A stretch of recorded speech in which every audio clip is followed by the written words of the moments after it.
want to fucking barf.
Yo, Mapu, thank you for the raid, man. I appreciate you.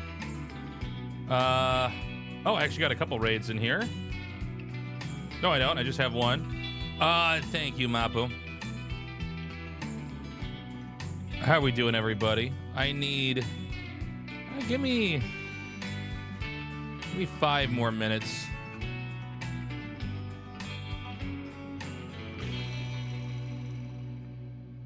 You was on the pooper? I was actually on the pooper, man. Our bowels are synced up.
All right, I just got to post on my socials and we can get into this.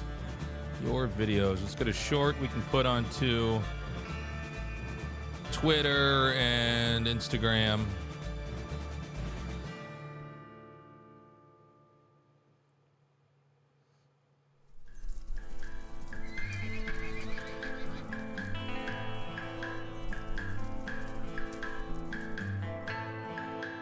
What is it, Sliver?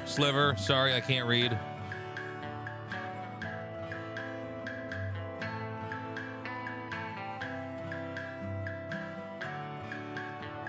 Dude, we need to beat up some Terrans, I'll tell you that much.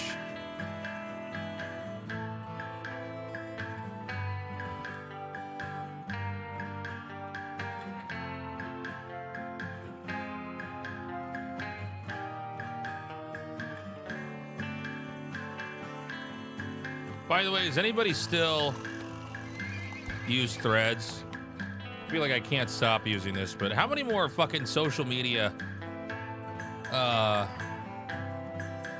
things am I gonna have to be on?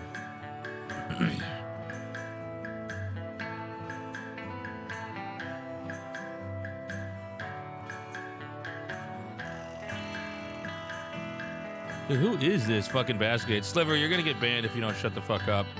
And we don't have, like, ban on ban here.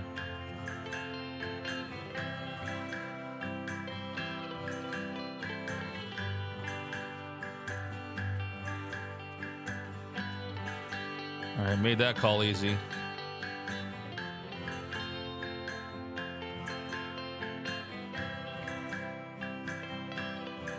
It seems like organically you end up with a couple Okay, more we're zealots. uploading to Instagram.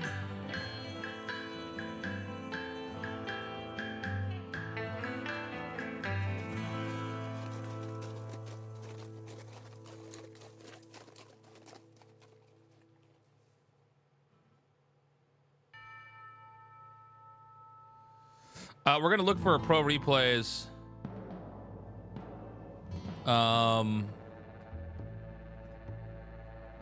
In a little bit here.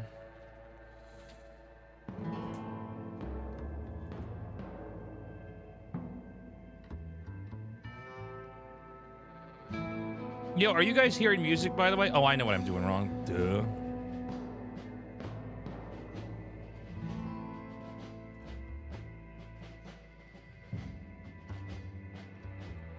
No, I'm so dumb. I had my volume off.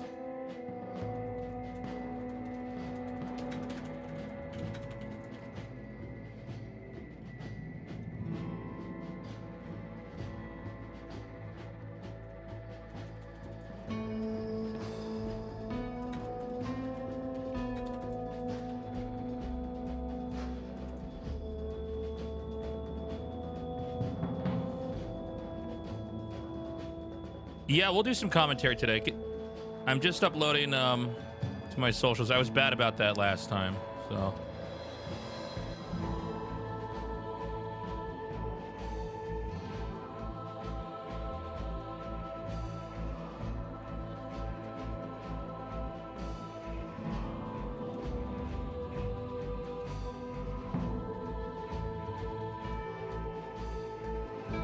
Okay, we did that one on to X. You know what? I'm just not gonna fucking post on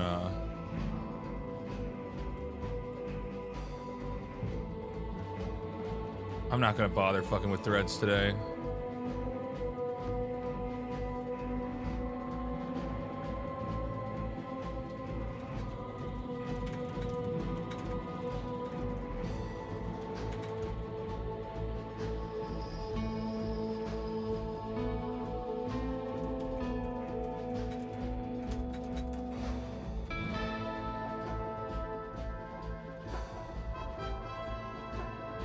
Okay, we've made the post on Instagram and X or whatever the fuck it's called now. I'll get the Twitch thrower activated.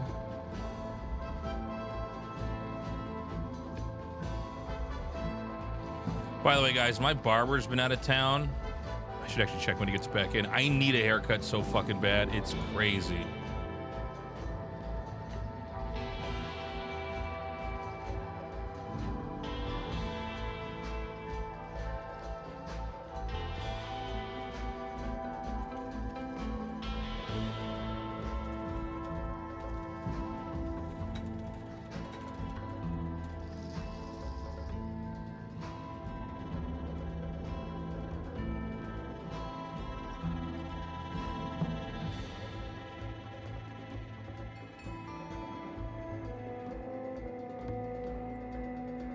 Okay, let's get StarCraft loaded up here. Let me get my lights. Uh-oh. Echo.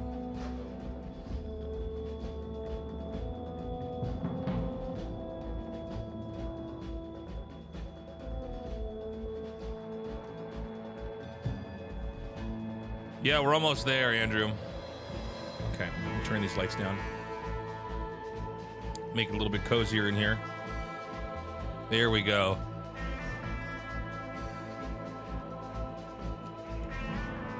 So we've recorded Group A of ASL. We did that last night. I'm so tired, guys. I need caffeine. And then we also will be recording Group B tonight.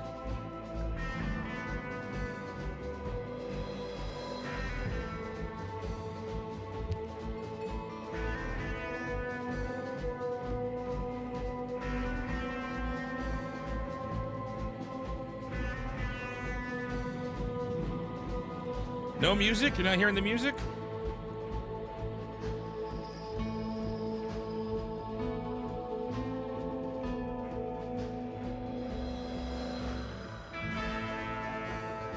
Thank you, King. I think what I'm going to do is I'm going to download some replays now, and then I'll play a couple games so I kind of forget about, because I'll probably end up seeing who won just because of the way Seawall works. I'll play a couple ladder games and then we'll cast some out. How does that sound? I was up all night watching Snow stream.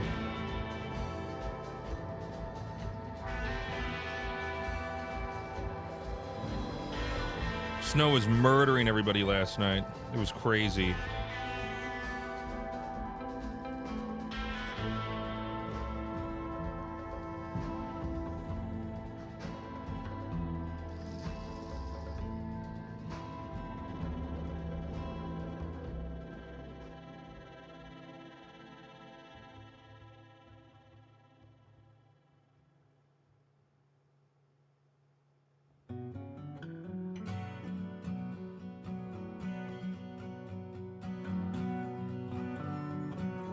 Yo, is that the real Husky? I was watching your stream earlier, man.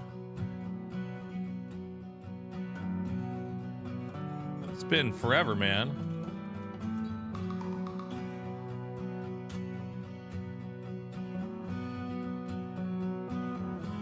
This is the Husky I'm talking about, though, right? You were just streaming? The legend himself?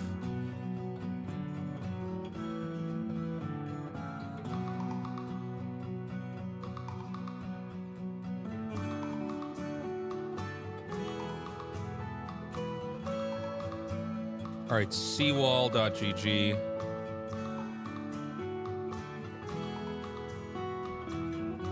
Chat, do we know who this guy is? And is this account even legit?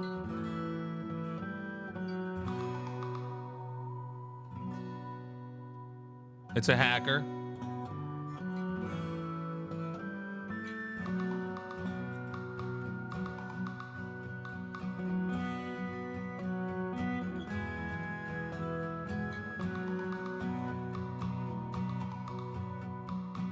Okay, easy. Hold on, attendant. Hold on. Wait, this is like a fucking word salad.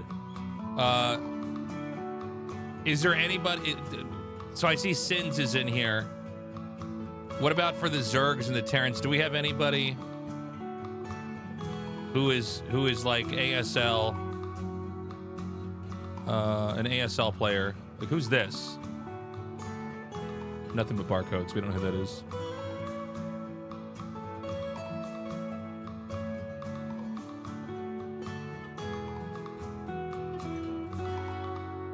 Wait, this is the same guy. So, how do I say this name? Payot is also Jazzy T, and you guys think that's a hacker? This one's Snow.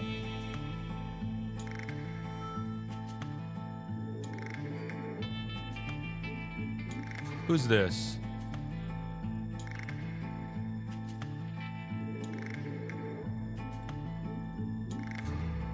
Okay, so this is Action.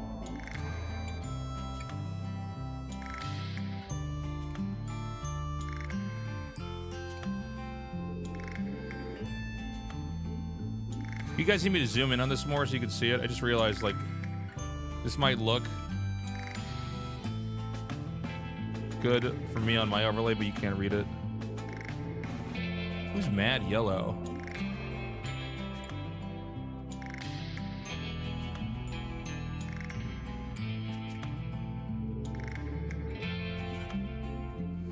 What I want to try to find is two god tier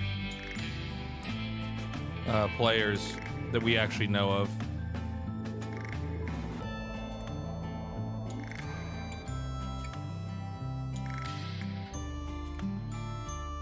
I think this is the one that I casted this one last night.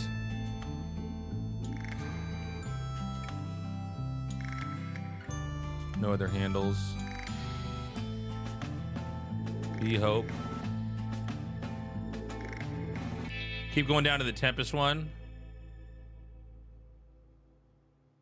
Gotta load more. Oh, this one? Be Hope? Be Hope? Is this what you were talking about? I'm not gonna be going to Thailand for the LAN party. I already did the rush one. Rush on Tempest. Okay, hold on. Okay, let's get this one.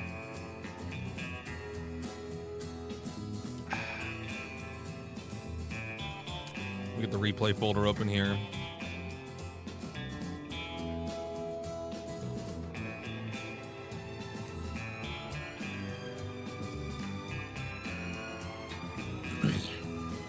I think Dan is going, man.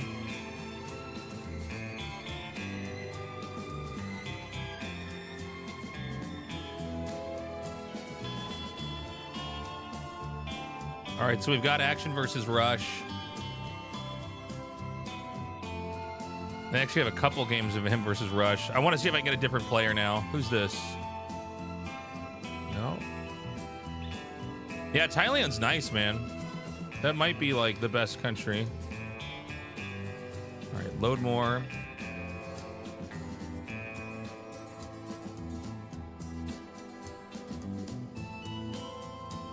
Cali? No.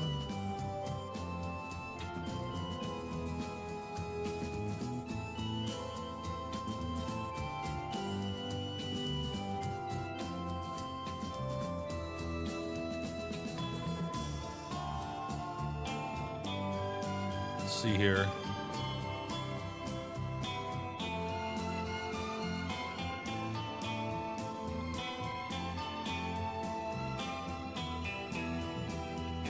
A lot of these people just don't have another handle.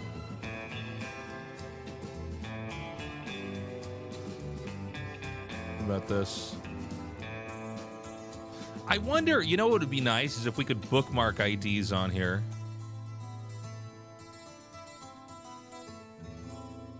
How far back did the file savings go? I think I recognize this ID. No? Maybe not.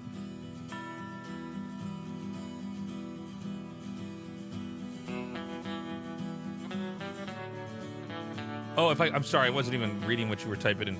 Kim Sabuho? Sick. And under that ID, there's one versus, you said Queen? What's Queen's ID?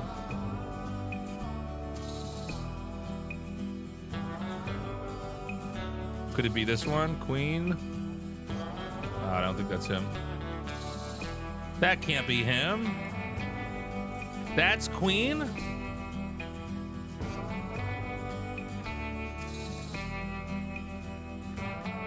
Are you sure? Just because it says Queen doesn't mean it's Queen. Look, his alternative IDs is a A-rank account on US East. I don't think that's Queen.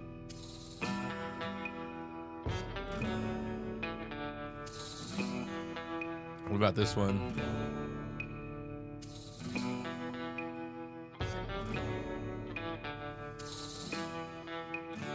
Fox Eurus.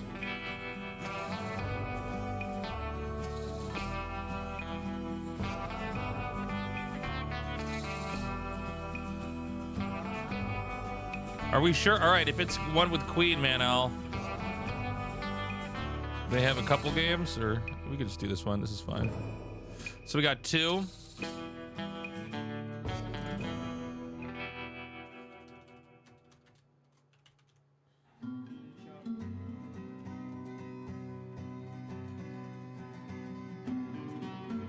Yeah, send us a list. I don't know Queen's actual name. I can read Korean, Queen women, but I don't know any of the pro gamers' names. I don't have them memorized. Maybe just EJ Dog.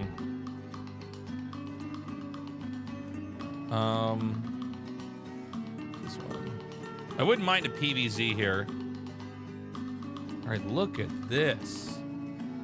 My God.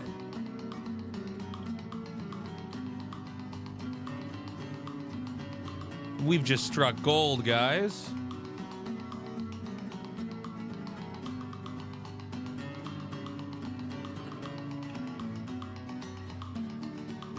Yeah, but this just says it's his ID. This doesn't prove that that Queen is Queen.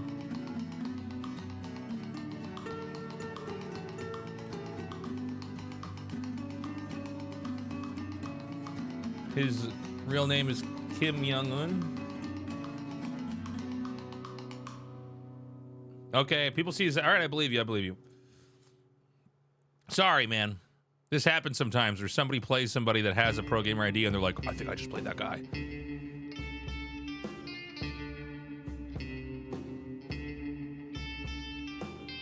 TVP versus Stork. This is going to be a good one. Okay, perfect.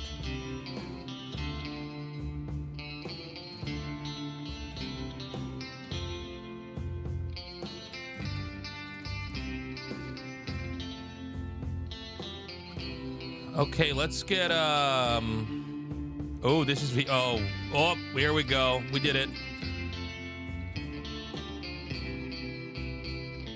All right.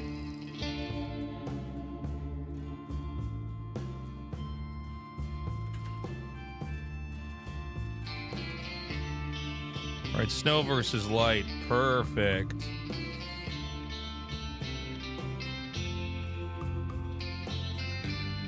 All right, let me find somebody else's ID. I feel okay. Am I supposed to not feel okay? What's going on?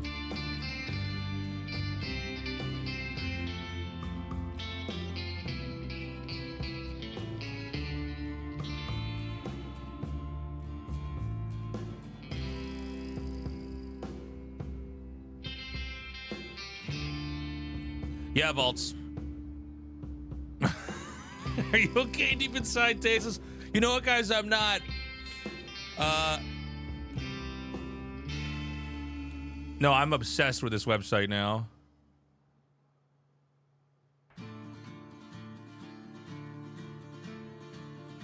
Okay. Let's be greedy for a second. Where are the... Protoss says no active handles.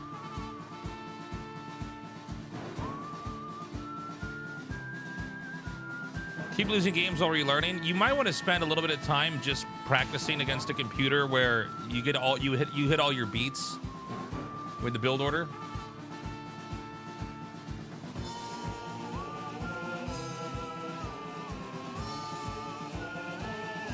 But you can do it. If you can be good at StarCraft 2, you can be good at Brood War. I think it is a little bit trickier to go back and learn the first one.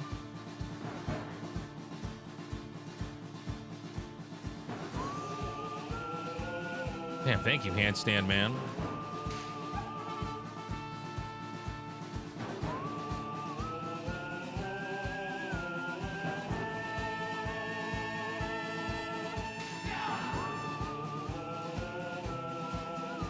Who's this? Do we know what Minnie's ID is? Hold on.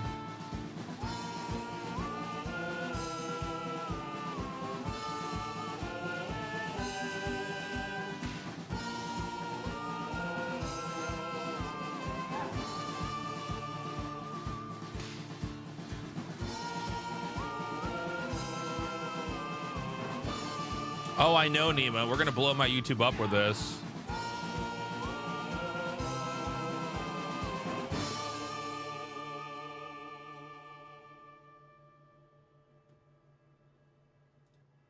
If anybody can find me Snow, or Minnie, we already found Snow.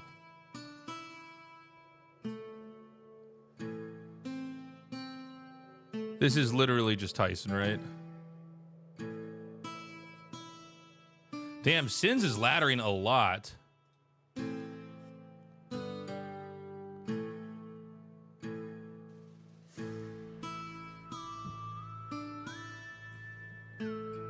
By the way, seeing that once you get to about top 50, you guys are funny. This actually goes to show you what a big deal it is that Artosis got 2,400. If the pros are right here. I don't know. We got to find their ID vaults. That's what I'm trying to figure out. I found Action. I found Light. I found Snow. I found Sins. Stork as well. Some of these guys just aren't hiding at all.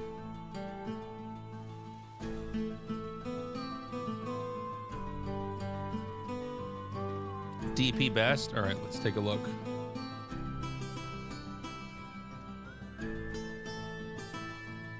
Cool.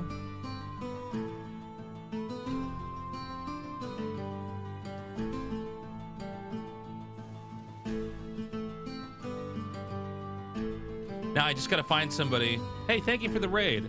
I want to fucking barf. Appreciate it, Call of Travis.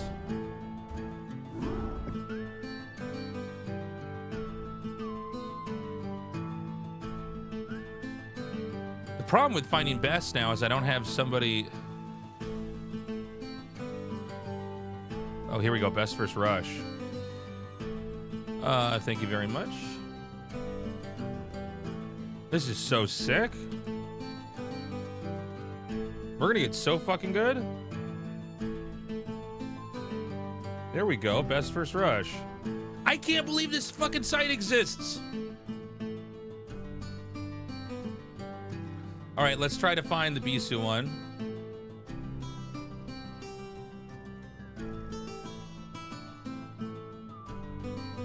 That's my raid alert, is Artosa saying I want to fucking barf. We did some... There's best versus hero? Oh, hold on. Hold the phone. Best versus Chubby... I'm sorry, did I miss this?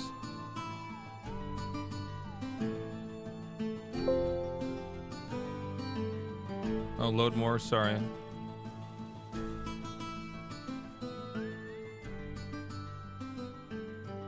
There it is. Oops.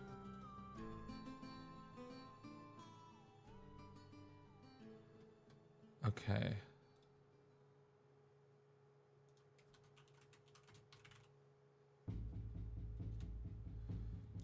Perfect. All right, I just need one or two more.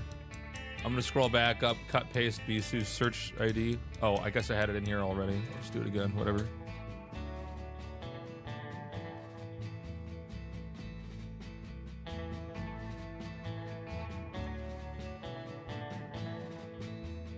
Why doesn't his ID show up? Oh. Bisu versus Rush. Man. I mean, I think we got to go with that, right? All right, let's just do that. All right, that's enough. Now, I got to get my fix in here.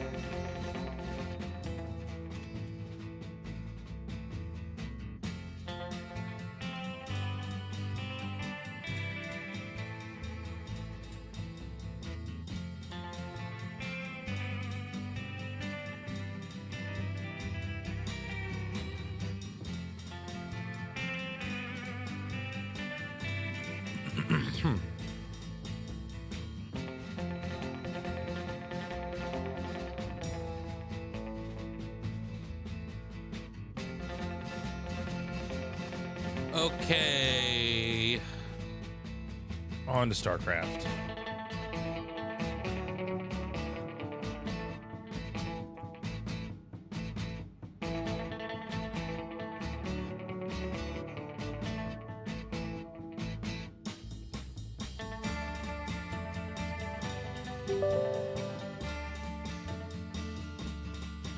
Oh.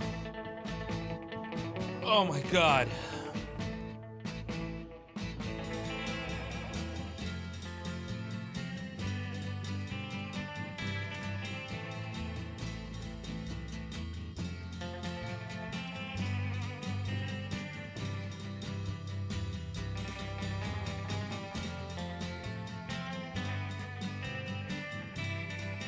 What is the difference between your new Kogel GSL caster and Artie?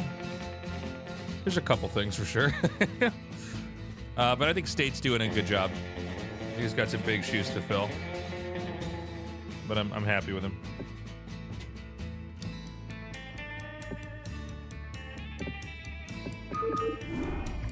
Okay, hold on a second. Whenever I move this chair from my living room, I gotta figure out, like, okay.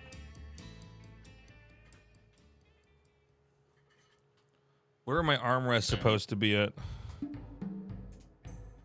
Especially when I cast ASL, I put the armrest all the way down.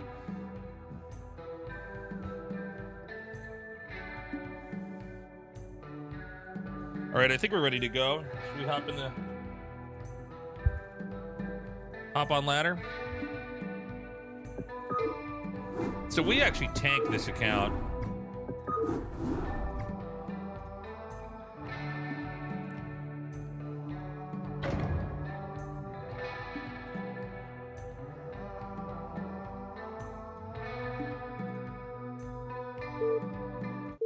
I'm just gonna throw on the first playlist I've got.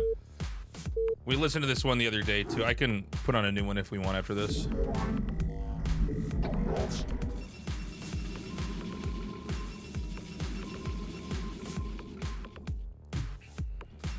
You've not enough minerals. You've not enough minerals. You've not enough minerals.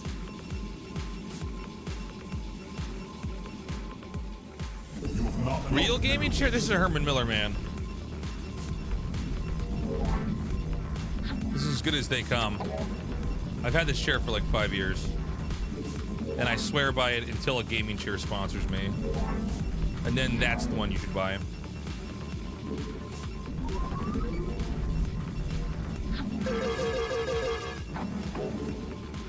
You've not enough minerals.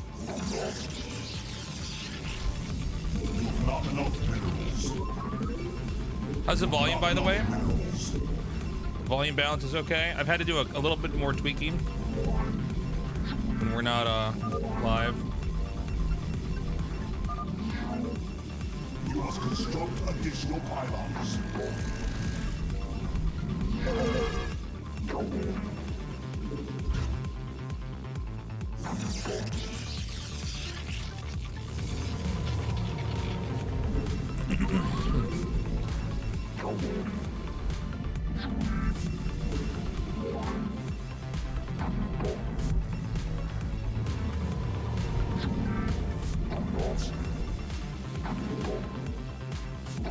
You have not enough minerals. You have not enough minerals.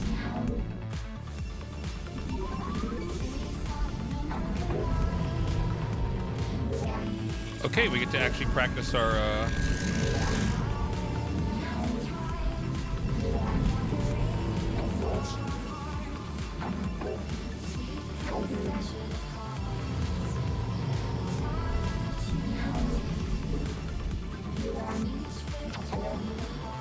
we're gonna try this build out, see how it goes.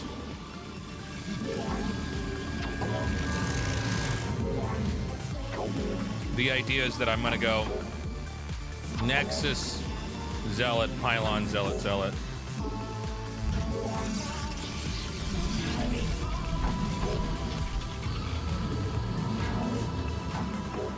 And this should put me in a really good spot. I shouldn't have two probes down here though. That's not it.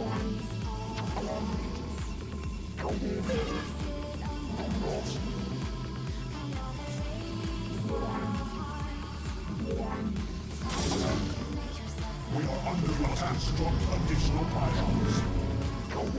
My life for I. Construct additional pylons.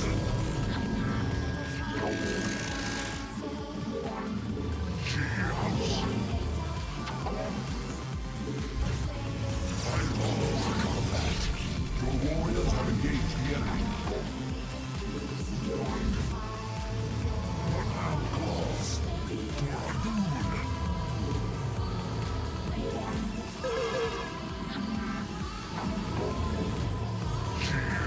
So I think we just barely get stuff out in time, right?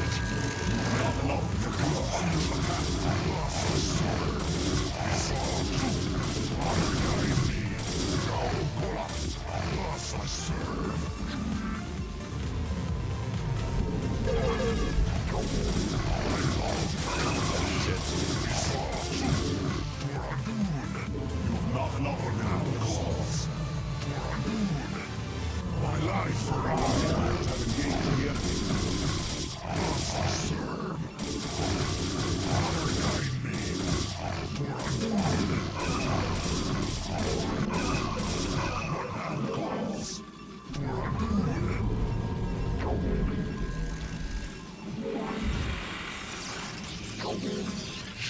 house. My life for I. Not enough minerals. House. It's all true. House. It's all true.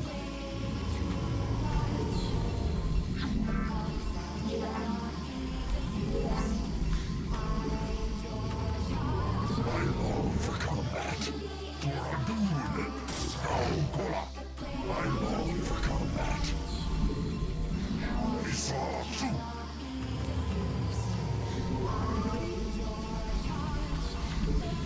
I long for combat. Honor guide me. All right. You've not enough minerals. You've not enough minerals. It's all true.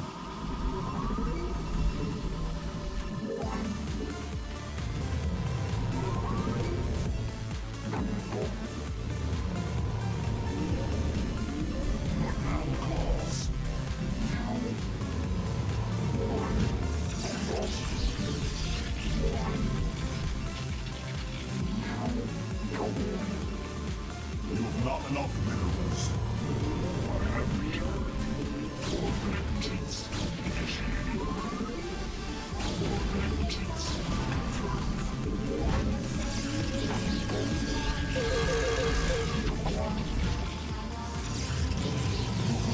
minerals.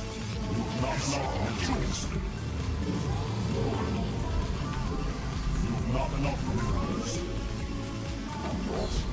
You've not enough minerals. So I don't know really how to play this out from here.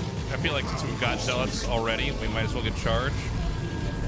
And I always feel like this was never the way to do it, but the more I'm playing these weird games where we both two-gate each other, it feels like we're in a position where we gotta actually commit to zealots and put DT in there as well. It's all true. I long for combat.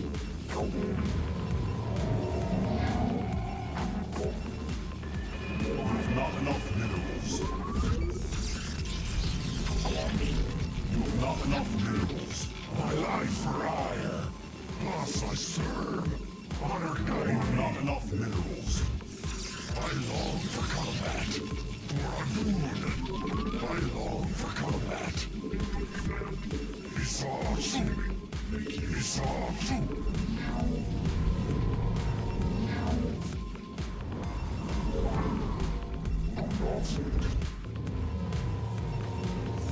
I think I'm gonna get one cannon here just in case.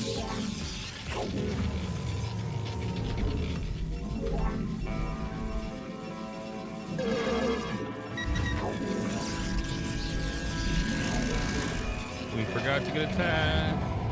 My life for hire. Make use of one man claws. One man claws. For a duel.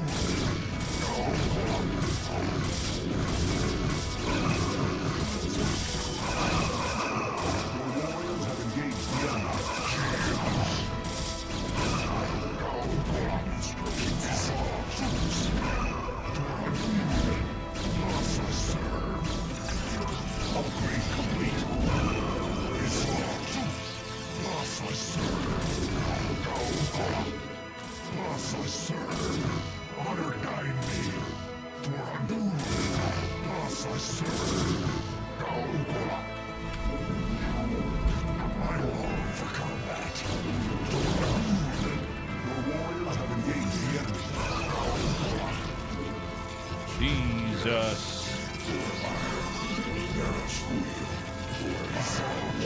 What the fuck is this fucking DT doing? What the fuck is it doing? Where the fuck are you going? Holy shit. Oh my god, I've never seen anything quite like it. Very well, am I?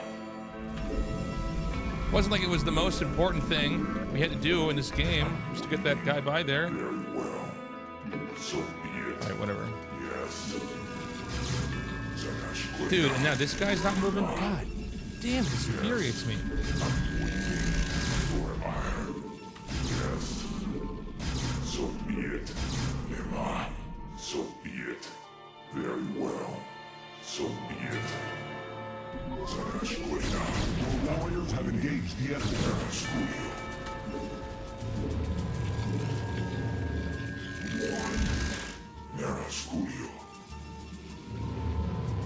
Oh my god, that was just enough to make anybody insane. Have engaged the enemy. All right, so he's taken another base. That's not good for us. I think we can take another base of our own in a little bit here. Oops, that was bad too. A lot of mistakes all around here. Get storm. Gas.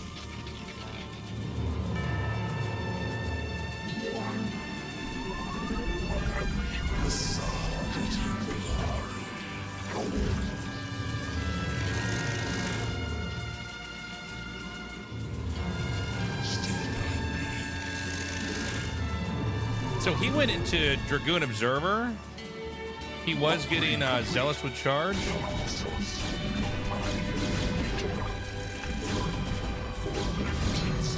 What is with this? Hold position, bro. No. There's something about the way the buildings are set up here. This is a very Brood War problem to have. Upgrade complete. Not enough minerals.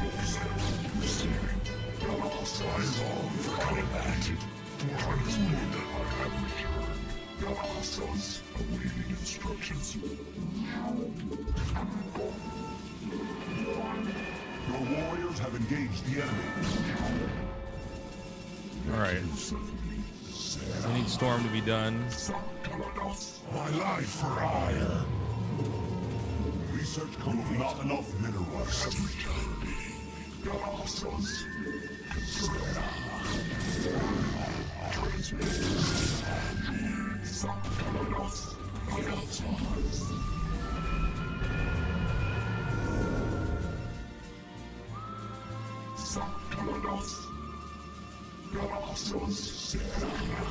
My life for hire. The warriors have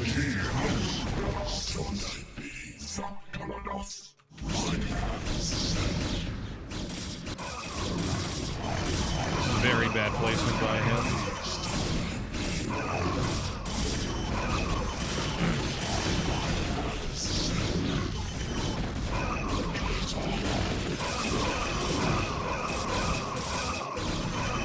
Your warriors have engaged the enemy.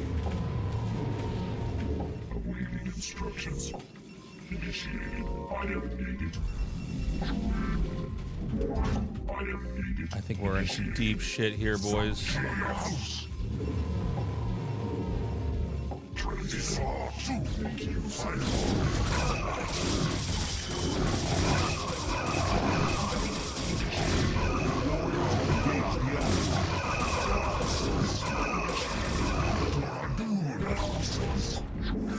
All right, never too late. We don't have any detection.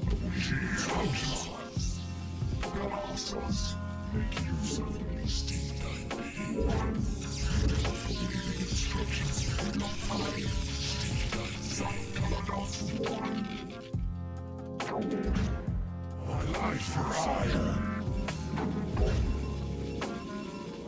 My life for hire. You have not enough requirables. Vespine gas. Not enough minerals. You have not enough minerals. Okay.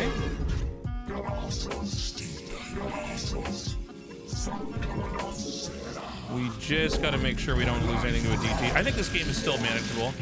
And I don't know how on top of his upgrades he is, but I think it's going to be hard for him to compete. We need to check the top, the center right, I mean.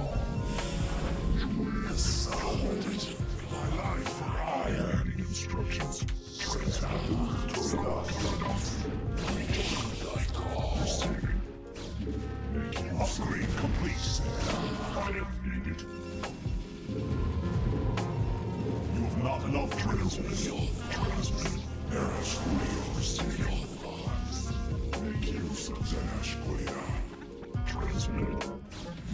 Oh my god, Tasteless, you're late. We are under attack. Complete.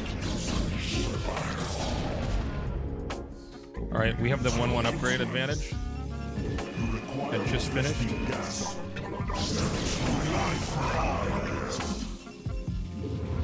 have not enough minerals.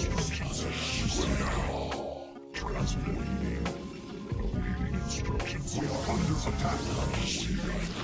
Shit. Alright, can we do something now?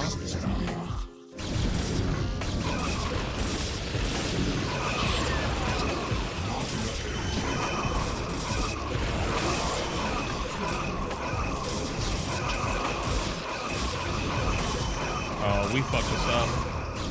We don't have anywhere near enough. Alright. I don't know, we gotta look at the beginning of that game.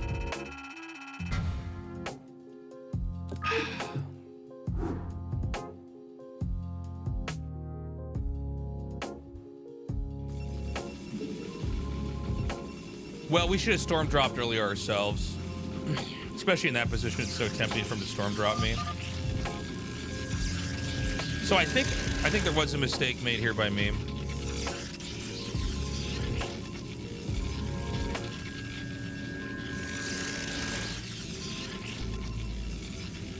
I think we got to get the first Zealot out, then Nexus,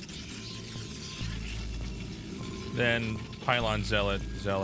It puts just enough pressure on us, and I should have blocked this earlier as well.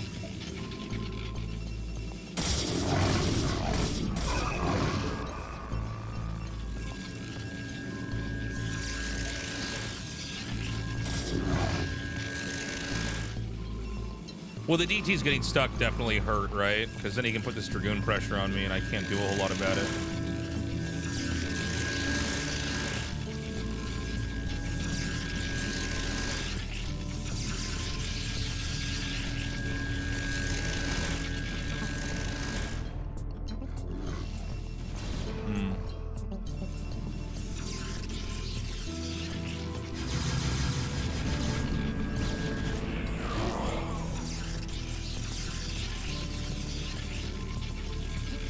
This was pretty big that he got this.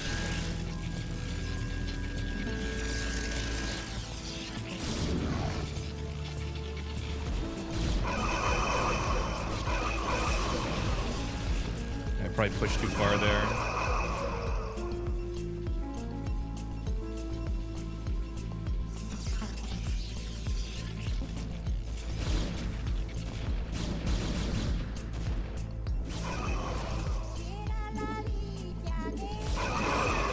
My stuff was way too disjointed. Yeah.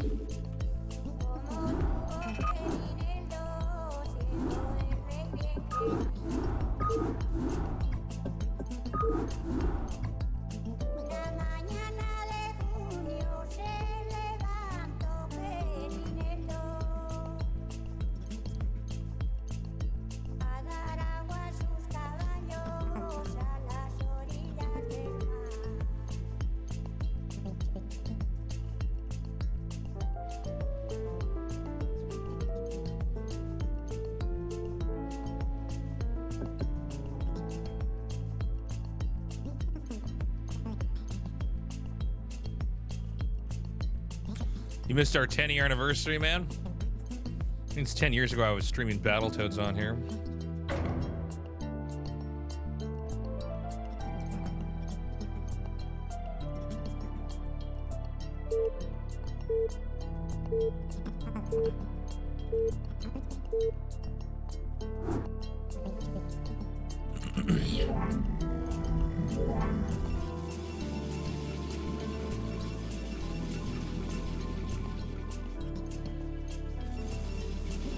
Oh my god.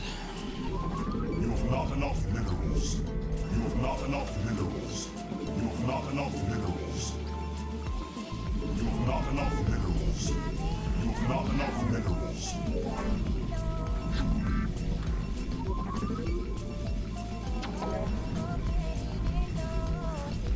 You have not enough minerals. You have not enough minerals. You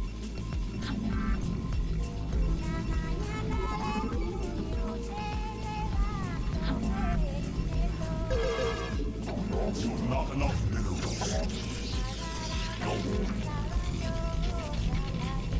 You have not enough minerals. Is it possible to cannon rush in StarCraft 1? Yeah, but not like you can in StarCraft 2. Do I like broodwort pathing? I mean, the question is like, would I change it? I probably wouldn't, but I mean, there's these moments it's very frustrating. The thing with the pathing is you get more out of it the more you input into it, so that's kind of an interesting thing that I think goes unappreciated.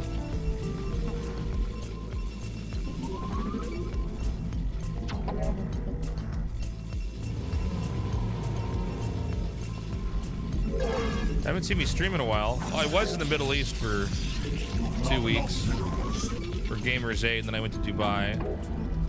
But I've been pretty regular, man. Oh my god, my eyes. What is wrong with my eyes?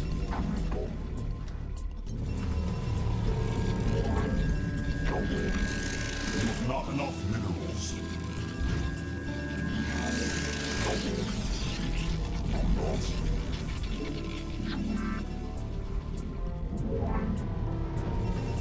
I have been playing Baldur's Gate, but just on my own. Although I haven't played in a little bit, to be honest. By the way, it seems like everybody in these spawns, they drop you. Like, really early. Vulture drop in the main. Your main is so fucking big on this.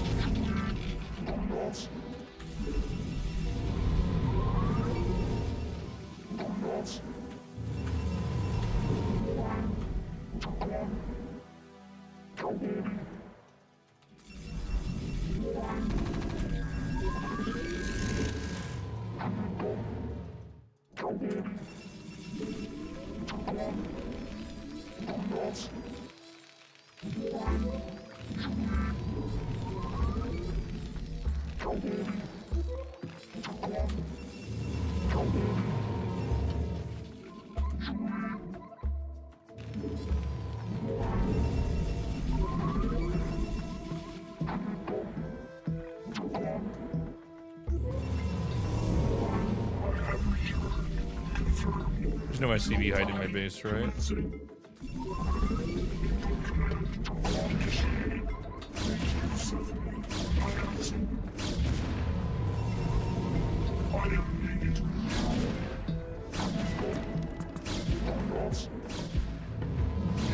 I don't know if this is a stupid idea or not, but let's just try it on.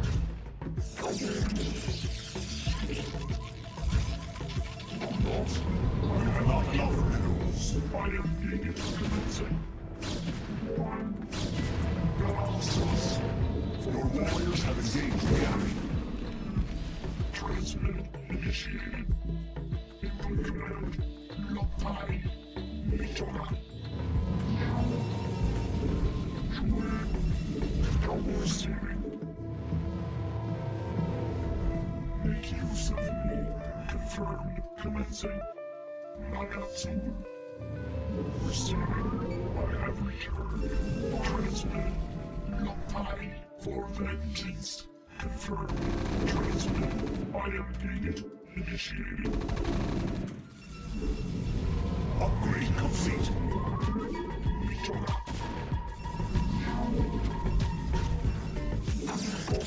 You have not enough minerals. You have not enough minerals. Make use of it.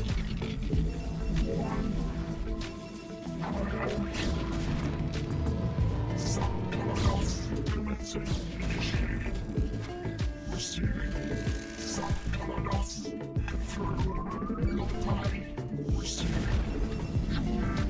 You have not enough minerals. You have not enough minerals. You have not enough minerals.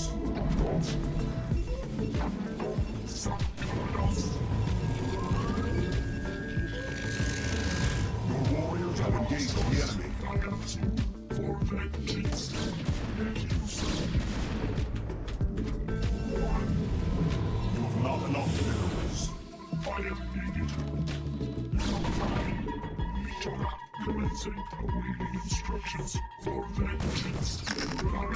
Fuck.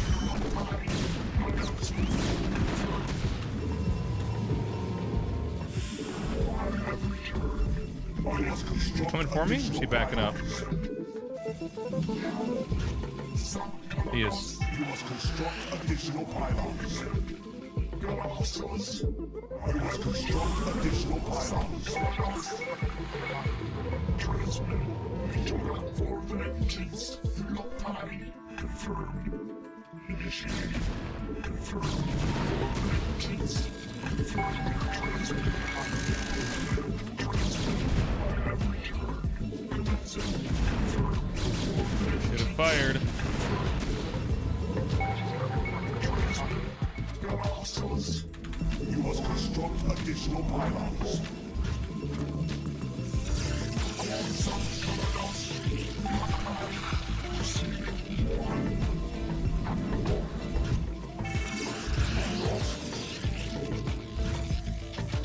Not enough minerals. You must construct additional pylons. You must construct additional pylons. I have returned. Make use of me.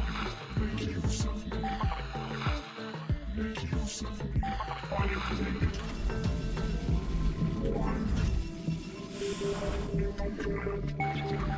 Okay, got it. Tasteles.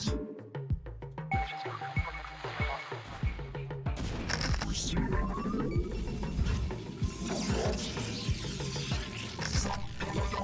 I have returned. Your warriors have engaged the enemy.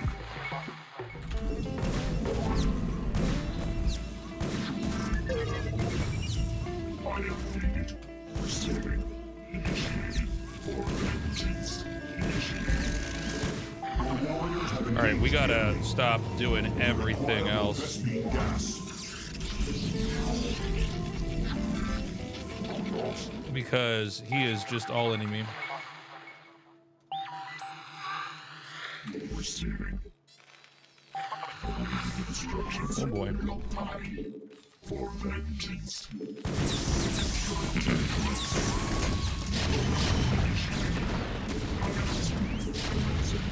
Confirmed.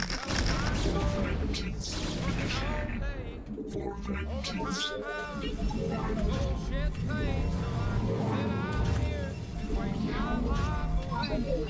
Where is it?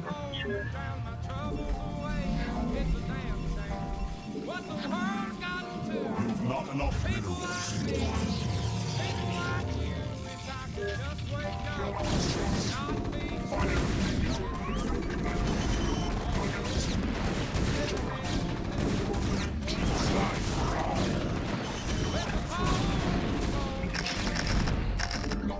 Shit. The warriors have engaged the enemy.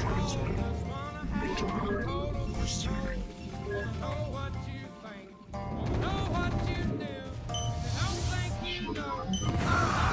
Instructions. Fuck. Upgrade not enough. The warriors have engaged the enemy. This feels more dramatic than it needs to be. The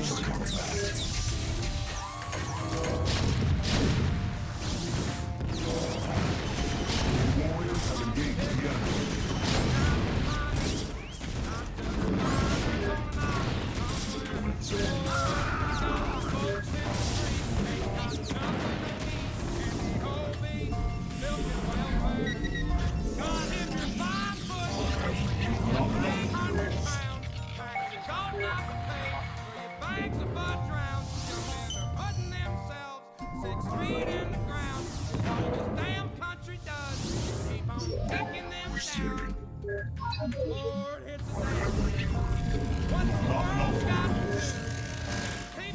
The warriors have engaged the enemy.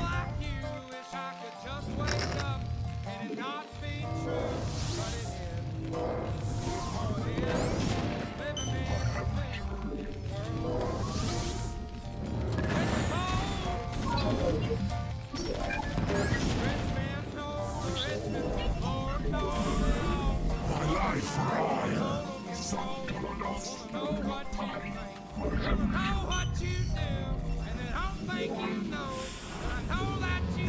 I really should have gotten the forge up and everything else a little bit quicker. You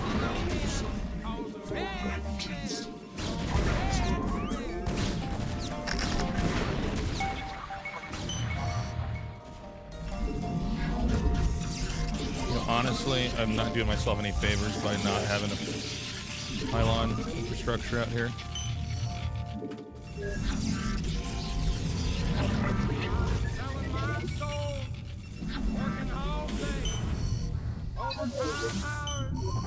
Well, didn't do this the most efficient way. You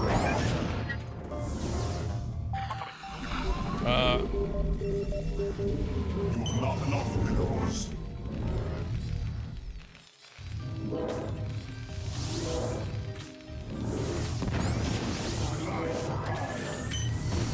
Get in. You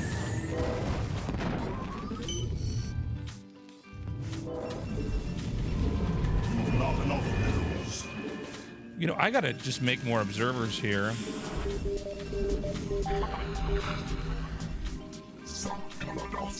Make use of me.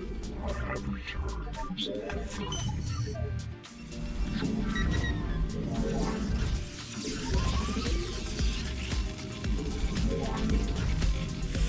Not enough minerals. Make use of me. Get this? I have returned. Your warriors have engaged the enemy. Oh, we don't have the upgrade.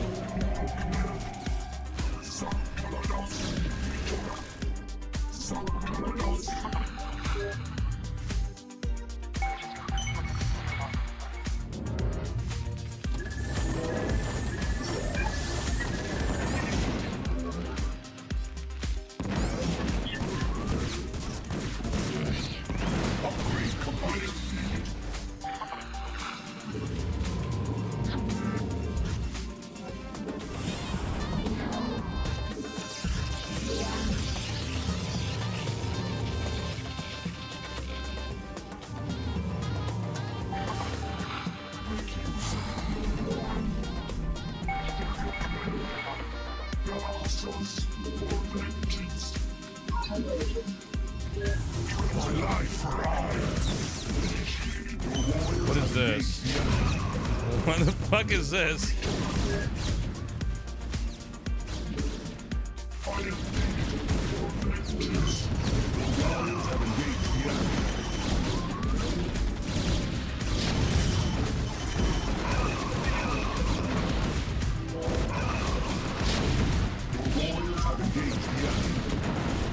All right, not my best game.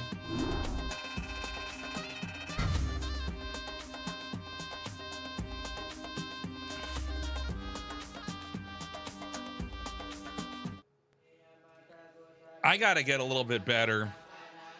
It just... Okay, it's a couple things. I need to get observer speed always. I just sort of forget to do that. And then I need to get like just 2 or 3 observers. I had like 1 observer to spot if he expanded, and that's when I was pretty sure that like I was gonna win, but we need to get 3 bases, 4 gates, Citadel Forge. When I saw he wasn't going to expand, I knew I probably won, but that was weird he went around me. I need to have more observers out to just see what where he's moving. But yeah, when he came from above, I'm like, oh, well, you're not going to reinforce this. This is going to be fine.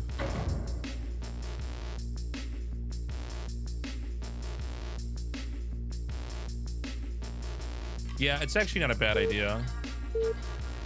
Well, I'm trying to be a little bit more active with shuttles. It seems like every Terran is eBay blocking now, which is kind of weird, and I don't really know what to make of it.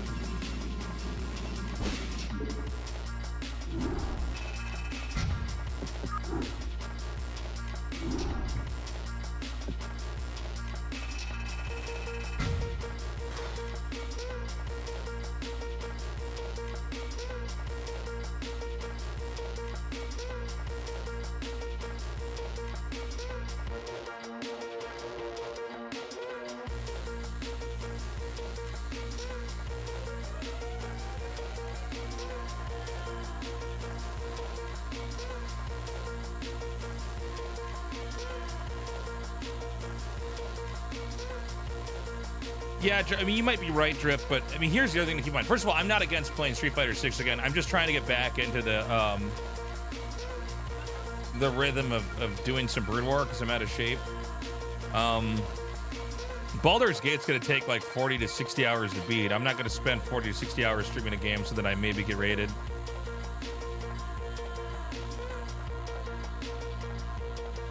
Street Fighter 6, my numbers aren't bad for at all. It's about the same as Brood War.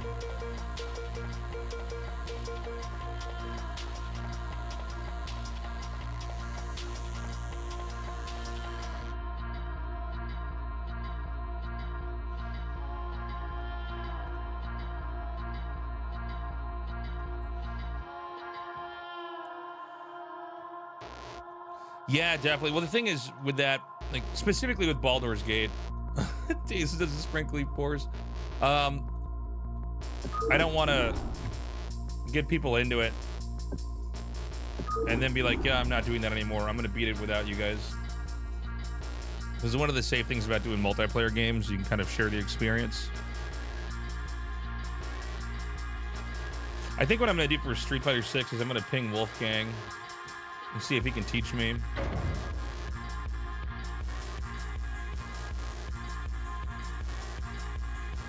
I need somebody who's just way better than me to just show me what to do.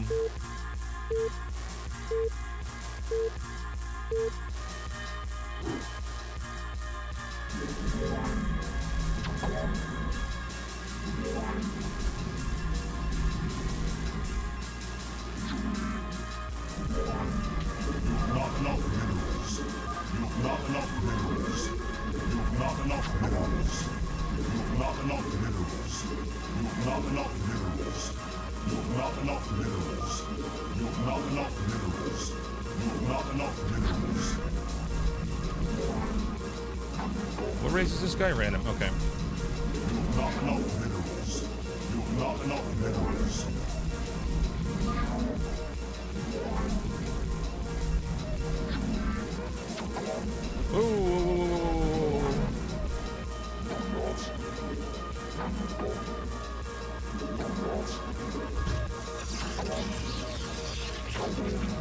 You've not enough minerals. You've not enough minerals.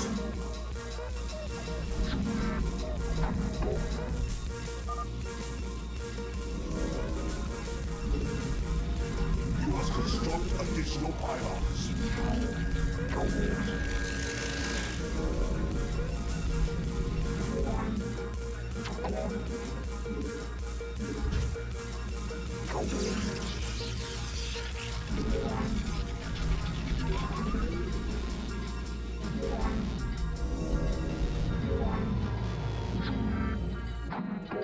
Damn it.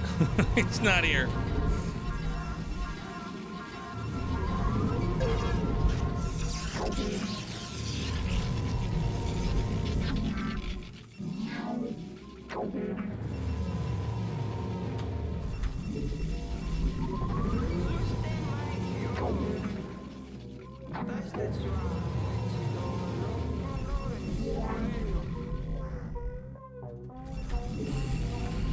Okay, not the end of the world, actually.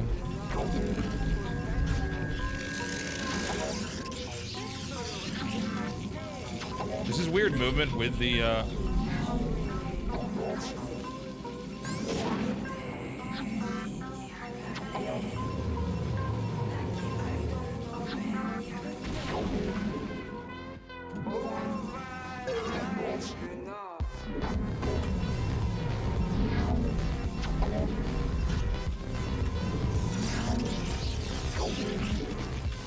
well, is that even good?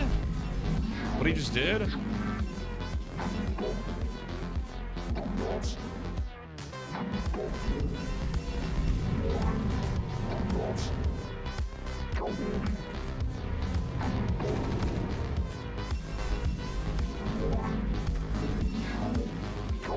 See if the barracks is still making.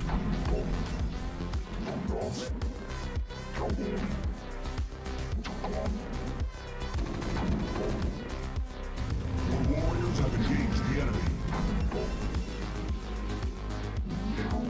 You have not enough minerals.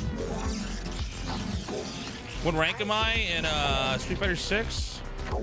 Not good. What rank am I in Street Fighter 6?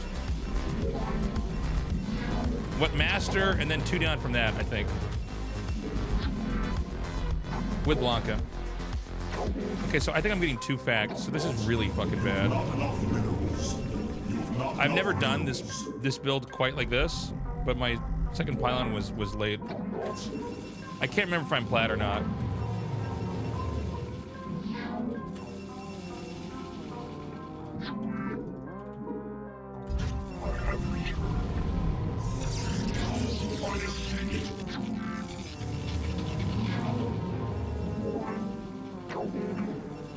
I don't like normally getting a second gate before my robo, but I don't feel safe here.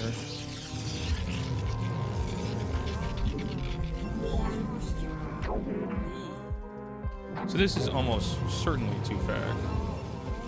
But I don't think me knowing that is going to be enough to keep me safe. Not enough minerals.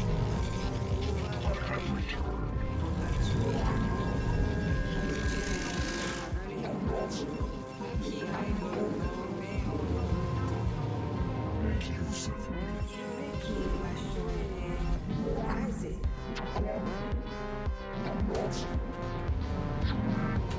You've not enough minerals. Just we see a tank. Not enough minerals.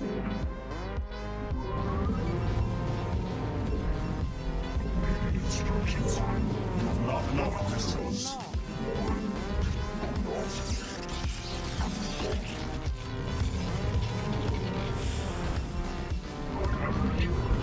You've not enough minerals.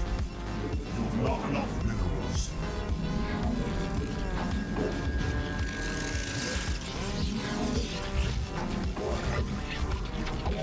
You've not enough metals.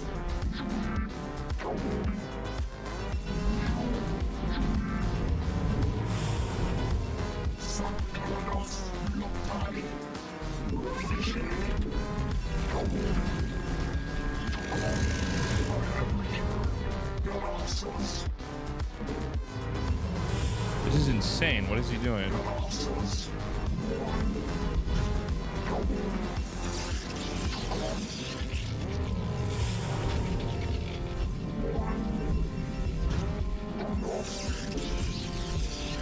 What is he doing? This is so weird. I think I've got to go right into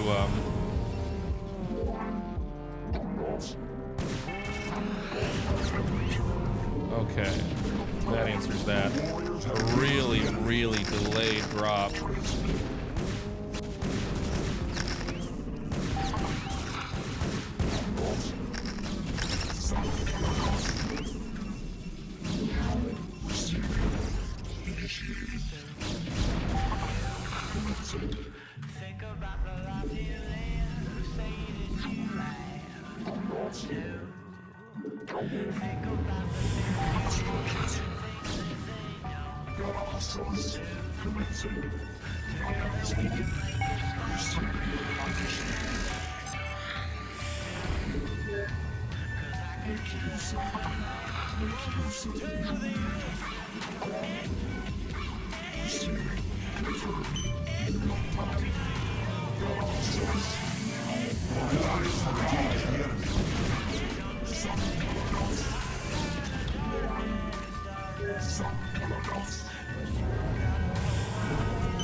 Well, everybody seems to have the same idea about the map.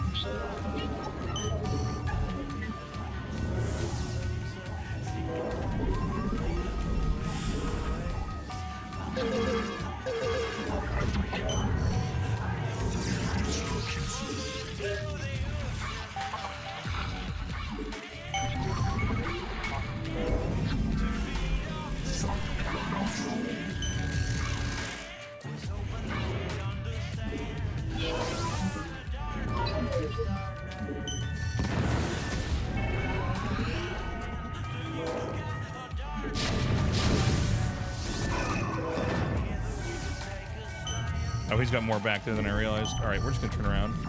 The warriors have engaged the enemy.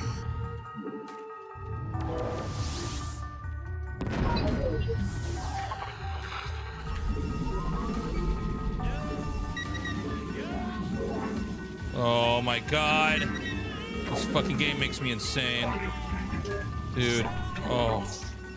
You seeing my pain right now, chat?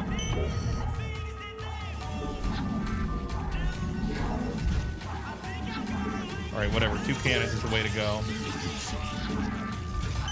Alright. I'm assuming that he's just gonna get a bunch of fucking factories. That seems to be the trendy thing to do. I'll still confirm it, but...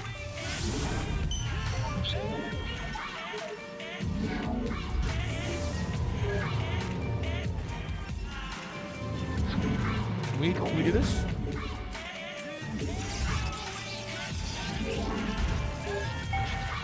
All right, so he's got the Wraith out here to take me on there.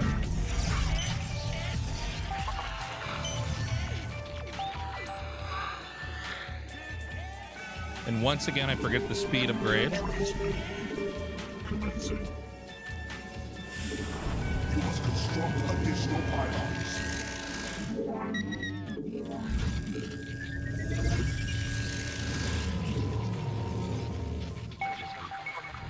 You have not enough minerals.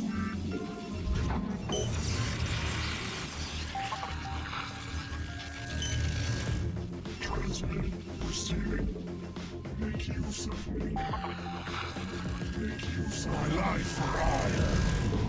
You have not enough minerals. Oh, I broke my rule again. We got 6 gates and didn't get the My life for hire. Yeah. All right. I think this is still manageable. You have not enough minerals.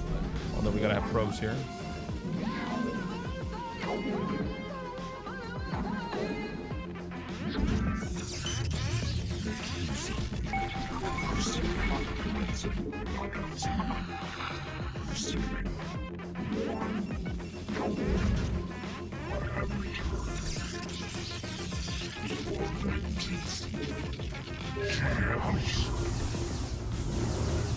You have not enough minerals.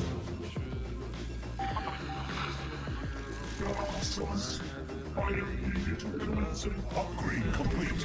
For VODs.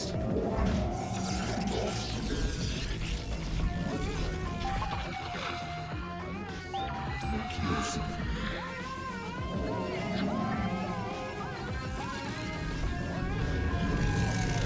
My life for hire. You have not enough minerals. I have returned. Instructions. You have not enough minerals. Initiated.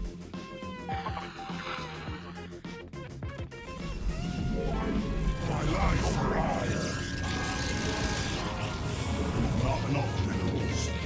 My life for hire. Vespine gas.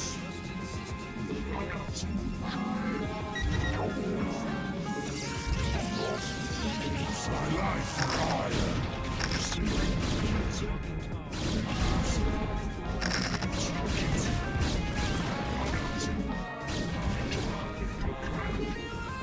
Oh.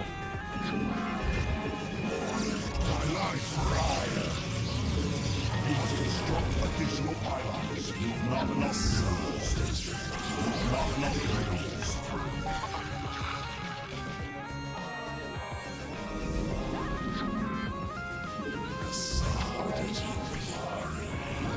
Fucking clown race. Clown race. Upgrade complete.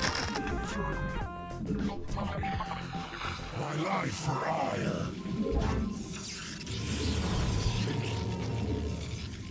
Your warriors have engaged the enemy. Upgrade complete. For vengeance.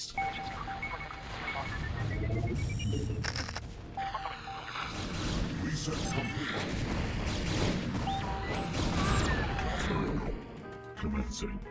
Upgrade complete. Initiated. My life for hire. Steve Type B. Steve Type B. Transmitting. Make use of it. Confirmed. It's a very weird game. What now calls? My life for hire. And only I would have the ability to lose control. Item needed. Initiated.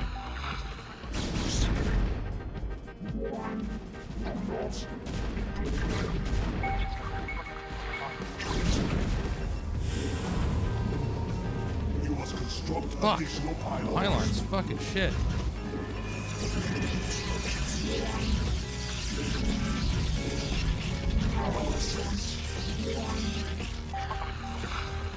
You must construct additional pylons.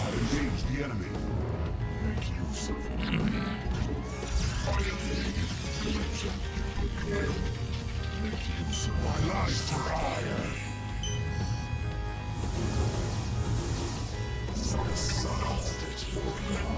I long for combat. It's all too use. It's all too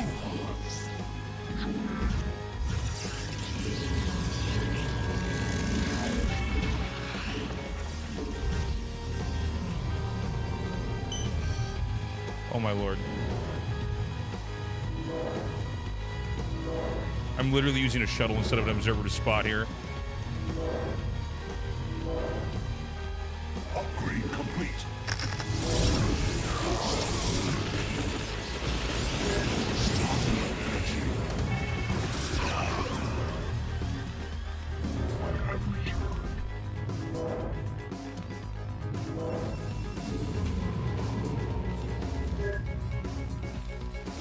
Your warriors have engaged the enemy.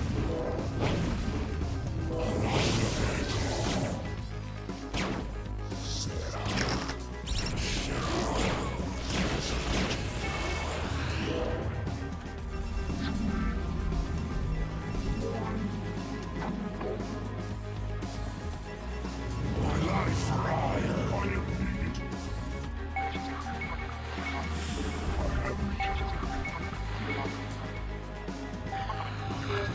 Receiving remaining instructions. Your warriors have engaged the enemy. Transmit.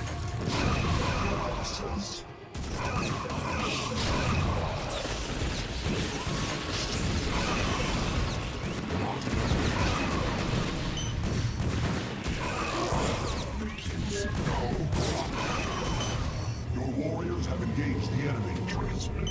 It's all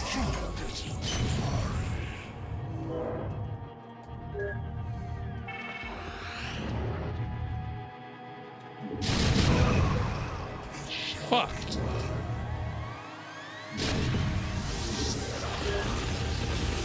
warriors have engaged the enemy. Transmit. My life for hire. I long for combat.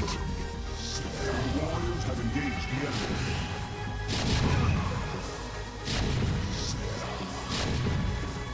Jesus, this guy's like just maxed out on thanks. I think it's wild, dude. My life for hire. Upgrade complete.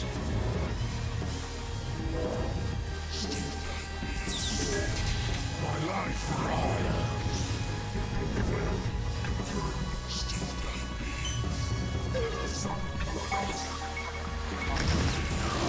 My life for hire. My life for hire. Engage the enemy. My life for hire.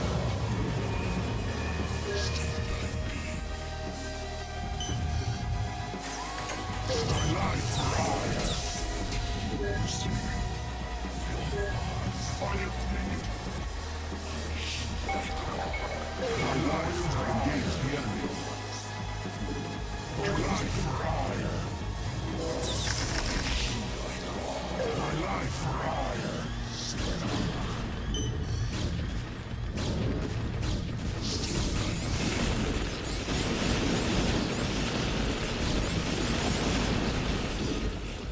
Your warriors have engaged the enemy. My life for hire.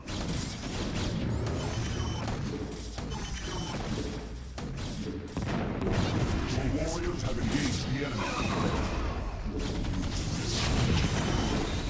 Not enough energy. Okay, well, this is definitely the way to do it, chat. My life for hire. Your warriors have engaged the enemy. Fuck, this is so crazy. Your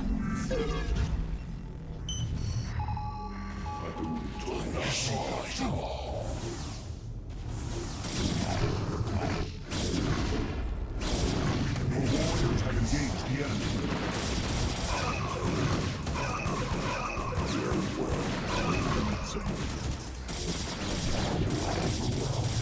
Your warriors have engaged the enemy.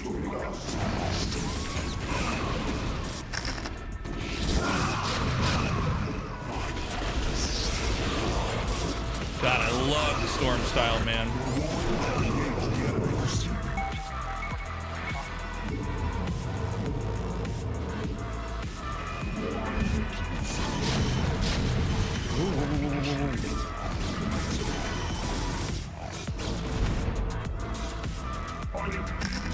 Oh my god, alright.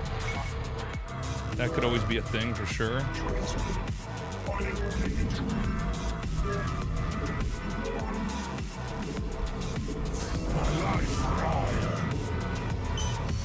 I want to fucking barf. Thank you. Thank you, kind soul. I'm waiting. Very well. Zadashklina.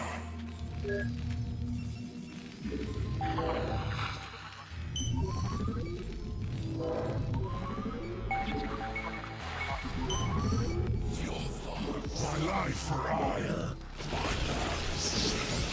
We really should be getting this upgrade so we can have 3 storms here.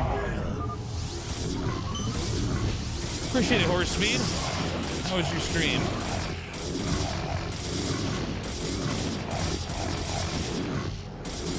Loading just a little. Yeah, just a little. Hey, Alex, thank you so much for the sub. I don't know why I didn't hear that. I think that's literally my first sub of the stream.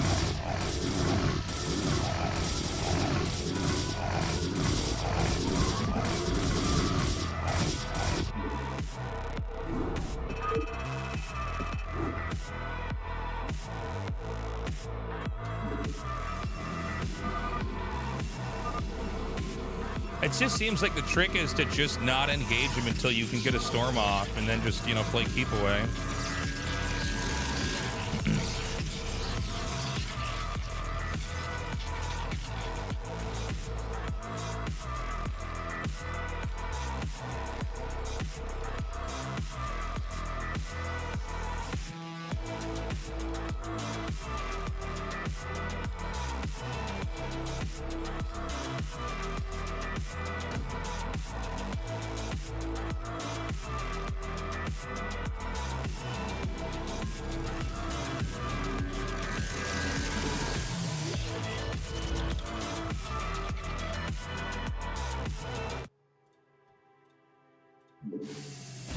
So I should really just be preempting this always. It's like always going to be a drop. If we're not sure what it is, it's a drop.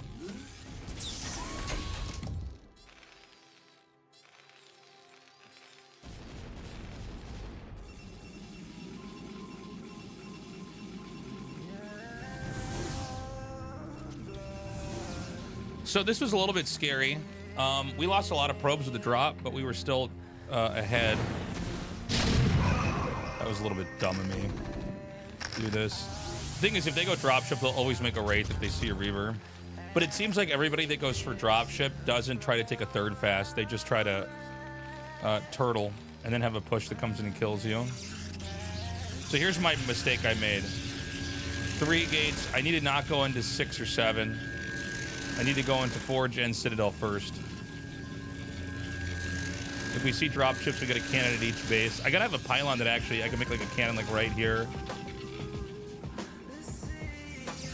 Because we can't let it, we can't get a situation where they fly a dropship with just vultures and I have to chase it back here and they push me. Because that's how you lose a lot of games on this map.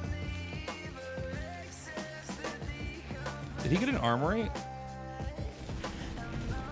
I guess I'm pretty low rank on this account, so maybe what people are doing doesn't really make sense. This felt scarier than it was. I should be better about this. I should know better than to not be looking for this. I was so ready for a push.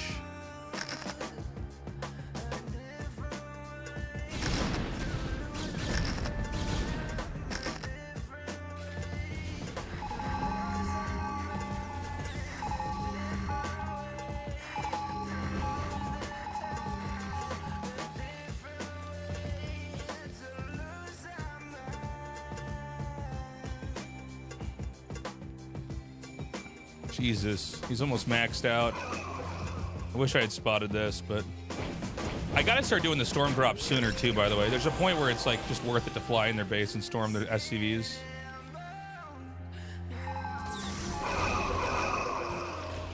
Yeah, even those little storms did something. That put him quite a bit of supply down. Yeah, even just getting the 2 vultures is big.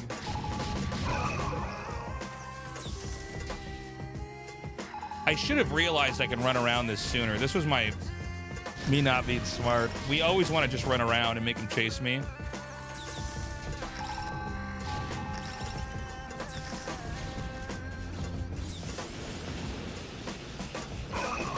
And then when he comes back, we drop the Reavers. We get really good hits off on this.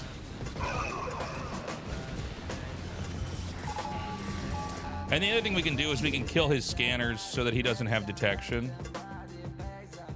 Because that's how I got my DTs in here to just win this.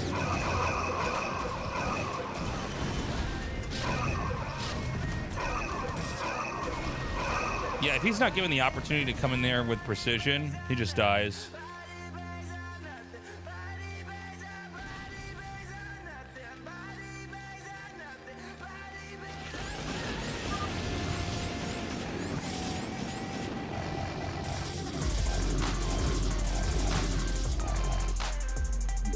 Well, I'm pretty happy with that. That's us getting away with what we tried. I'm gonna do a little bit more. Try to get this account a little bit higher, and then we'll do some casting.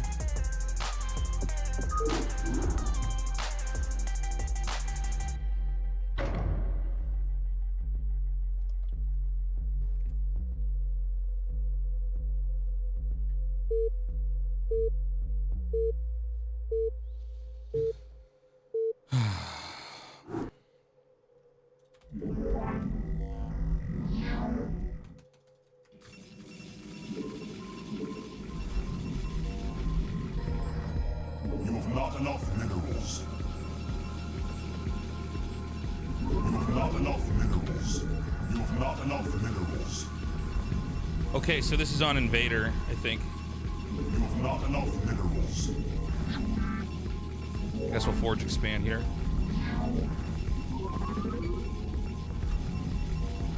You have not enough minerals.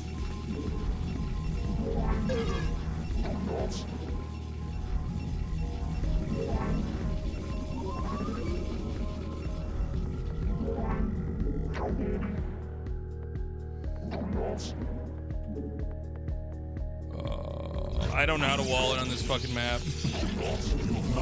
I don't know what I'm doing, guys.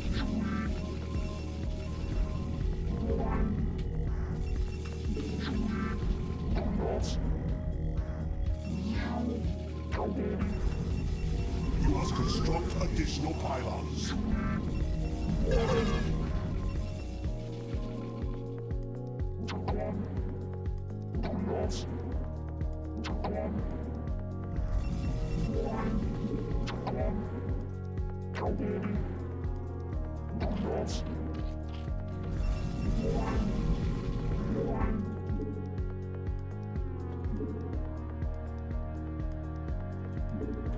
I don't know.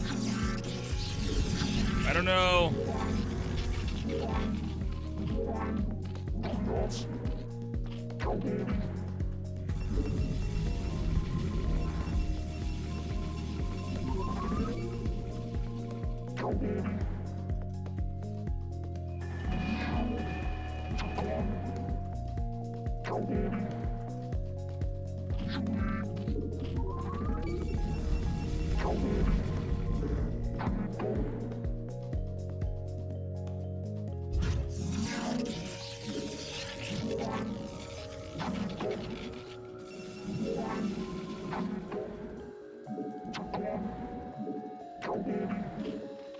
You have not enough minerals. Your warriors have engaged the enemy.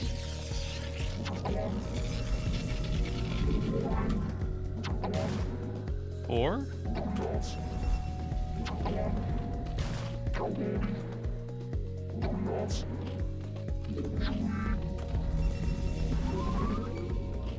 Six. Your warriors have engaged the enemy.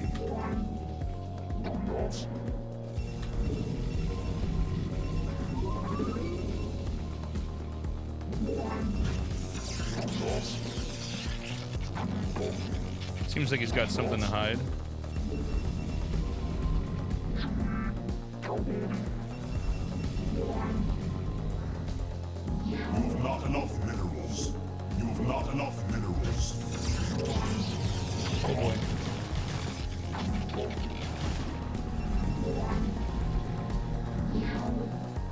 You've not enough minerals.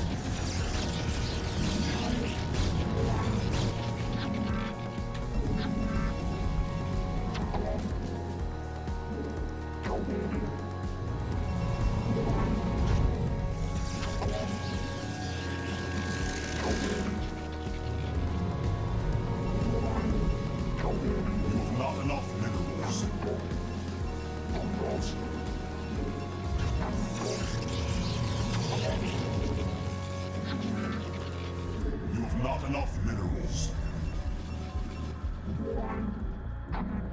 You've not enough minerals. You've not enough minerals.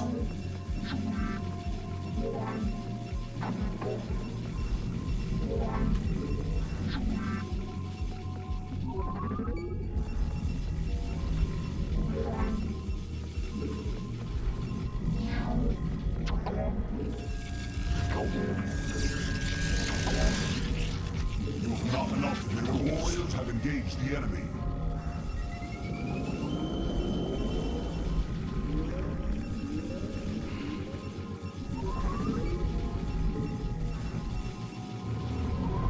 So, I'm not sure. I mean, we spotted, I believe this is 2 hatch layer. There could be a 3rd hatch. I'm not very clear on the math on this.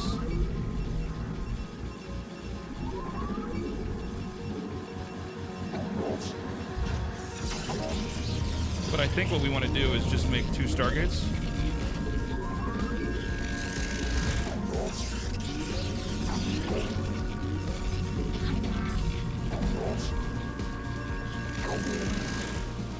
You require more Vespine gas. You require more Vespine gas.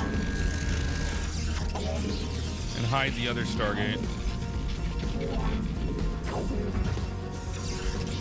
Now, I'm not sure if I'm doing this right. Like, if anybody actually knows the real pro tricks, like, am I supposed to be getting the 2nd stargate after I confirm that there's mutas? It just seems like mutas to me.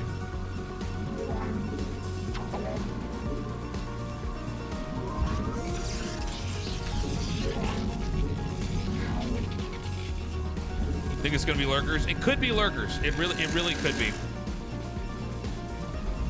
I'm kind of blind countering mutas right now.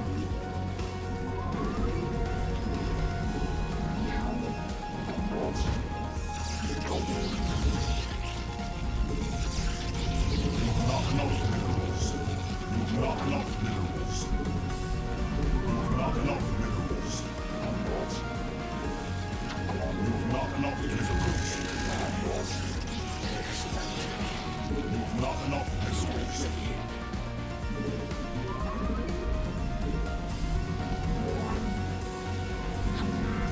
Let us attack. You called it. You were totally right.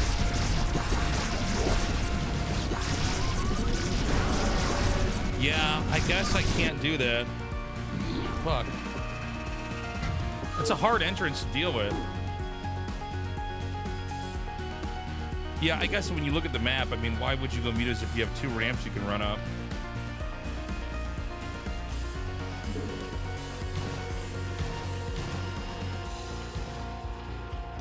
Man, I don't know about this map.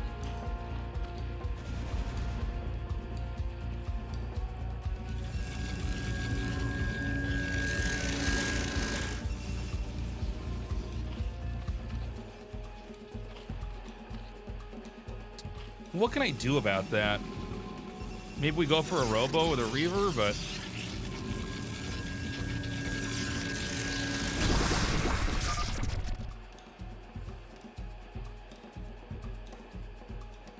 I mean, I don't see what I can really do to stop him from getting in.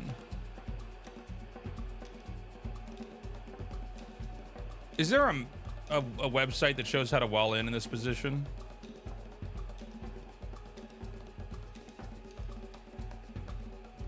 I don't even know how I'm supposed to deal with my entrance.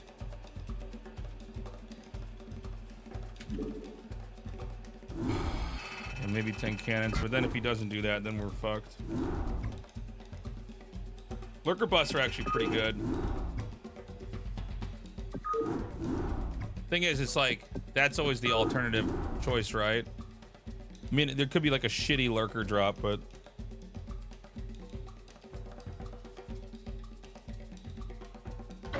Maybe I should just go for gateway first. So I can at least put pressure on. I don't know.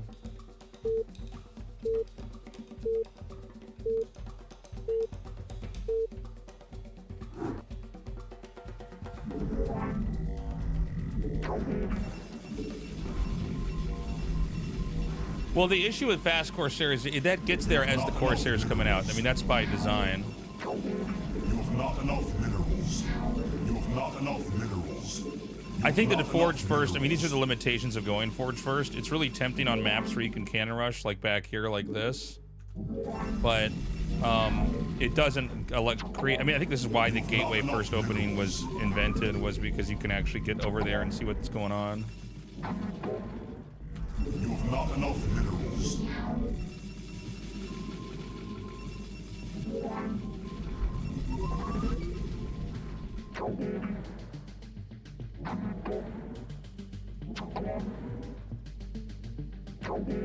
You have not enough minerals.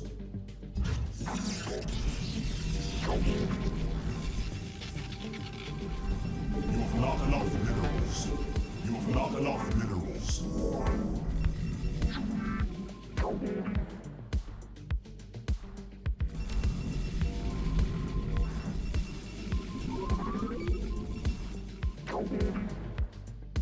You have not enough minerals.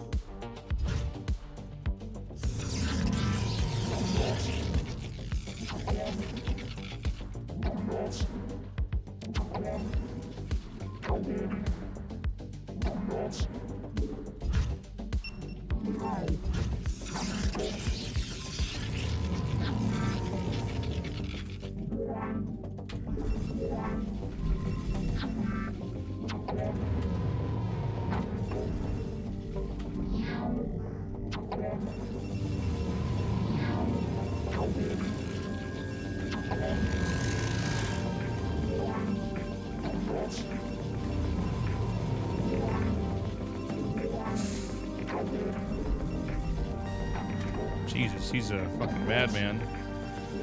We're not even gonna try to manor pile on you, but I'm gonna make it look like it, dude.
I'm too fucking greedy. This is a terrible idea. Fuck.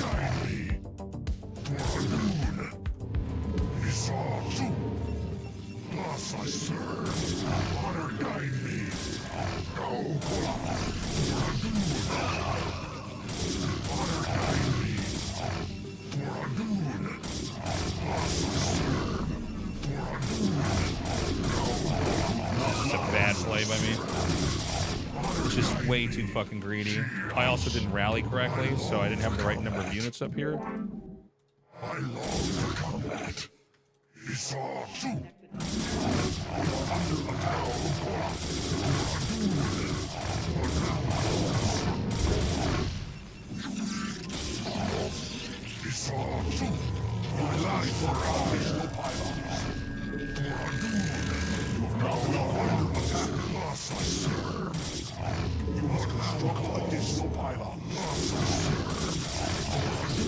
No, I think I fucked this up. It's funny, I don't really know the ins and outs of 2-gating. I think it requires just a lot more patience than what I showed here. I don't know.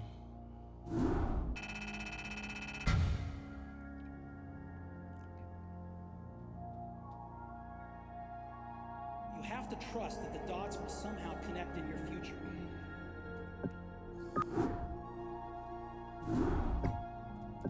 You have to trust in something. Your gut, destiny, life, karma, whatever. Because believing that the dots will connect down the road will give you the confidence to follow your heart, even when it leads you off the well-worn path.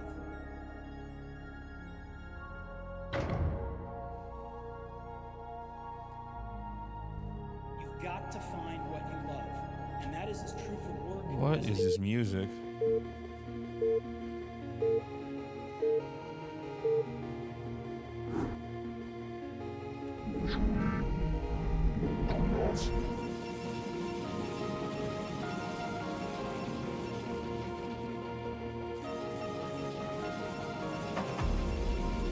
You've not enough minerals. You've not enough minerals. You've not enough minerals. You've not enough minerals. He thought I was just listening to like some self-help tape. You've not enough I'm like, I gotta believe in myself more, guys. Fuck.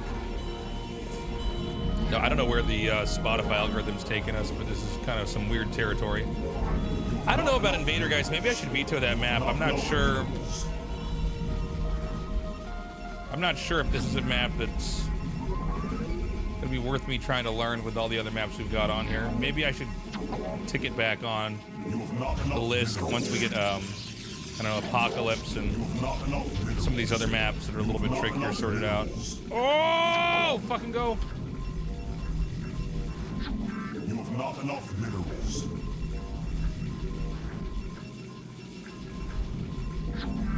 You must construct additional pylons.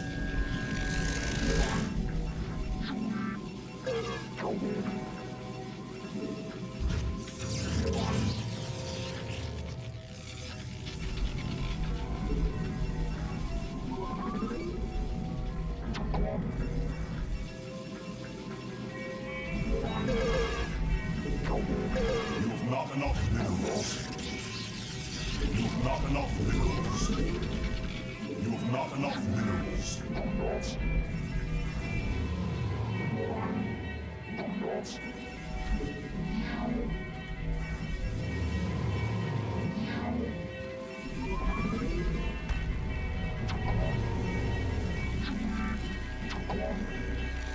Hello? You have not enough minerals. You have not enough minerals.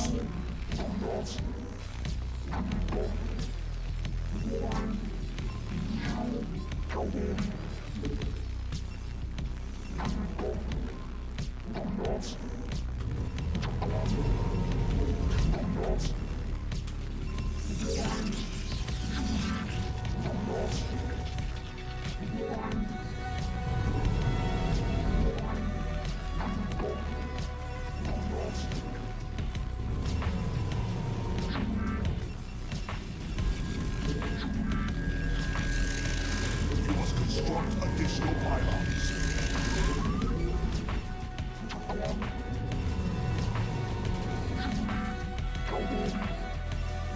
You have not enough minerals. You have not enough minerals.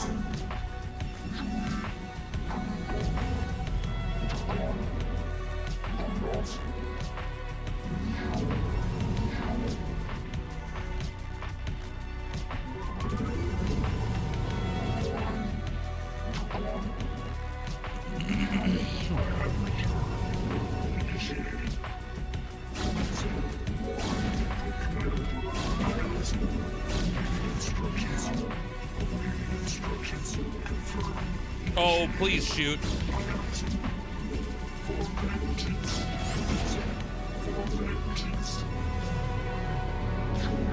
You have not enough minerals.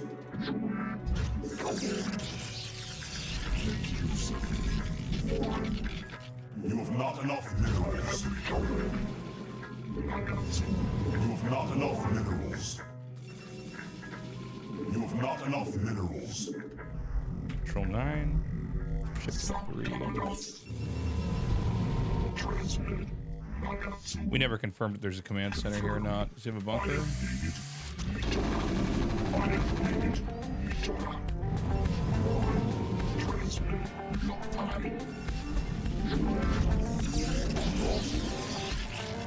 have not enough minerals. You have not enough minerals. So he never got to confirm my base. He moved in a little bit too soon with the SCV. There might be a second one on the map. I don't know. Upgrade complete. In this spawn, I think it's better for Protoss, so I think Terran's incentivized. Maybe even forced into rushing.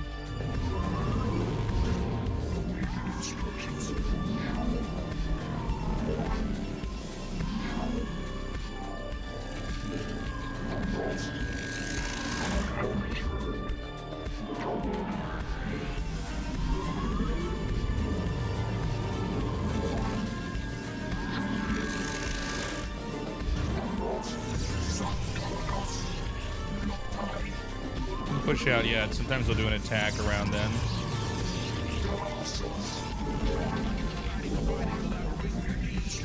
What is this music? You have not enough minerals. You have not enough minerals. You have not enough minerals. You have not enough minerals. Oops, got it. You have not enough minerals. Instructions. You must construct additional pylons. You must construct additional pylons. You must construct additional pylons. Not enough minerals.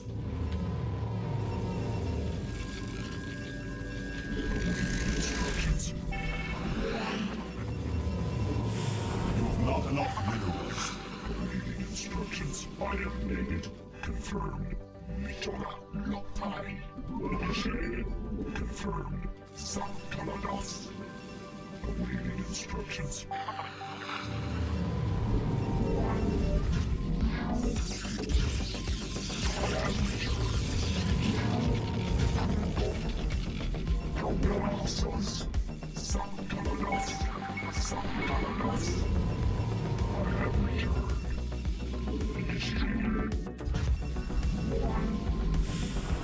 I didn't get the shuttle? What the fuck?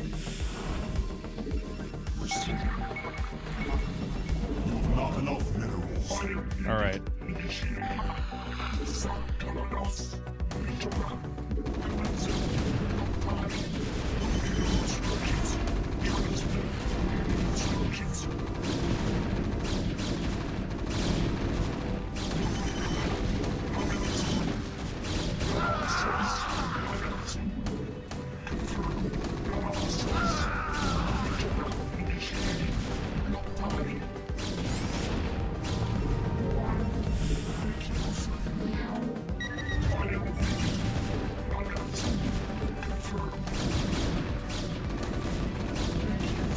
Oh my lord!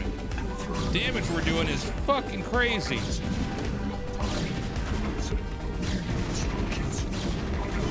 Never forget that Dragoons can two-shot tanks, man.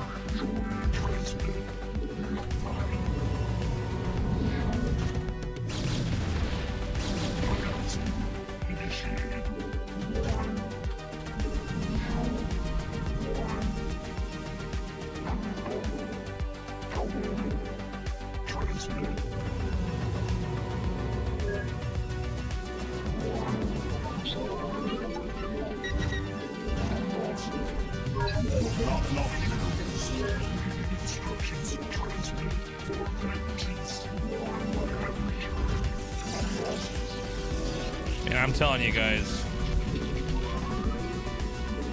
Sometimes it's just the 7 Dragoon push is just so fucking busted. It's crazy.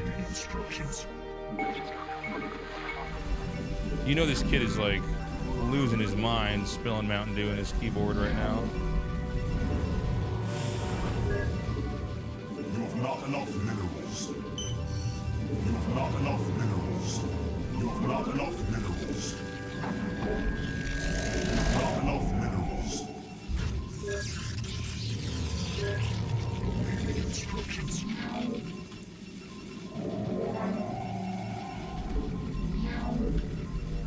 Upgrade complete. My life for hire. You have not enough minerals. My life for hire. My life for hire.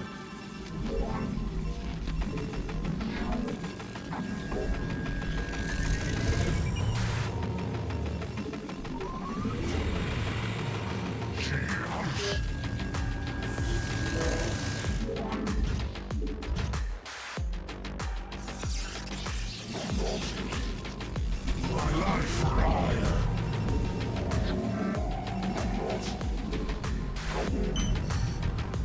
He saw too what man calls.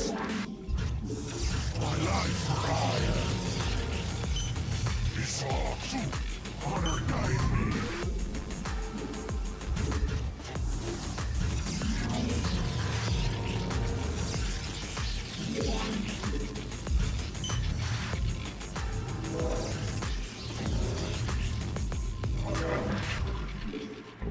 Instructions.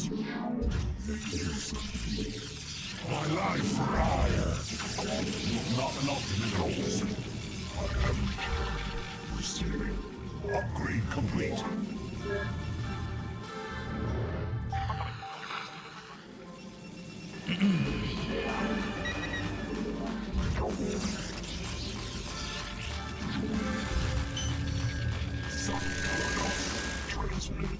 God damn it, I always forget this upgrade. Fuck. Oh. Your warriors have engaged the enemy.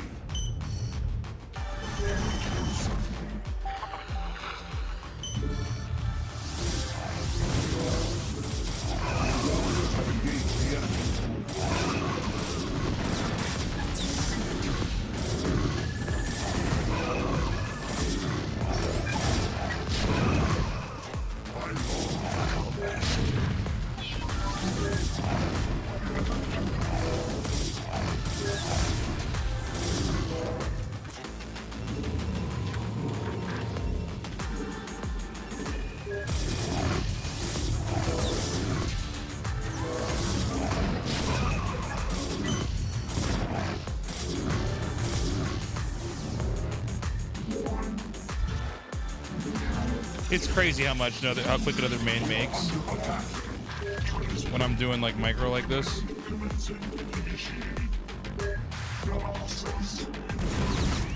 Jesus, he just killed that.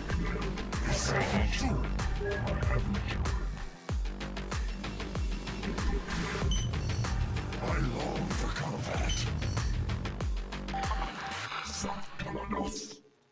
Upgrade complete. Your warriors have engaged the enemy. Oh, that ain't it.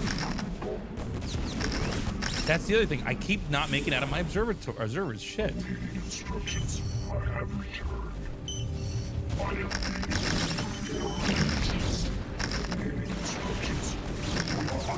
Alright, fuck this base. I'm giving up.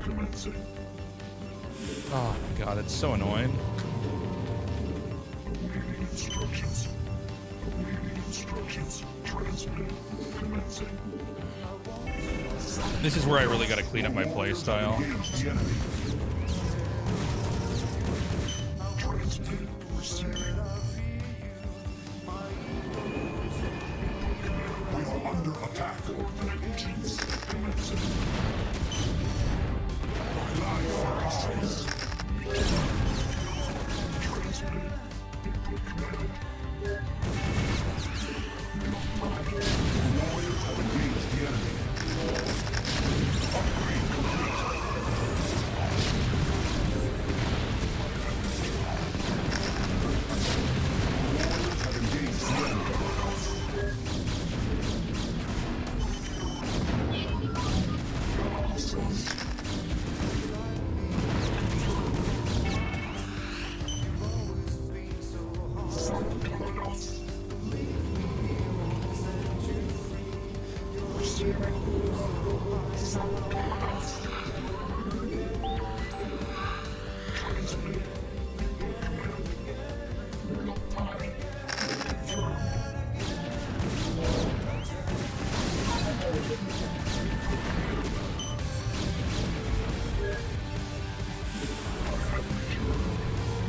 Dude, this game is so bad right now. This guy needs to leave.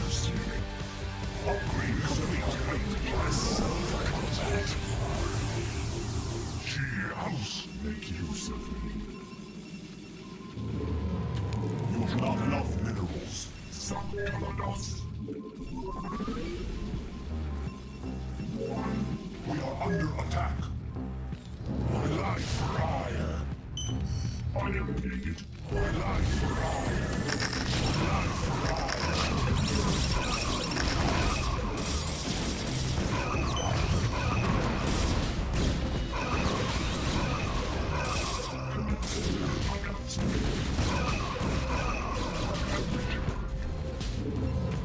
Your warriors have engaged the enemy. You have not enough minerals.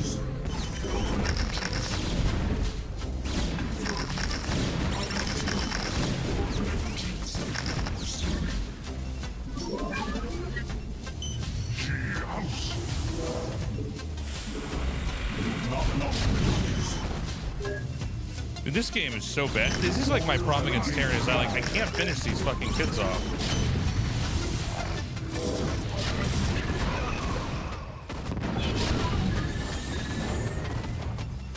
I long for combat. Instructions.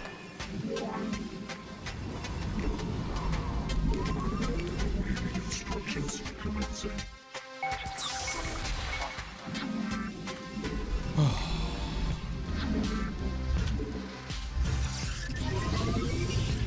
Instructions.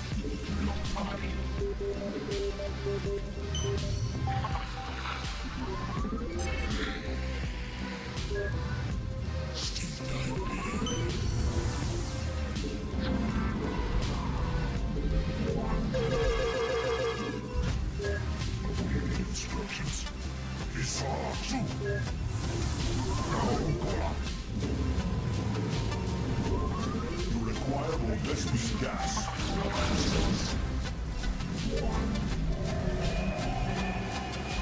Instructions.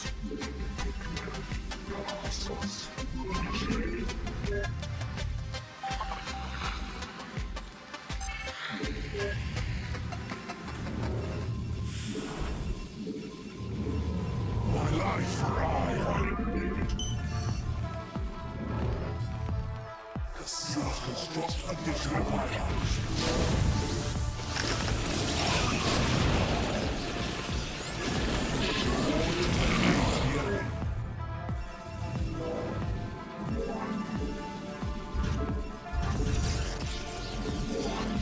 Here it is again, makes so fast.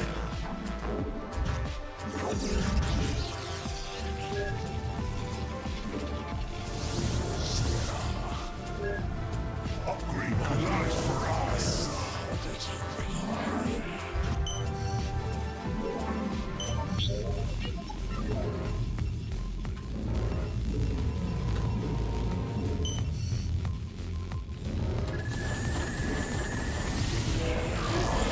Oh!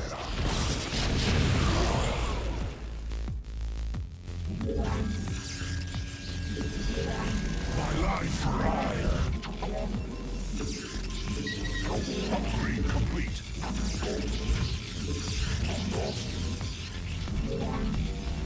My life for hire. You require more Vestige gas.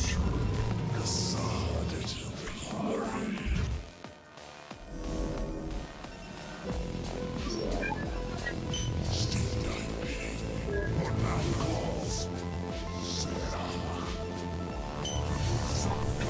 I long for combat. The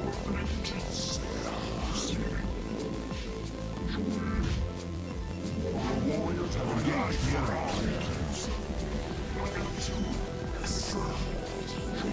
Oh my god.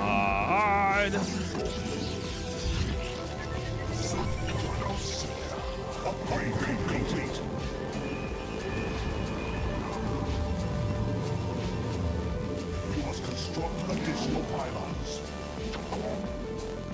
What?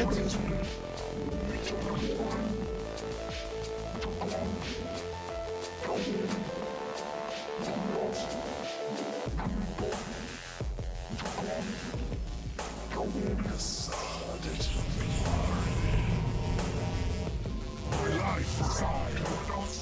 My life for hire.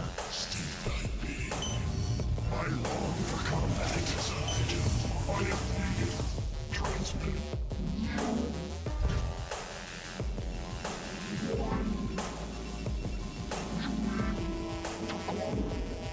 My life for hire. Your warriors have engaged the enemy.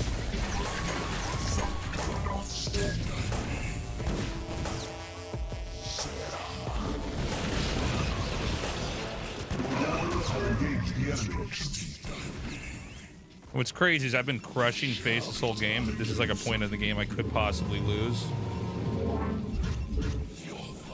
My life for hire.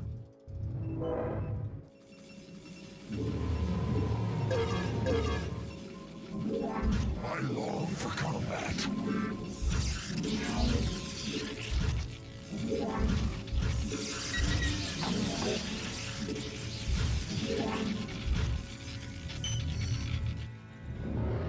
Make use of me. Your warriors have engaged the enemy.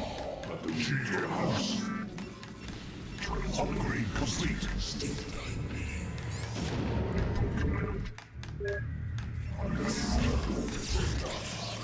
Your warriors have engaged the enemy.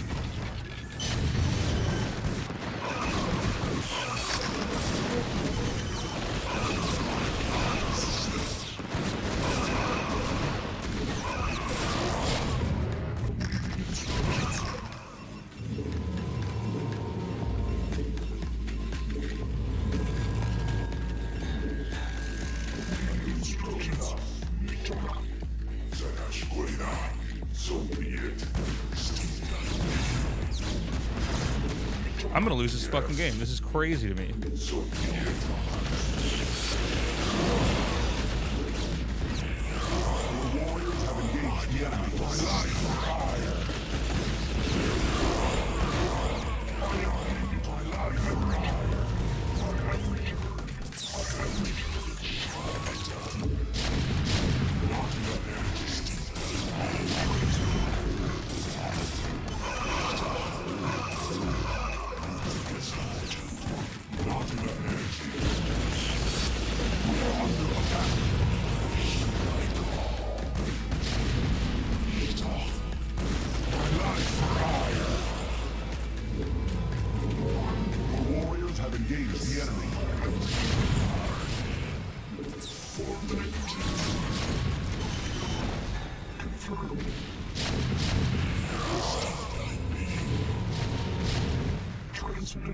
Upgrade complete. Transmit for vengeance. We are under attack. Life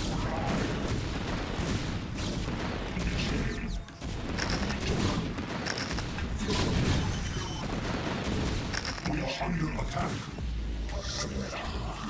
Make use of me.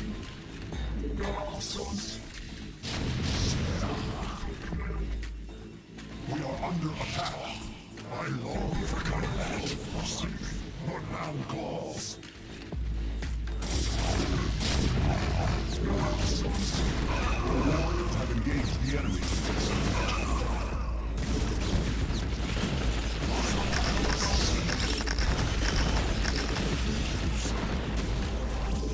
I am needed. I am needed.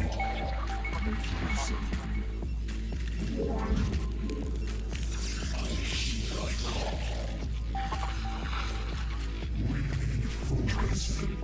Your warriors have engaged the enemy.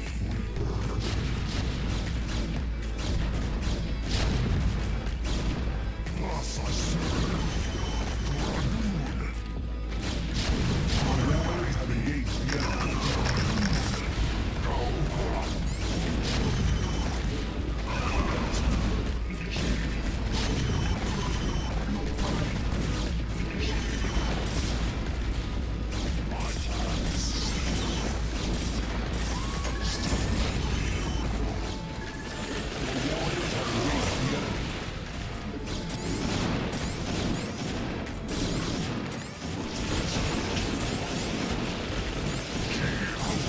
Holy shit. Could be doing a lot better. Got a little tunnel vision there. The Fuck. warriors have engaged the enemy. You think as I do.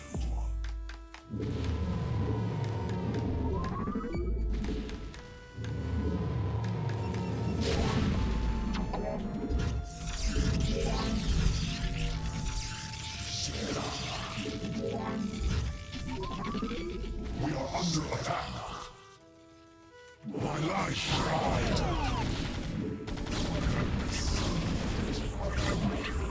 My life pride. Holy shit. My life pride. Honor time. But now close. Your warriors have engaged the enemy.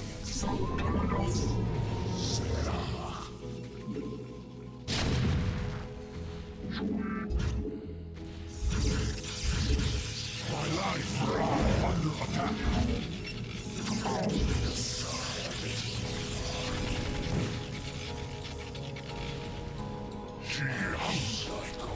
We are under attack.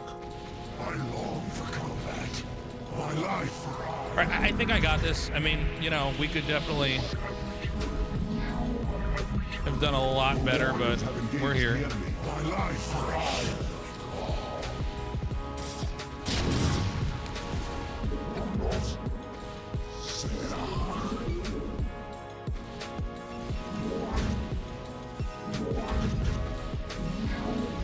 My life pride.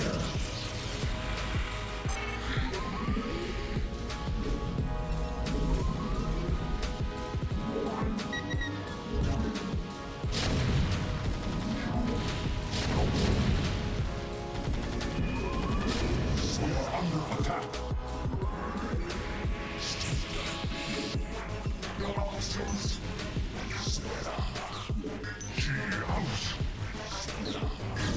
warriors have engaged the enemy. Construct additional piles.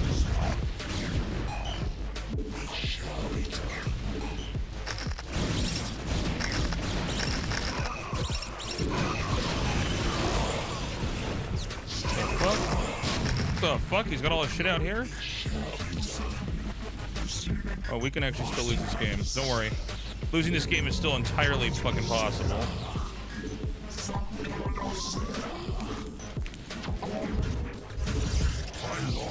warriors have engaged the enemy. Amount of fucking free wins Protoss players get. Aaron never gets a fucking free win ever. We are under attack. Life rise.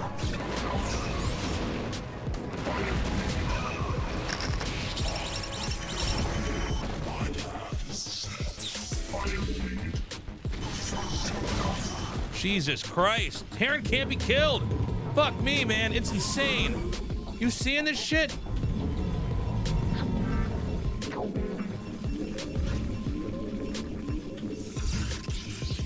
Oh my god, I've had this the whole game. This is crazy. I think he's actually had this for a while now.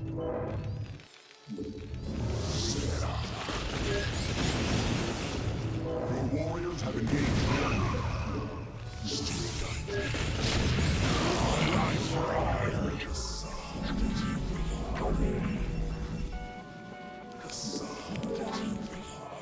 Your warriors have engaged the enemy.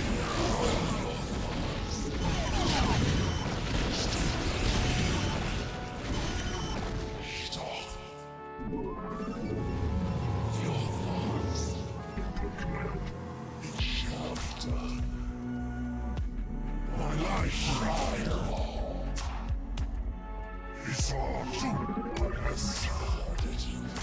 I think we need to get in between where he's rallying stuff.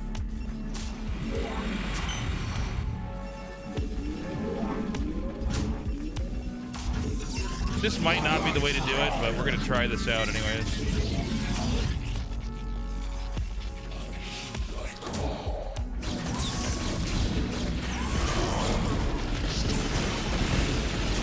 Alright, this is how we do it.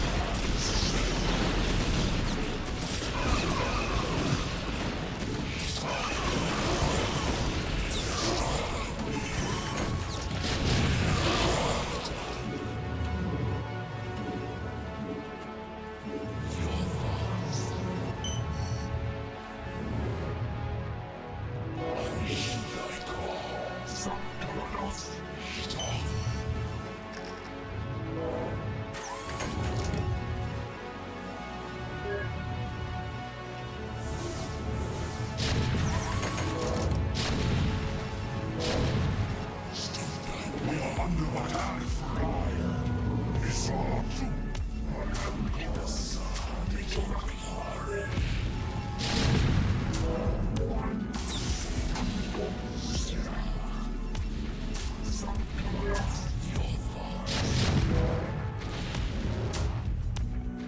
Why do I always have the fucking terrible spawns? Oh boy.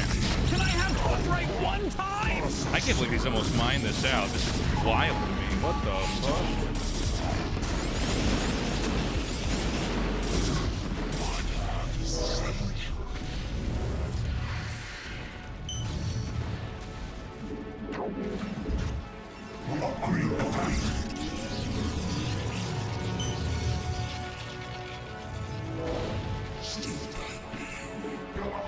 Thank you for the sub, whoever you are. I'm getting like no subs today, by the way, guys. It was bad, man. Thank you for the support. You know, PvT, I could be so bad at this. It's just crazy to me how bad I can be at this matchup. Or like how dead the Terran can be and it just like doesn't actually in the end matter. Your warriors have engaged the enemy.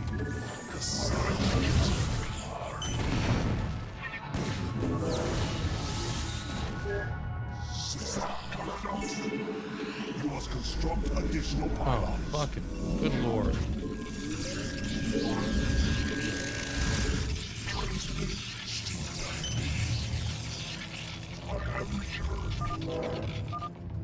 Son of bitch, man.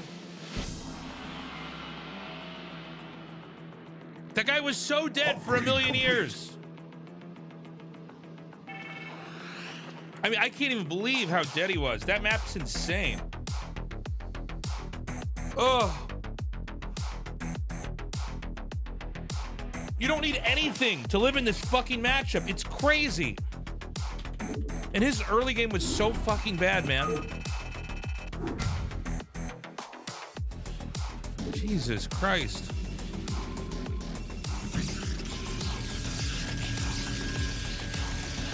So normally they go for some kind of aggro here. So I try to do, and if they're gonna go for aggro, they don't rush into siege mode. So I like to do a 7 goon push if I think they're not gonna drop.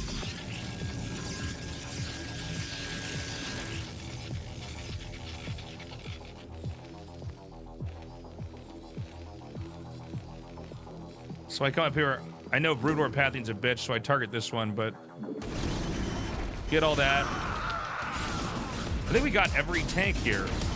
Yeah. So at this point in time, I've won the game. That's winning.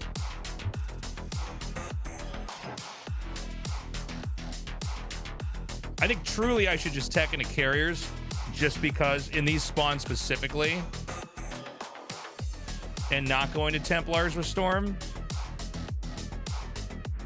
because there's no way for him to win if I just get carriers over here.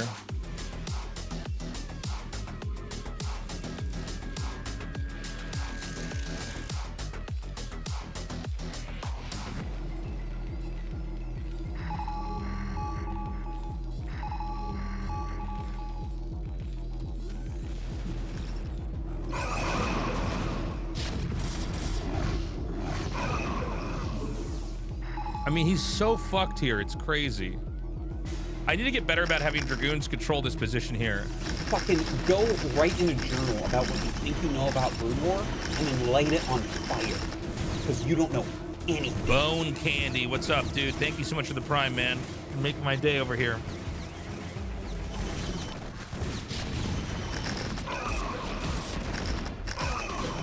Look at this. He's so fucked. This game goes on and I almost lose it.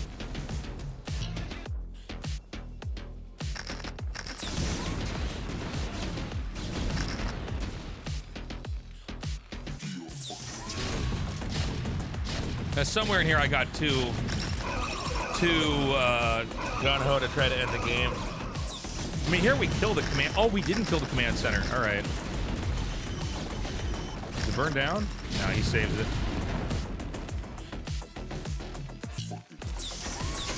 Yeah, I don't know what this is, man.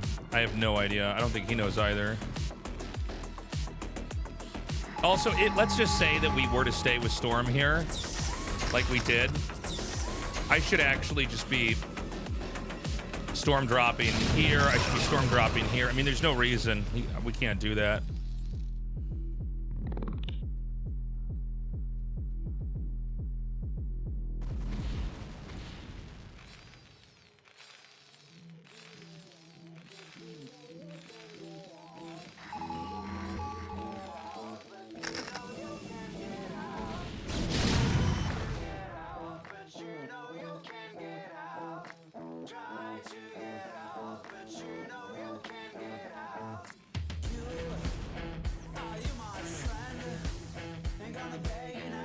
Fucking asshole.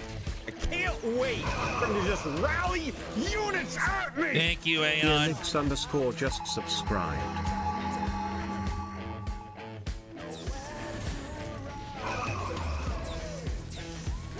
Yeah, this is just so sloppy by me. But we do get the storms that we wanted off. We do soften him up a little bit.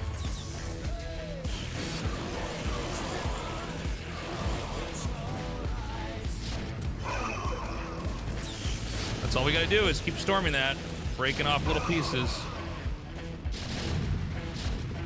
Now here I should have been, oh, see, I see what happened, yeah.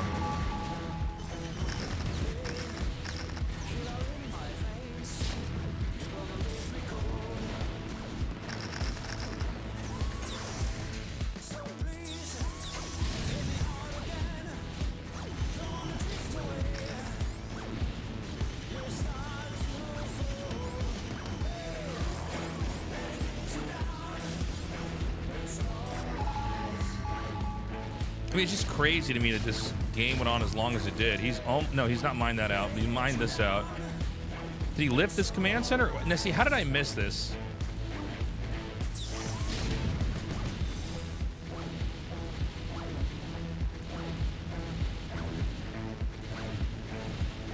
Huh.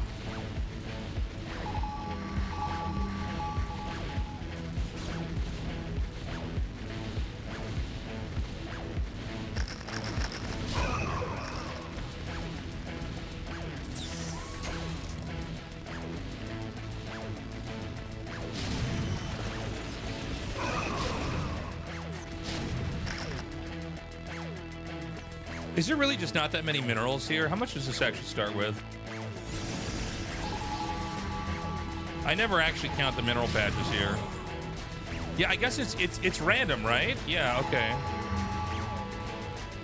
All right, I forgot about that. Because I got here and I'm like, oh god, it looks like he's mined a lot of this.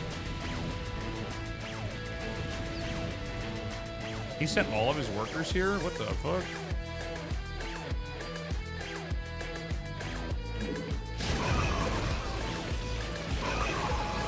Dude, it's wild to me just how many... how long they can last off nothing. Okay, we got the kill there.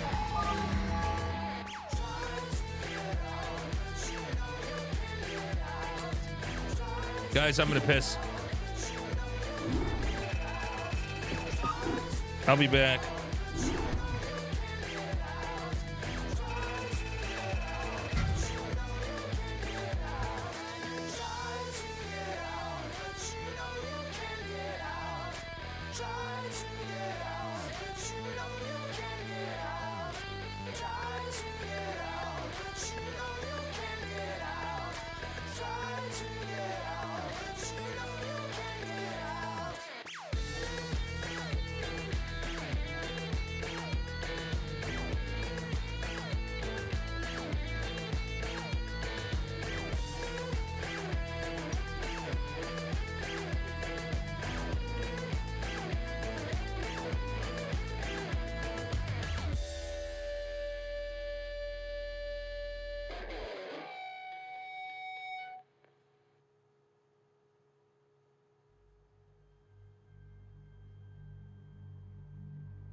Okay. What's up? OpG. I don't know how to say your name. IOPG. You guys ready for some casting? Are we ready, chat?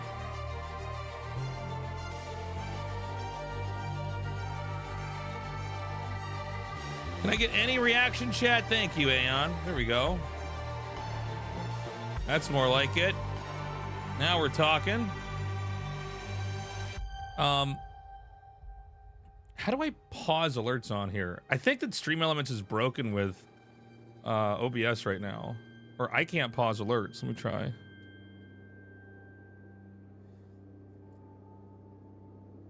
I upload all of them.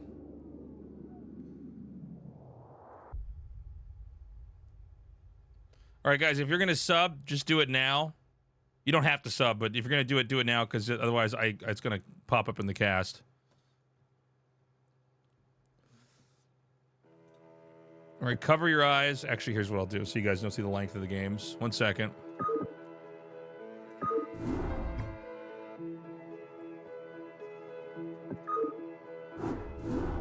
It's a secret.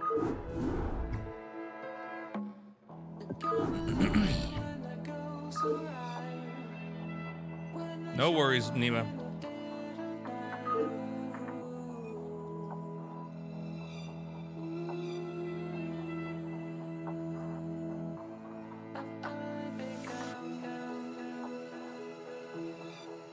Oh, fuck. Who was Chobadari? Oh, that's Hero. Okay, yeah.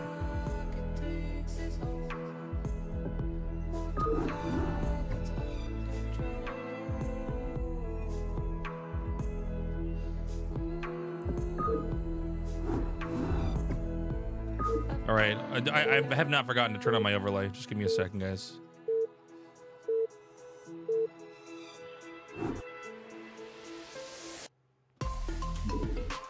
Ooh, this song is sick. What is this?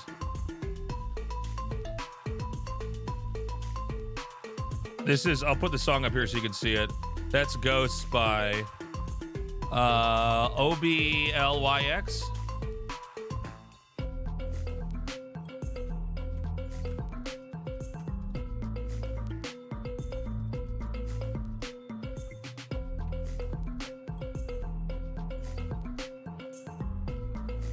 Yeah, no problem, man.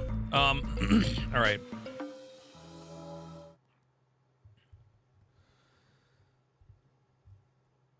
What's up, everybody? This is Tasteless. You're here on my YouTube channel. I am now trying to cast Brood War games regularly, as well as other RTS games that are going to be coming out in the future, like Stormgate and Zero Space.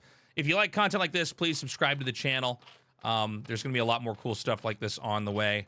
And join me on my Twitch stream at twitch.tv/TastelessTV, where I record these live. This is a ZVP on the map Neo-Sylphid. This is best over here in the red on the right versus Hero here in the blue. And so Neo-Sylphid is a map we've had a lot of games on. I think this is one of the better maps that's been made. Honestly, for a map that has a little bit more complexity as far as, like, you know, low ground entrances. These are usually a little bit harder to balance.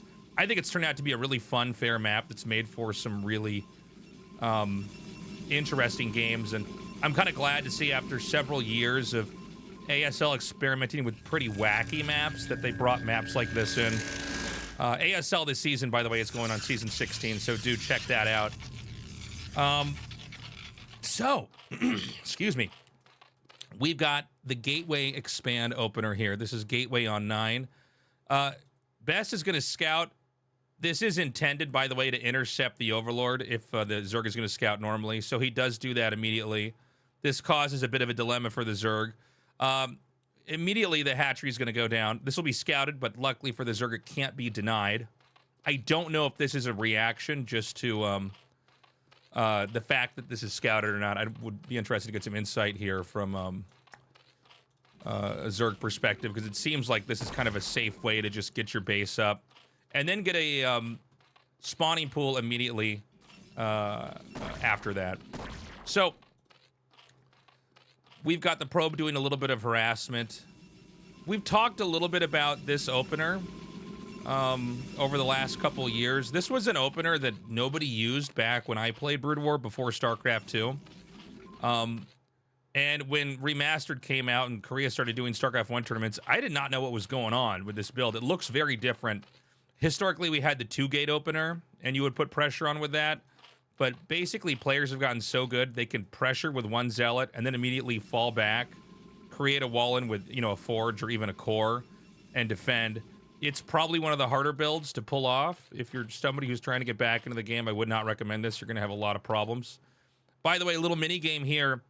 Always the drone will try to block 2 times versus the Zealot, if there's enough time to block 2 times, because it takes 3 hits to kill a drone. And even buying the extra few seconds before the Zealot gets there is big. Now, this Zealot, this is a really good position. Remember, you can basically 2-shot with a probe and a Zealot. He doesn't get a drone kill there, but this is the position that you want to set up. And the reason why this is so good is Zerg has to trade very unfavorably.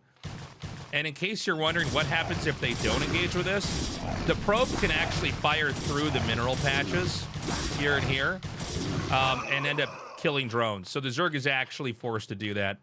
He does see the gas was taken before he was killed off. There's a second Zealot that's coming back in here. And dude, Hero is so good. You can see he's already wedged Zergling's back in this exact specific spot so that the Zealot couldn't get back here and trade as nicely, because this does create a hallway where it's Zealot, 1 Zealot versus 1 Zergling.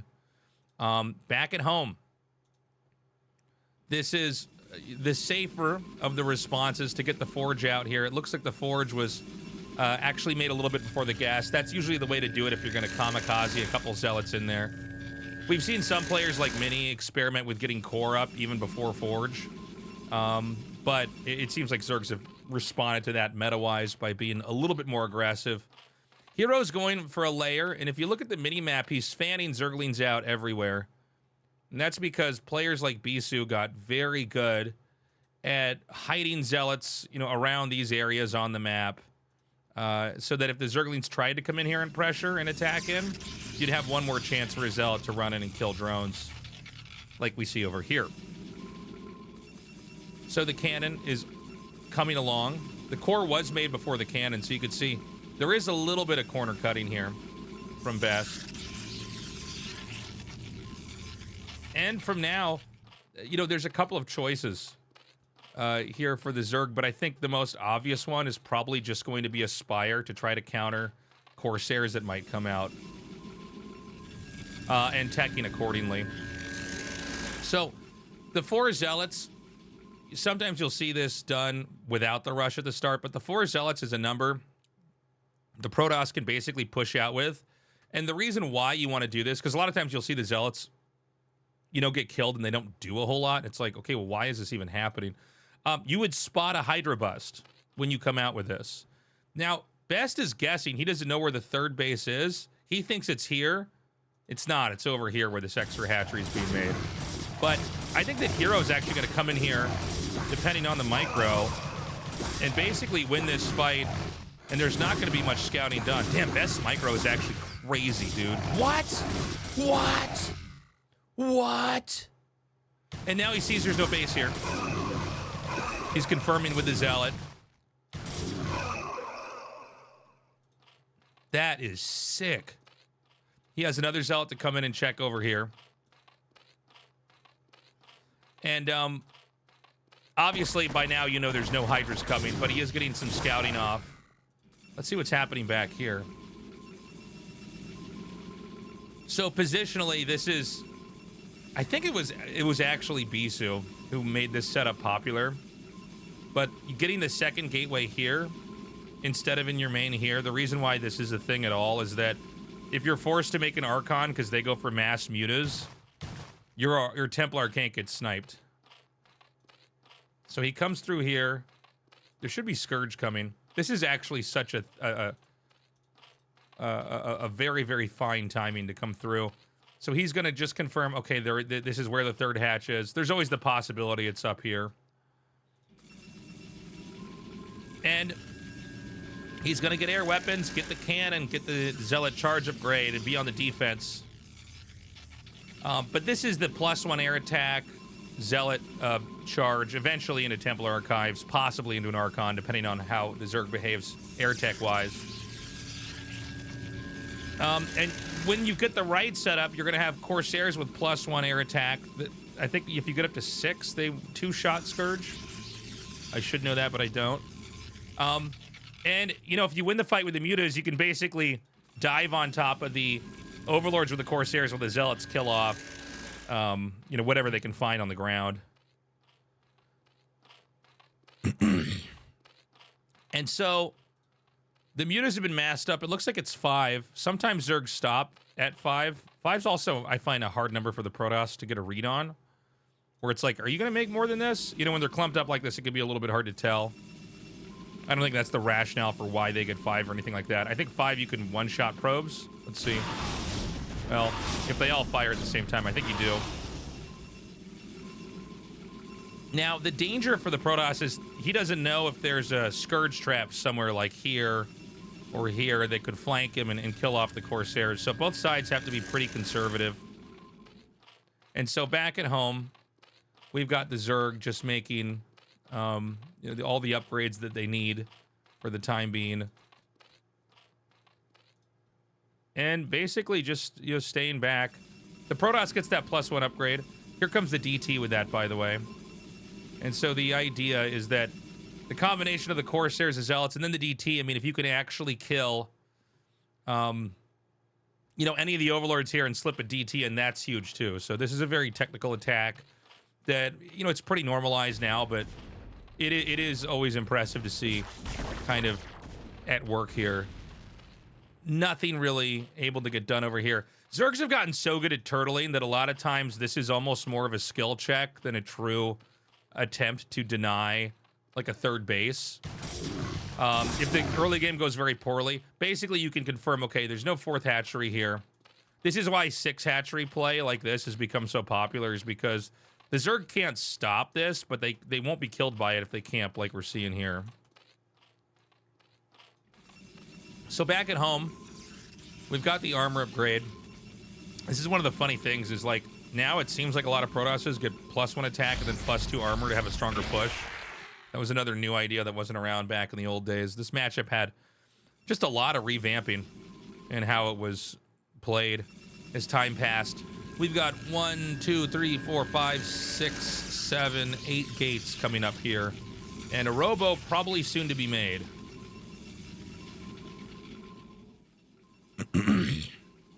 So there's a timing attack coming down here. One thing to point out is that normally you get about 4 cannons. I guess he's got 3 total if you look at that one down there. But he's set up his Zealots to basically counterattack. And so the idea is that he could attack here and kill off a hatchery like this and basically keep the 4th base denied. But as I'm watching this, I mean, doesn't it just seem like the Hydras can entomb the Zealots in their base and there's just not a lot they can do, right? Now, with the Hydras over here, the Protoss can come in and kill off a lot of these Corsairs, but I find this trade maybe a little bit questionable. Denying a 4th is generally always pretty good, but, I mean, this is quite a cost. The 8 gateways are up. Dragoon range is almost done. It's interesting to see that he doesn't get a robo yet. Maybe he knows with the few mutas that were out, you can't get lurkers that fast. But the lurker upgrade is coming, so he's going to have to get the tech to deal with that.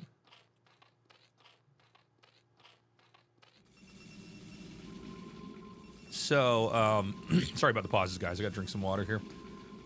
So, Protoss wants to try to slip up into this base. This is a pretty safe base to take. It doesn't have as many minerals as normal bases.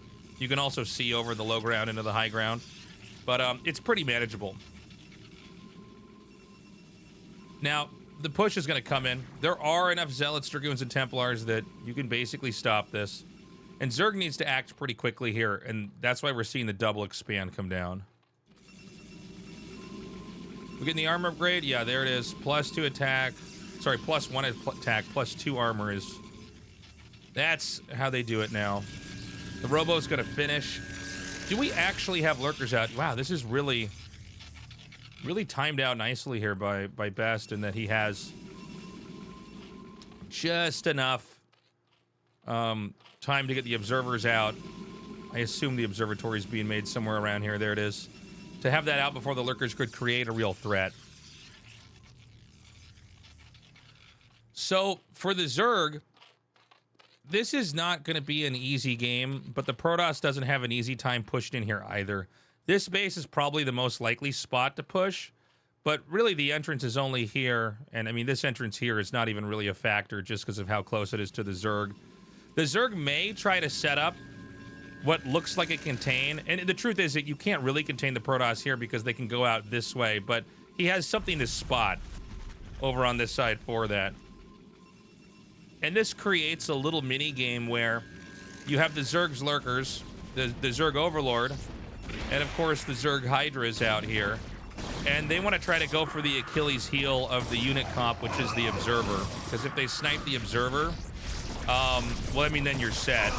And Best taking a note from my games and losing all the Corsairs right when the game gets technical enough that it's hard to take care of them.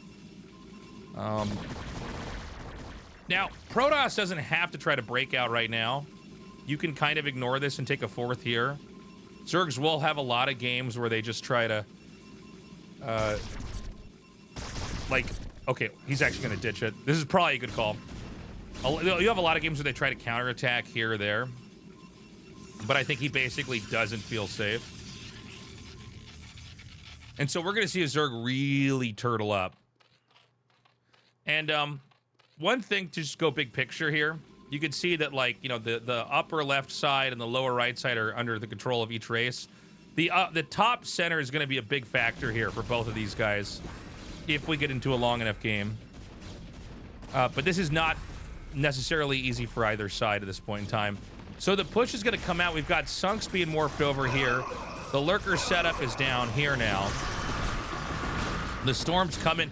The Dragoon count is insane.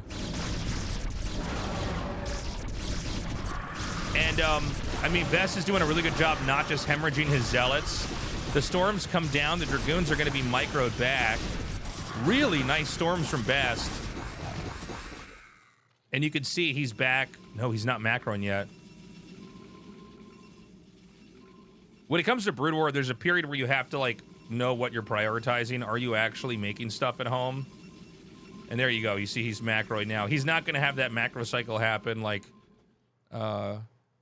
during the attack, because that's a lot of times how you just lose the game. You can get so much more damage down. And so, we've got the push coming in here. The Zealots are leading, but I think this is a bad read here for Best, because these Zealots are just going to disappear with the lurker spikes out here as it is. He's going to keep trying to push in. He's got to be careful. It seems like some of these observers are all in the same hotkey, so they're not really covering the same area. Dude, Hero's going to come around here from the bottom. I don't actually think that Best can get out of here. I mean, this is a huge play from Hero, just overpowering. Okay, I stand corrected, actually. It looks like he does manage to not get fully surrounded. And so the roaming Protoss is going to be okay. You know, in games like this, a lot of times it does come down to whether or not... By the way, shields? Huh. Is there not an extra forge?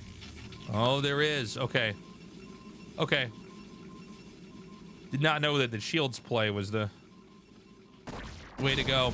So, yeah, as long as the Protoss is roaming and actually getting kills and kind of getting back out with value, it's okay. It's very easy to just get overwhelmed at this point in time. But the Zerg is just going to keep trying to lay all these traps, you know, setting up this gauntlet to try to get through all of these positions. And if the Protoss pushes, again, there's so much down here for the Zerg. More storms are blanketed, more Archons are made. Lings are going to come in. I only see Dragoons that can fight right now. The first Morphine Archon falls, the second finishes, but probably isn't enough. Just in the nick of time. you can see that Best is making just enough more zealots that the Zerglings can't simply overpower the Dragoons. I mean, on both sides, you can see that there really is an understanding of what's next. Hero knows when he needs to keep Hydras up to try to push observers back versus when he needs to morph lurkers because he's going to get overwhelmed if he doesn't. And when and where to send those Zerglings, whereas every time Best reinforces, it's like the exact right units he needed because he knew during the fight what he was going to lose. So this base is going to be taken. I mean, this is a very organic base to end up taking because it's just in such close proximity to the rally point. I do want to point out this base can become a major factor here. It's kind of up in the air who gets this base. And so, while we're also talking about that, this one has been taken here as well. And you can always block these entrances with lurkers and make it pretty impossible to get in. The Lings actually take this spot over here, killing off the Nexus. Beautifully done. And do we have Reaver tech? Not yet. It's not always the easiest thing to move into the Reaver section of the game. I'm going to check for Defilers in a second, but I want to just take a look at what's actually happening here.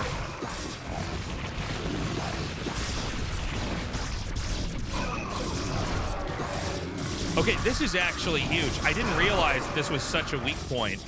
He's pushing in, and he's just going to get the hatchery. And, you know, with the creep dissipating, it's not going to be easy for Zerg to set up defenses there. Obviously, you can put lurkers and hydras, but having, you know, spores and sunken colonies, it makes a pretty big difference. It's funny, there was so much action up here that it seems like Hero overlooked the possibility of this being pushed and just trusted that he had enough sunken colonies that would ever be taken. We've got Defiler upgrades coming down. Consume going to be a major factor here with Dark Swarm and Plague. These are all the upgrades that are going to be coming in. And from this point in the game, the Zerg basically wants to chuck Plagues out and deteriorate the vitality of the army of the Protoss, and then try to take fights when they can. I see chat saying Defilers seem pretty late. I think so, but I think he also had to hard lock for a little bit into just making lurkers so he doesn't get overpowered. By the way,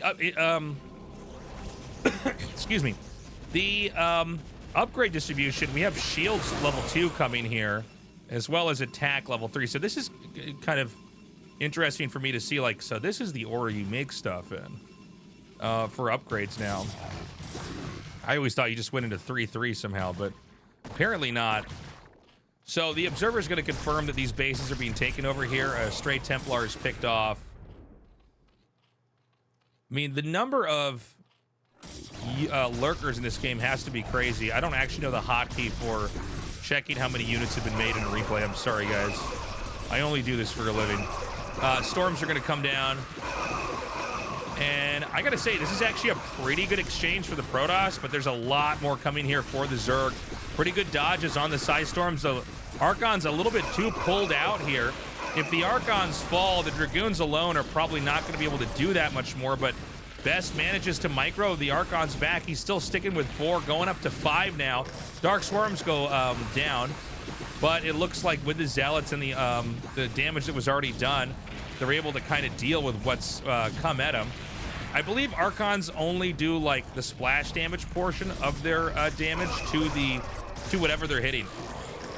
Chat's asking, do Reavers do damage into Dark Swarm? Yes, they do. Yes. That's why you basically have to get Reavers as an endgame unit, because otherwise you're just beholden to the power of Dark Swarm. But we don't have that yet. We do see games where Protoss either don't tech into Reavers or tech in very late. One thing is when you tech into Reavers, the game does slow down, at least for a bit, for the Protoss until they can get the action kind of going again. I think that basically the game plan here from Best is to try to push up into this base and kill the workers here. And I gotta say, I mean, between these Psy Storms and the fights the Zealots are having, I mean, he is basically chasing the drones out. Can he actually get the kills on these drones? Are they all going to escape? It's, what, 8 drones now on the move.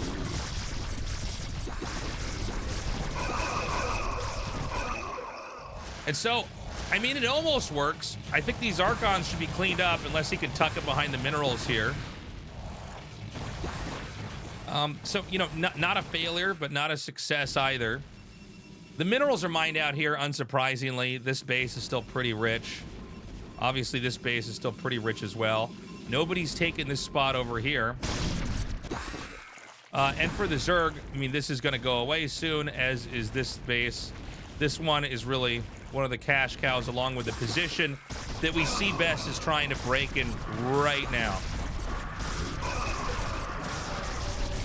And it seems like there's just enough lurkers. The Zealots can't overpower them. But with Psystorms coming down, that's a moot point. And I gotta say, I mean, it's kind of incredible to see Best. No Reaver tech here. I'm curious what the mindset is and why, but it does seem to just barely be working. He just seems to have enough muscle to kind of move around the map and take these fights. He's gonna do another blanketing of storms. The Hydras are a little bit injured here, but there's still more storms to come, demanding a lot of APM here from the Zerg. And right when the reinforcements come, so do the Protosses. Another set of storms come down.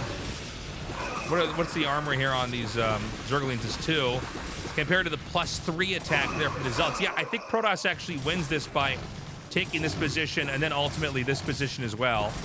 Keep in mind there's still a Nidus here, but you know, Zealot Archon is not going to have any problems against Zerglings. You need to get a lot of lurkers out before that becomes an issue. No sunks, nothing being made.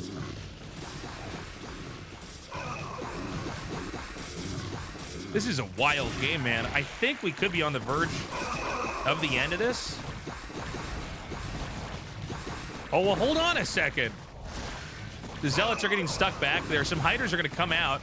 Keep in mind, with Hydras, if you snipe the Archons, they actually die pretty fast. Shields are not very good versus Hydra shots. So he keeps backing up. Is there any way that Best could just dive on top of the Nidus here? Warlings are going to come out.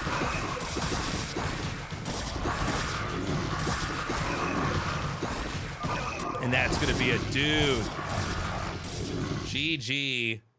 What a game. Still a little bit of minerals left back here. We never had the Reaver tech, did we? Didn't see it. Wow. All right, well, thank you so much for taking the time to listen to my solo cast here on my YouTube channel.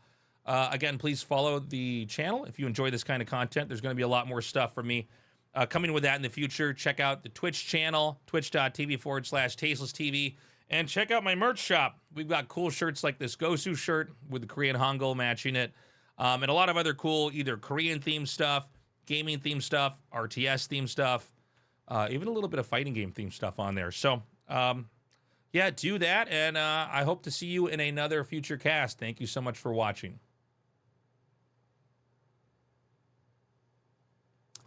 And now I'm going to change my shirt. We're going to do another shirt.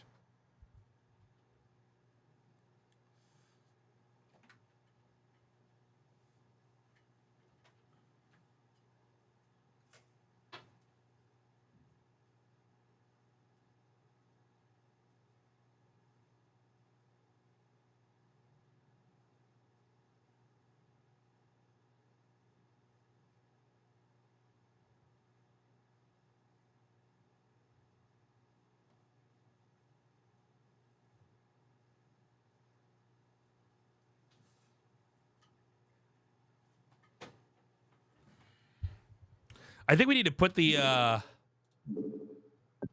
game.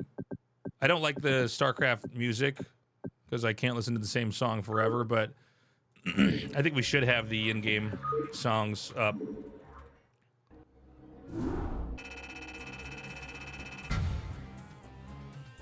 You're hoping you get a taste of it? You guys would see my pepperoni nipples. We need a lot more subs before we go to that, man. Okay, 1 second.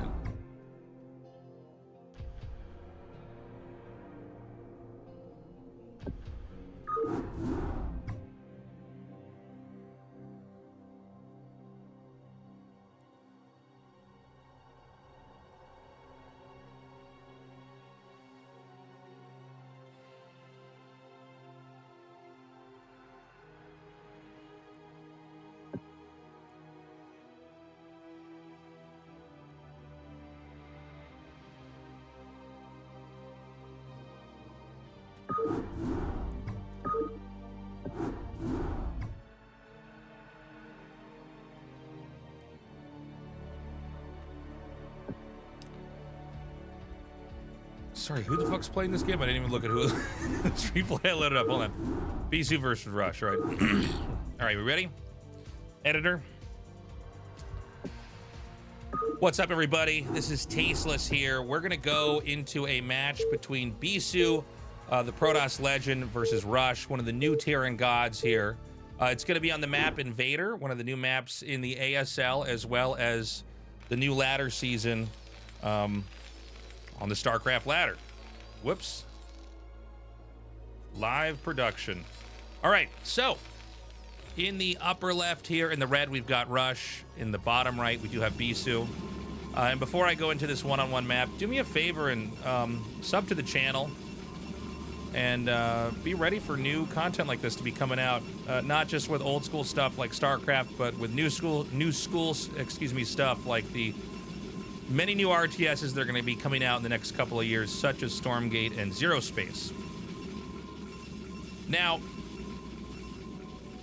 this is honestly, I think, a pretty tricky map to play on. And so, because it's a new map, I always find it a treat to see how new players, or sorry, top players are going to play on a new map. So it looks like Bisu's going to set up for a gas steal. This has been probably the most common build I see from him in professional games. And it looks like this match versus Rush is going to be no exception. And so you don't have to make the pylon here for a gas steal. You could do a gas steal where you get it no matter what, and, you know, put the pylon out like this. But with this one, it does give the Terran a situation where they're going to feel forced to pressure. Is he actually going to gas steal? I assume he's going to do this. He's basically got it mathed out that he'll exactly have like one more set of minerals before the Terran. So there it is. And this iteration of the gas steal is one where the gateway is here to cover the Nexus. So it's basically a pressure build. Not a full-on rush, to be clear, just a pressure build that forces the Terran to defend while the Nexus can be made over here. If you watch some of my games that I play when I stream on Twitch, which you're welcome to join me on anytime, I'm usually on in the afternoons in Korea time, I tend to make the gateway here and then try to put a full-on rush with this, but that's a little bit of an older way to play. This seems to be the more popular route. Now, the dilemma for the Terran when this happens is they can try to do an attack with Marines and SCVs, but at the same time, if it backfires, I mean, the game's just done. And so the Terran has to make a lot of very difficult decisions while the Protoss is trying to figure out how they can best cut corners. This is a really, really strong and I think smart response, is to put the eBay down here. This is cheaper than a barracks. Obviously has a lot of HP. Does it have more HP than the barracks, actually? I don't even know. No, it doesn't. Barracks has 1,000. But it denies the Nexus by a little bit. Now, the workaround for that is that you can make some extra probes or make an extra zealot so you're still spending your money. And by the way, oh man, I gotta step up my observing game. So the first zealot's gonna get in. Remember, the probe has a ranged attack of 1. So it can sometimes reach the Marines when they try to hide in this spot over here. It's 3 zealot hits to kill a Marine. And Bisu is probably one of the best moving shot zealot players in the entire world. And so that one's going to go down. You can see there's a bunker here with 1 Marine who's apparently his gun is damaged, according to this little icon. That's crazy. The zealot can just ignore the Marine. The zealot does not need to worry about it because it takes so many Marine hits to kill a zealot. Bisu's got to be careful because when you're doing pressure like this, an overextension can result in a death where the Terran can just Marine SCV rush you and kill you off. So that zealot's going to leave the base only with 1 HP lost. Rush goes for a dive. Reaction timing pretty clean here by Bisu.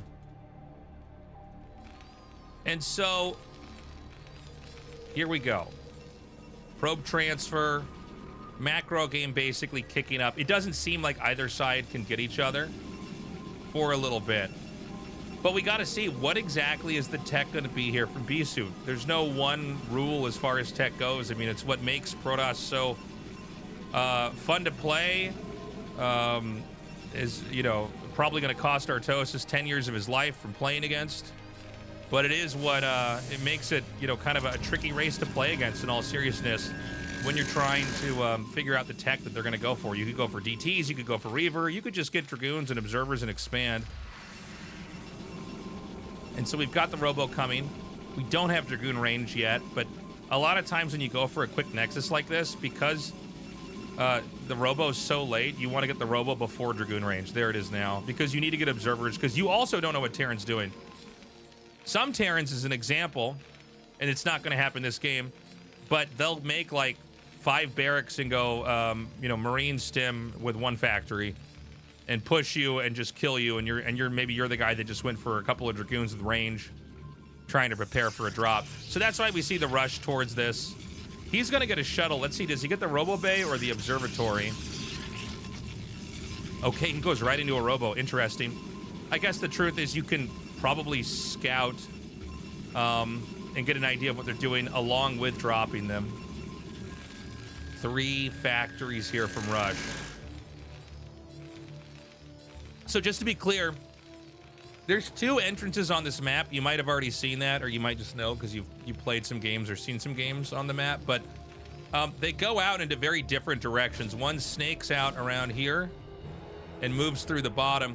This one goes up over a pretty big high ground area, which is right here. So this is one of these maps where if you're not really on top of their exit, they can just blindside you. That shouldn't happen here, but sometimes the things that shouldn't happen in pro games are exactly what happens. So we want to watch for that. I mean, if you're not looking, you can get blindsided by an angle you might not have been appreciating that they could come down. So it looks like Bisu's very much ready for that with the 1 Dragoon out here, and then it seems like there's a Dragoon that's basically checking for anything that could be hiding around this corner. Bisu's 3rd base is coming along.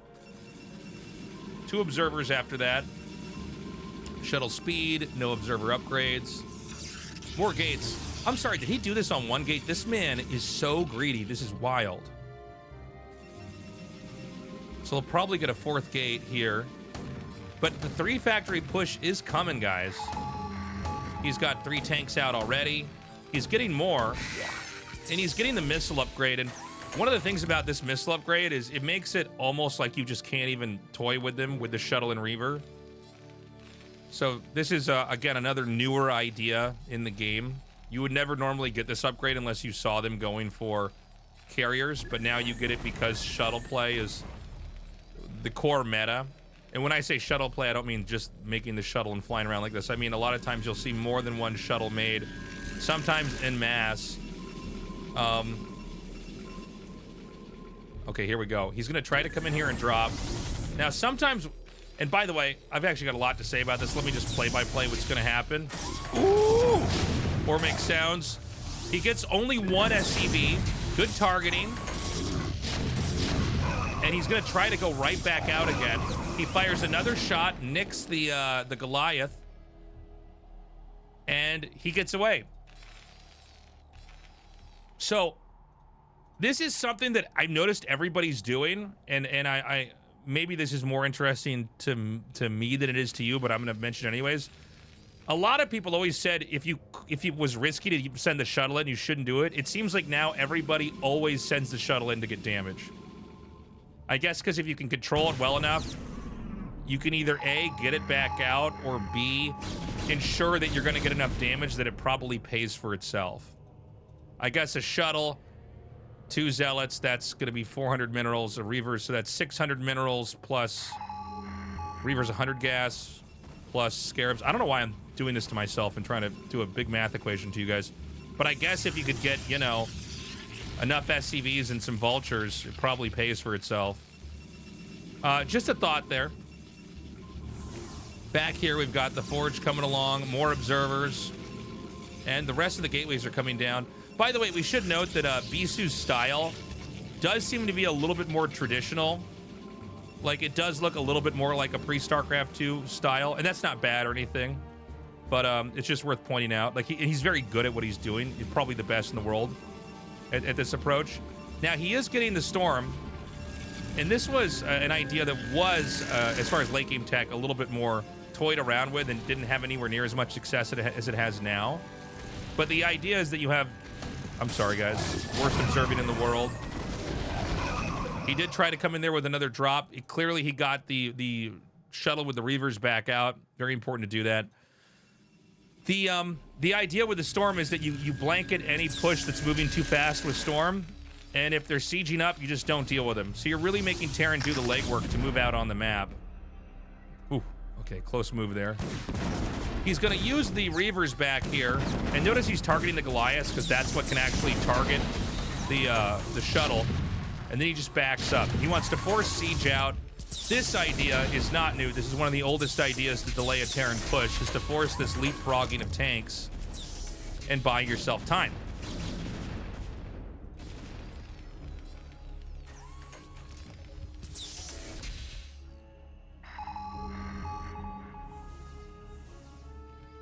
So the push is going to come up. Now, if Terran gets control of this, it's going to be hard because you can reinforce here pretty easily. Nice targeting with the Reaver. He's got a very weak Reaver. He's got to be very careful to not just throw this thing away. The second shuttle does have Templars in it. Dude, I don't know, man. This is looking pretty scary. There's not a ton of Vultures, but there's also not a ton of Zealots either. And Rush is going for it. He's just going to try to go right in here. There's no Zealot charge. He's going to try to come up. He gets one Templar out. That's a really good Storm. Another really good Storm. Another one. And is there another one in here? There is. Dude, he's showing so much patience and even storms those Vultures. That's another important thing to note. It's not just about storming the Vultures or the tanks. It's about just getting whatever clumped up units you can get. And I mean, he's almost done it. I see more units rallying out here. He's got another Templar out. He's dropping some Zealots. The Archon from the Templars that stormed, excuse me, are out. More Zealots are coming up. He's got the shuttle with the Reaper out here. He can do some great targeted shots, and he does just that. Gets another one off here. Dude, Bisu is a god. And the push has been shut down. It's Terran on 4 base, Terran on 2 bases, Protoss on 4. I don't know. Yeah, no way to expand there. There's a pylon there. GG. Rush takes that game. Bisu over here. By the way, never getting another robotics facility. That's kind of more common in the meta. Really, gateways are still being made here. And, you know, that's Bisu, man. Kind of, he's just so good at doing exactly what the Terran can't allow to have happen, slowing the Terran down enough. I'm really interested in the fact that we see this more and more, where Protosses will always fly in with a shuttle, 2 Zealots and a Reaver, and try to get some damage done, and try to get some value. I guess, you know, I'm from a more conservative era. It's still in how I think about the game. But there you have it, man. Bisu's still viable. Rush, I think, putting up a good fight, but ultimately, when you do a push like that, you have to actually win the game in order to take it. So thank you so much for watching that cast of mine. If you want to see more of this, you can either subscribe to the channel on YouTube, or you can join me on Twitch at Tasteless TV on Twitch. And before I close it out, we've got cool merch, tastelessthreads.com. It's a GLHF shirt. I should have gotten a taller chair before I recorded this. But yeah, check out my merch there. And I hope I see you in a future video. Bye-bye.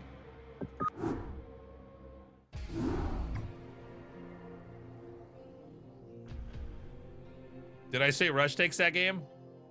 Oh, well. All right, guys. Gonna change shirts again.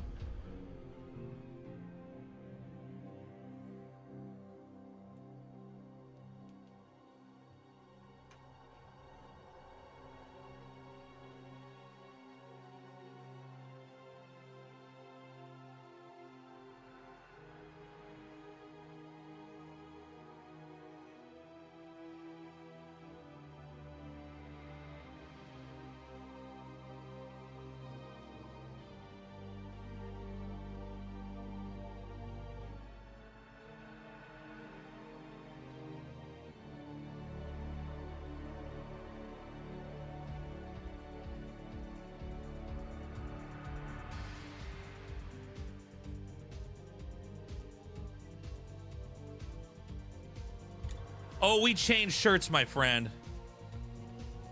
How's this looking so far, guys?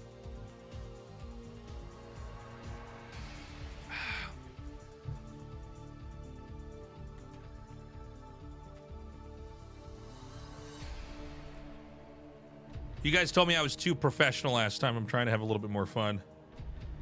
I do enter a mode when I cast. And if I'm with Artosis, we bring each other out of it, but...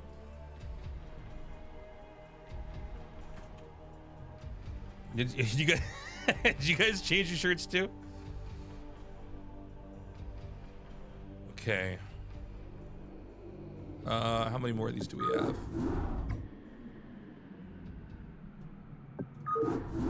We could wear the suit, but the idea is we're trying to sell the merch. I put a couple of these videos on YouTube, and I just, like, the merch sales went up. I was like, oh, people that watch the YouTube get the merch. It seems like, you know, the stream is small enough that everybody that wanted merch got it, basically.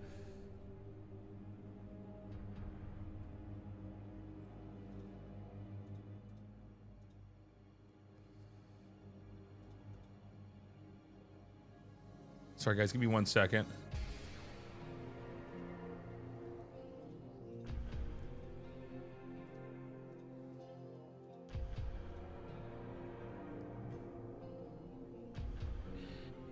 You know why we had the blazers and the t-shirts there? It's because they wouldn't let us not wear a blazer. They were like, we want you in a suit, and I'm like, I'm trying to sell merch. And so then they we were like, all right, we'll compromise. We'll wear your blazer if you let us wear our shirts. And then a bunch of other casters were wearing blazers and shirts, and I'm like, what the fuck are they doing? All right, let's see what I've got.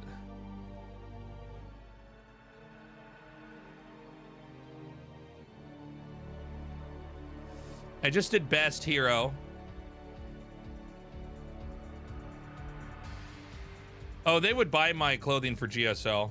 They have wardrobe. I've never brought a suit in for that. Although I might have brought in a blazer. I think I got him to okay my blazer when I was wearing Handsome Nerd shirts. Give me 1 sec, everybody.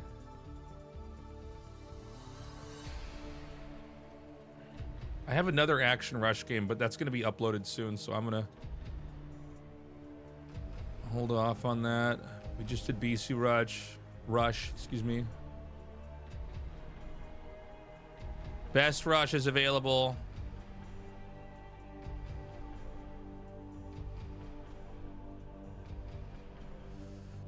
Let's do Stork vs. Light. Sound good?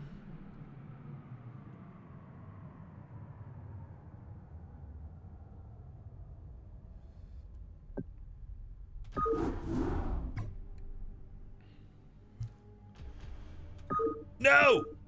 Okay. Not a big deal. Sorry.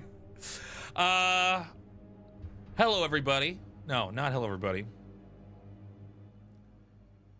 Hello. Now I can't fucking do it, guys. What the fuck? Now I can't do it.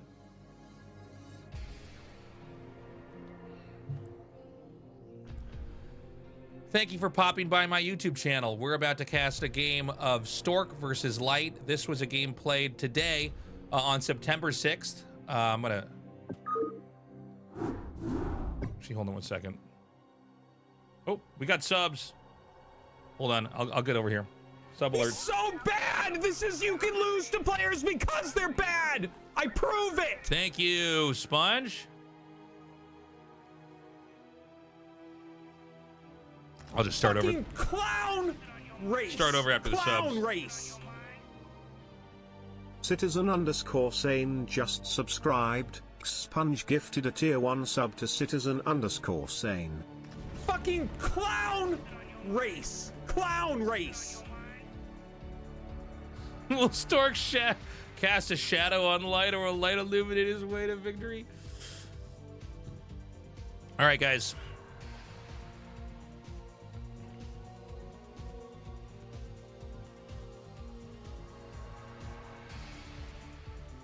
Okay.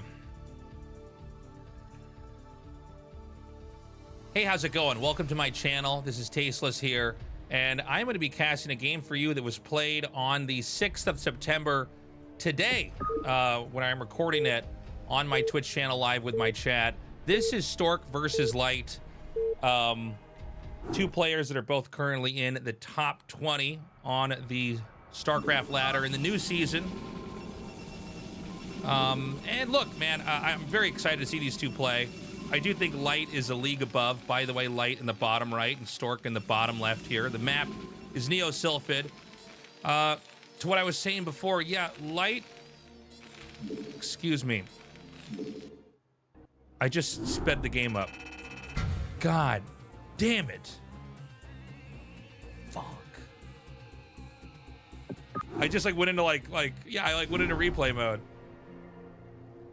From the top, Act 2. Act 2, Cast 3. Fuck, man. I've actually talked to some people I've worked with about this. Like, I think I'm better if it's live because I just can't. If I fuck up, I'm like, all right, well, whatever. I'll just make fun of myself and go on. With this, I'm like, well, I made a mistake in the first minute. I should do it again. Edit gang. All right, ready? Hey, what's up? This is Tasteless on my YouTube channel. We're about to cast a game of Stork versus Light. This game was played on the 6th, so just earlier today, on the Battle.net ladder. And it should be a good one. Both these players in the top 20 as far as rankings go. Both these players regulars in the ASL.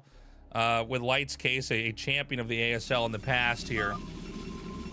And let's get into it. Stork in the bottom left, Light in the bottom right. The map is Neo-Sylphid. This is, I think, a map that's made for some really wonderful games. I think it's very fair in PvT. It creates a lot of situations that can be very unique and interesting.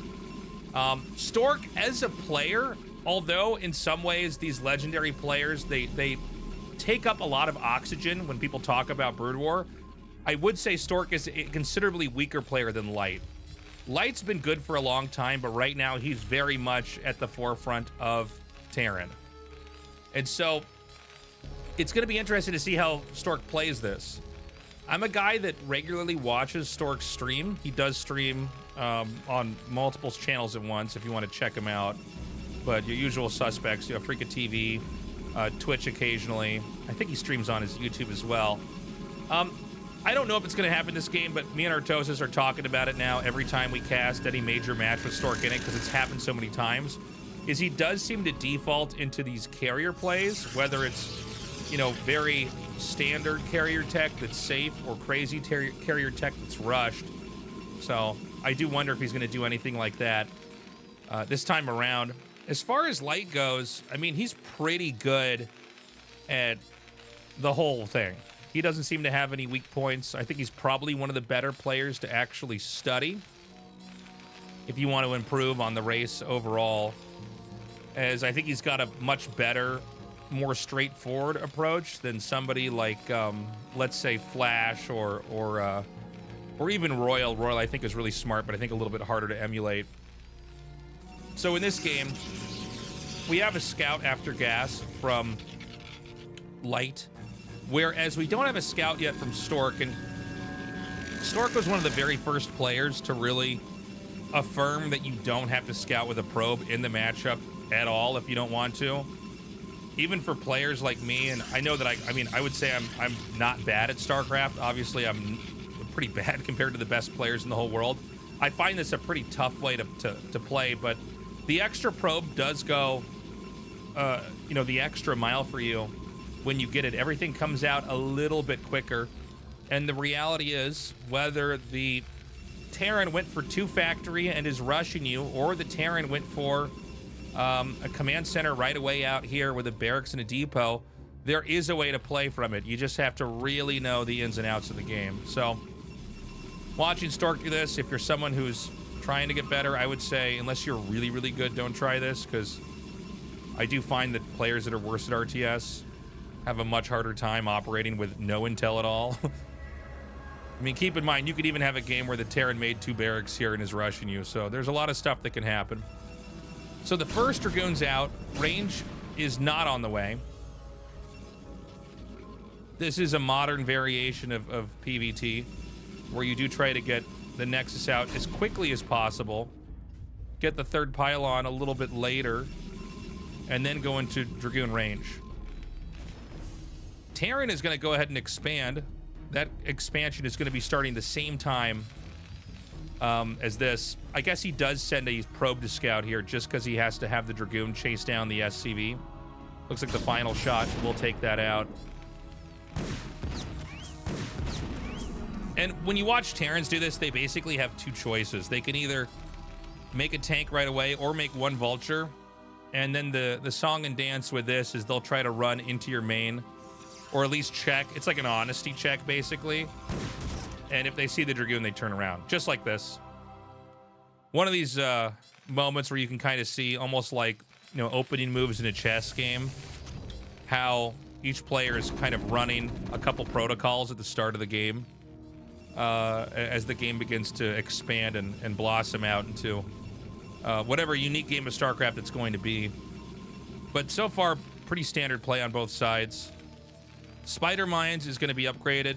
I mean, the Vulture's alive over here, and the places Protoss want to expand to are here or here. You don't really want to expand here because it's just very easy for the Terran to push.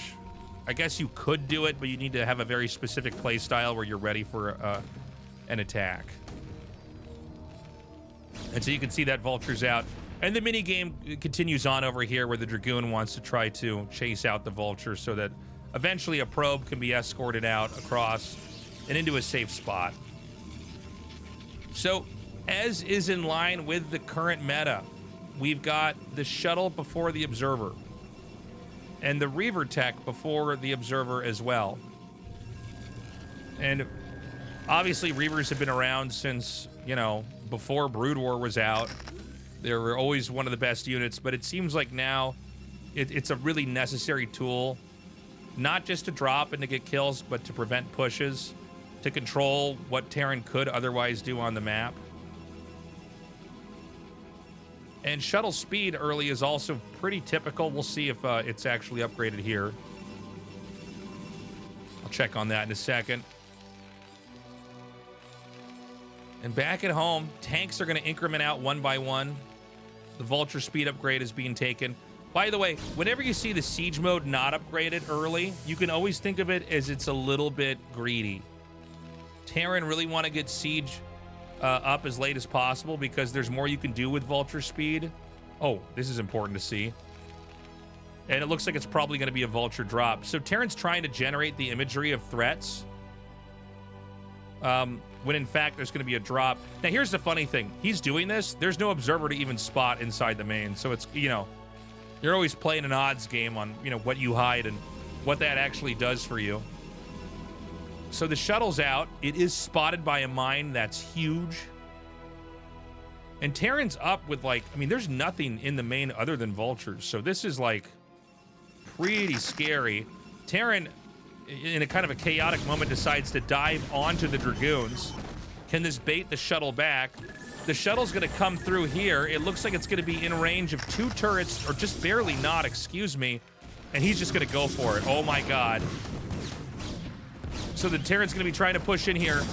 The Reaver already has 3 kills. Presumably those are all SCVs. Buggy Scarab does eventually fire. This is going to be picked off. A Reaver is started back at home. The Observer's out to spot. The Scarab's reloading. Oh my God, he's going to pull the probes over here. This is crazy. And he's going to just try to attack in. Spider Mines are being laid and buying time. The Reaver's actually slow moving down to the expansion where all the rest of the SCVs are. The Dragoons are continuing to fight. Stork's targeting is so good. A Scarab is going to not... Okay, he's going to get that tank. He kills the Vulture. Both sides are in a lot of trouble. He's migrated back, tank at full health. The Vulture about to fall. Light is literally chucking SCVs 1 by 1 to buy time. Anything that he can do. Not bad control, but the Vulture still falls. He gets another SCV. What an insane interaction. Whoa. This is wild, man. Oh my God. Okay, so where are we at now? 39 SCVs to 41 probes. By the way, I love that this is a feature and remastered instead of me just guessing. Dragoons are continuing to come out. I don't believe he got shuttle speed, right? I don't think that was actually upgraded. The building was really just a casualty of, you know, whatever you could do to not lose, you know, your entrance up here. And I think this game might just, it might just normalize.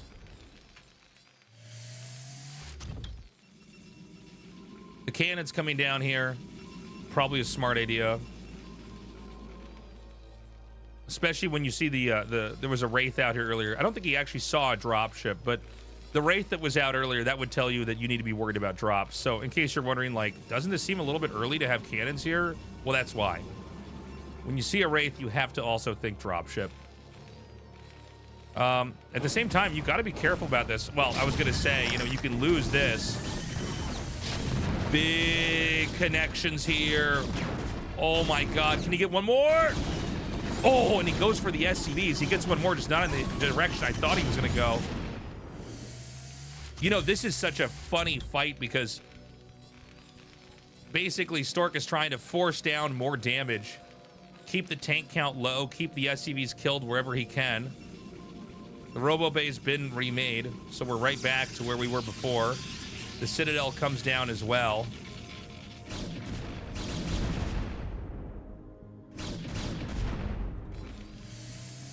He loads up a Vulture and a tank, and I gotta say, that's not the best spot to have done that. I don't know if Stork saw it necessarily. You're not always checking this observer. There's really a lot. Oh my God. I can't believe it. Good reaction here from Light. Whenever you see stuff like this here, where the Protoss is fully walled in, sometimes you can just drop here, kill off the cannon, and then just start to kill the probes, and they can't do a whole lot. Another drop comes through here, and I mean, honestly, it's amazing to me just how much of the right idea Stork has. He's actually going to get the... Okay, so this is a big shutdown. Light's actually in a lot of trouble. You know, the simplest way to ever understand what's happening in a PvT is just to watch how many tanks are killed. If the Terran has, you know, not lost tanks the whole game, it's probably going to be a bigger problem for the Protoss. If the Protoss is killing tanks over and over again, you know, that's where the bulk of all the gas in the game goes. And the tank is easily one of the best units in the game. But with all that, you know, to process, I think that Light's still okay. I think it's been a pretty scrappy game on both sides. It does seem like Stork is going to be slowing down probes and just focusing now on gateways. And probably getting a fourth base over here. Also, this does seem to be the more popular approach in general, is to try to take a bit more of a fight early on and expand a bit later. Where so many of these games that we've had before, you know, Terran tries to take a third base immediately and they just get punished. And I think a third base is okay if they went for Nexus first or something, where they're going to have observers late enough you can protect yourself with mines. This is... man, this move brings me back. The Vultures moving... I remember Artosis did this to me in a game like a long time ago. But the idea to set up a really mobile push on the map where you can get a position somewhere that you wouldn't normally be able to go to before is so good. Protoss is just trying to lay mines wherever they can.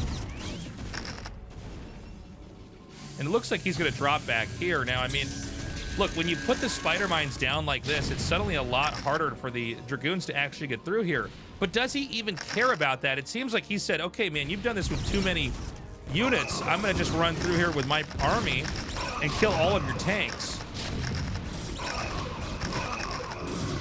He's going to go right on top of this, killing those tanks. Light's in trouble, but this push is still working down here. Oh my God. Is Stork just going to win the game right now? I mean, losing the command center is huge. Even the eBay, that's annoying. Could he actually just run into the natural? Hold on. Yeah, I mean, I guess he can. The block is pretty huge. There's so many SCVs that could be pulled into a mine here. This is eventually killed off, although there's another drop happening over here. This is a crazy game, man. He's going to target down the bunker. Not every SCV in the world could repair this. Or no, every SCV in the world will repair this, guys. And then they stop repairing, but he's going to target it down. Is this an overextension? A lot of vultures being traded out for this. There's still plenty more Dragoons and Zealots. I don't know if there's anything left to harass here. The fourth base is done. Maybe a mistimed transfer to the probes. That might have been just to get them to safety during a harass. What do we got? 2, 4, 6, 8, 9 Zealots. 11 Dragoons. He's going to try to bust him down. Now, again, sometimes this can be a bit of a fool's errand if you just keep trying to bust down a Terran. But this is looking really bad for Light. I see 2 more tanks in the back. That's his saving grace. And, dude, he's going to hold it.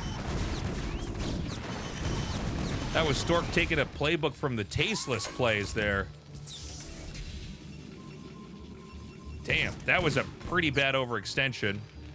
And this is a Terran that's on 7 factories. So, with what upgrades? +1 attack, armor, +2 attack is on the way. I'm sorry, do we have another armory here? No.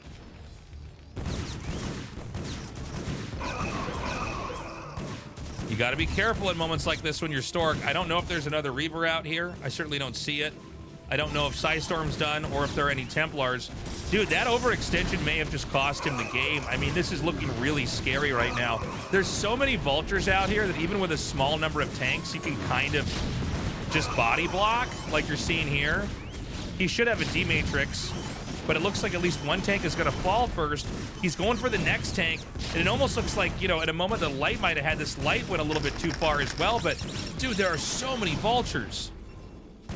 We're up to 10 Vultures that are coming in here now. He's going to lay down even more mines. 1 DT out here. That's not a terrible idea if he can get rid of this science vessel. This game is insane. Tanks are going to siege up. The Vultures here to block. Mines here to just try to blow up any Dragoons that would be a little bit too ambitious. D-Matrix. Nice.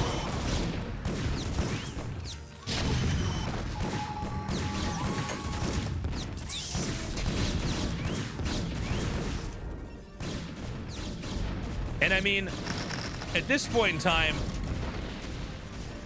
I really couldn't tell you who takes this. It's looking scary for the Protoss, but oh, look at this. Even making a cannon here. This is pretty wild.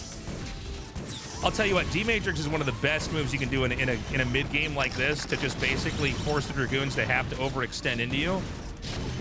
Stork not missing a macro cycle. By the way, Terran without a third base. I guess I spoke too soon. He's about to land one.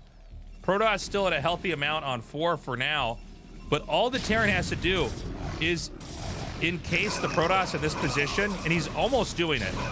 And then you can kill everything that's coming out of the gateways, and it's pretty doable from there, frankly. SCVs try to repair it. They're shut down just at the last second. More spider mines coming down. This observer is still here. Marines actually being pulled from the bunker that was back over here. Light throwing everything in the kitchen sink in this situation. The Reaver's out. It doesn't have a shuttle to accompany it. Another targeting here on the tank. It doesn't end up working out, and the Marines shoot this. Oh, they shoot the observer down. There's one more down here. I don't even know if Stork knows that's there. He's got to back up. He's got to back up right now. 2 more tanks in the mail. This is +2 attack. No upgrades happening. It's an insane game. It's a down and dirty fight. The shuttle's here. This is what Stork needs right now. He's got to drop. He's got to get that money shot here. Where is it targeting? Boom, there it is, right up. He's going to target the Vultures. That's a smart move. He knows the Vultures. You can get more value by killing that off. That's going to expose the tanks more to the Dragoon, but the balancing act is still here for Light.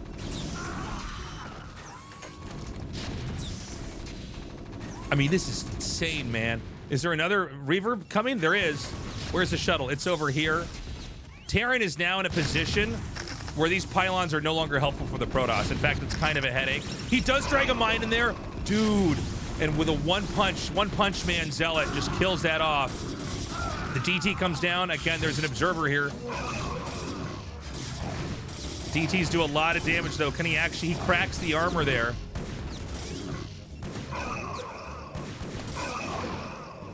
More Dragoons are being made. He's finally got Templars. I assume Storm is done. Can't click.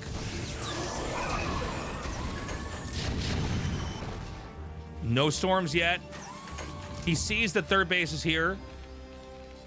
Dude, I mean, this has been this crazy tug of war on the map. And Light's gonna back off. Really interesting. He's gonna use these to start to hammer away at the space. I love the gateway up here, by the way. So that was Stork basically having the fortitude to know that he was good. There was gonna be an attempt to wall him in. These tanks are gonna cross the bridge, cross into the high ground. You don't normally see a Terran do a move like this when they were trying to continue the whole time, but it seems like he feels that this area over here is going to be too hard for Stork to retake, and I think he's probably right. Meanwhile, what? Oh, dude. He's Reaver dropping. He's gotten kills over there. He's coming in. Oh my God, 6 kills already.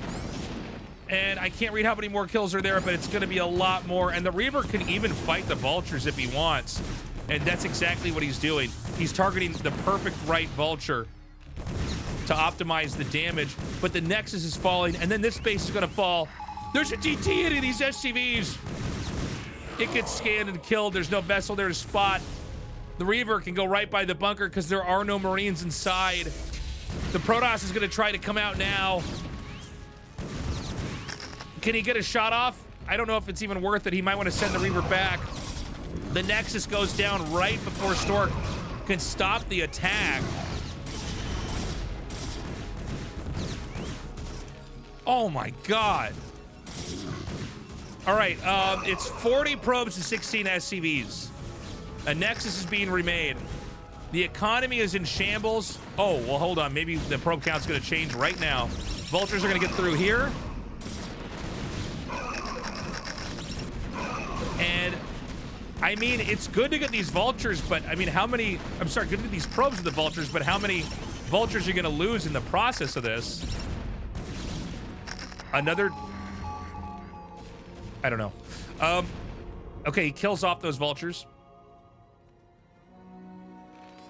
SCVs are mining. There are 16 SCVs in this game. They are not being remade.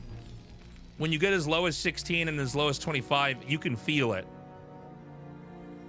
The game really does kind of slow down to a macro crawl. It's going to allow both these guys to put a little bit more emphasis on control here. And observer spots just to make sure. There's no hidden base, right? There isn't. This vessel's in the game as well. That's going to be a big factor if you can get that back home. 1 shuttle, 4 zealots. What's down here? An observer. So this game is suddenly quieted down. Oh, Stork, you got to move these, man. He's just confirming this. This is actually a huge find, by the way, just to force this off. That's going to leave Terran with 1 science vessel for the immediate time being. There's a... Okay, well, that's too bad. He does get the DT out, and Stork just taps out. Unreal. Unreal. Let's see. Let's go back a second. I thought he might have tried to do a little bit more, but I guess at the very end of that game, right before he taps out.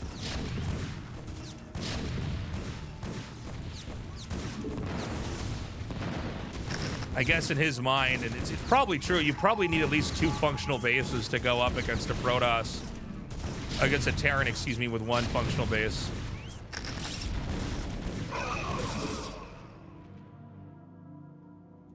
Yeah, maybe he feels like the extra minerals that were mined here would be enough. Anyways, crazy game. Thank you so much for watching that little solo cast by me. I had no idea that game was going to be so good. I don't look at these games before I download them. But like, my God, there was so much stuff happening there. I almost couldn't keep up. I was trying to solo cast. I was trying to observe. I was trying to count all the workers. I got a little bicycle seat I'm on. I got a pedal on that to keep the stream going. So many things happening for me. If you like this kind of content, please subscribe to the channel.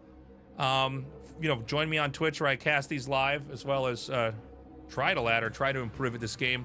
And see this cool shirt, this GG shirt? You could buy this shirt. You could wear it to the next party you're at. See if anybody else plays StarCraft there. At tastelessthreads.com. That's where my merch is. Check it out. We got a lot of cool stuff on there. And I've got a lot more cool content coming on this channel as well. I hope you check that out. And I see you in a future video. Have a lovely day. Bye-bye.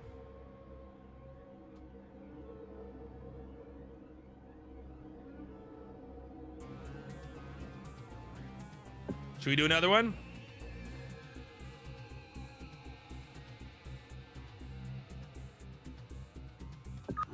All right, boys.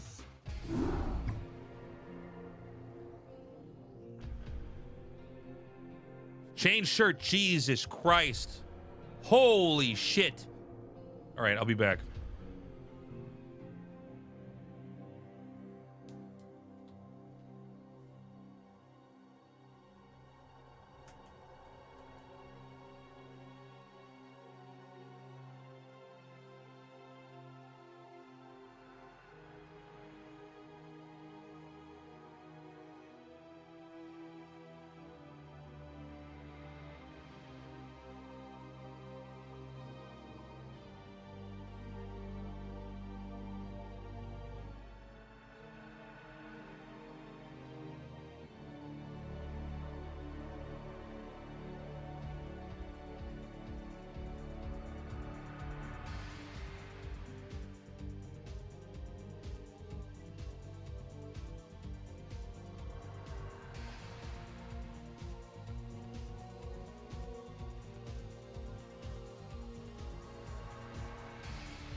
Check, check, check. Okay.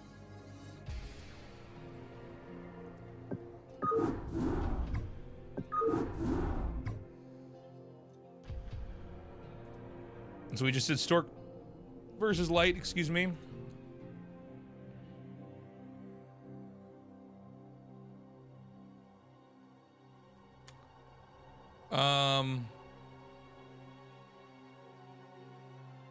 We didn't do Light versus Queen, right? No, we did not. Right?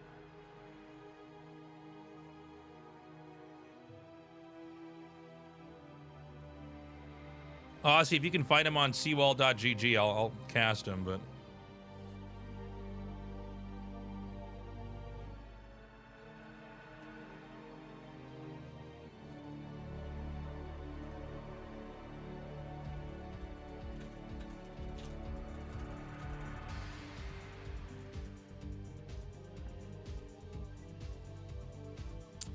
Snow vs. Artosis? Yeah, if we can get the replays on that.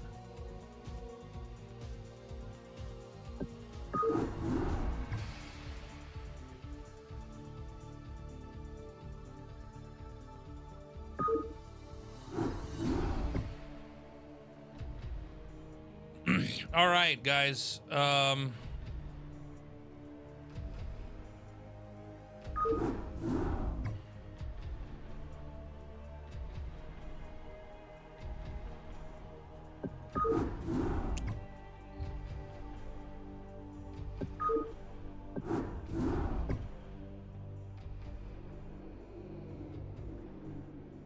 Sorry, this is Light versus Queen? I don't know why I have like the memory of a goldfish. I make it Light versus Queen. Okay. Hello. For this next cast I'll be doing, it's a ladder match between Light and Queen. Obviously, two of the most epic players in Brood War in the modern era. In the last 3 years, I'm excited to see how this match between these two went. They've both been playing extremely well as of late, but are still... Fuck, I just did the thing where I spit up the replay. Fuck! Fuck! Fuck! Autopilot. All right. Act 2.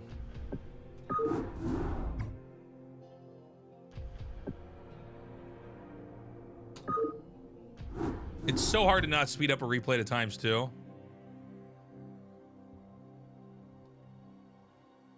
Okay. Hello, this is Tasteless here on my YouTube channel. For today's cast, we're going to be doing Queen versus Light.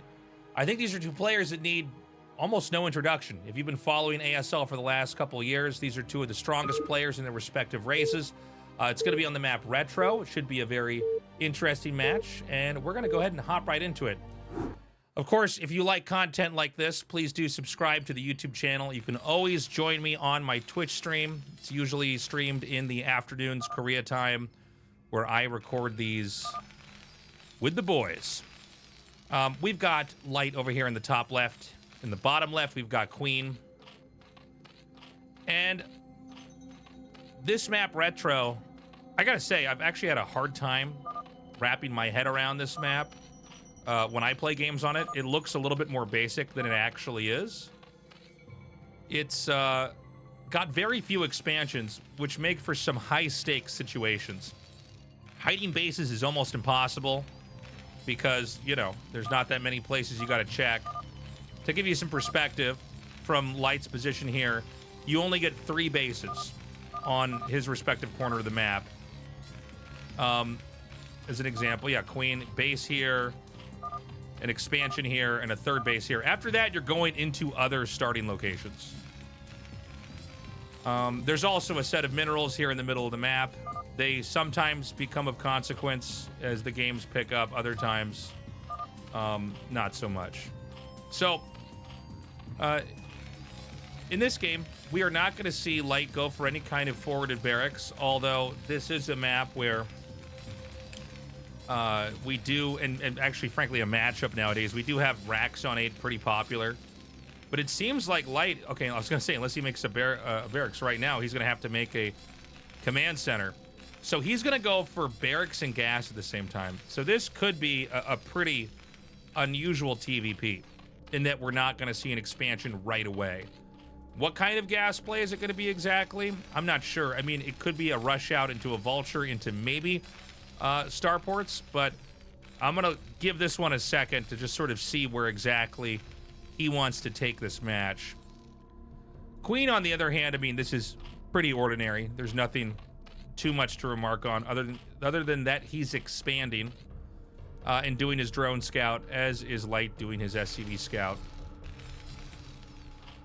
We've seen many issues come into play with trying to prevent 3rd bases. So this map, Zerg could expand here and play a really turtley style. It's also extremely common for the Zerg to try to like take a base here and block it with lurkers. I think if you've watched TVZ for a long time, you're probably very familiar with this. Back at home, Queen getting his spawning pool close to finishing. And we're probably going to see the layer start unless this turns out to be a really weird and different game. Anything else would be pretty bad for the situation. I didn't actually see, but I don't think the drone did too much scouting up here. If he did, he's going to see exactly what kind of game he's getting himself into with the factory coming down. The thing about this factory play, especially if this is 2 starports, is it's not an old way to play the game, but it's also one where you have to really manually get a lot of damage out of it. I see the 2 SCVs pulled. This is going to be double starport. Okay. Every once in a while, I'll see someone do something a little bit different than this. So this is, to give you some perspective, I played random for the first, I think, 1 to 2 years of Brood War being out. And even before Brood War was out, so that was maybe 1 year, is what we call vanilla StarCraft. vanilla StarCraft, this build was still a thing back then. This is actually one of the oldest builds to date. There's a lot of different variations of it.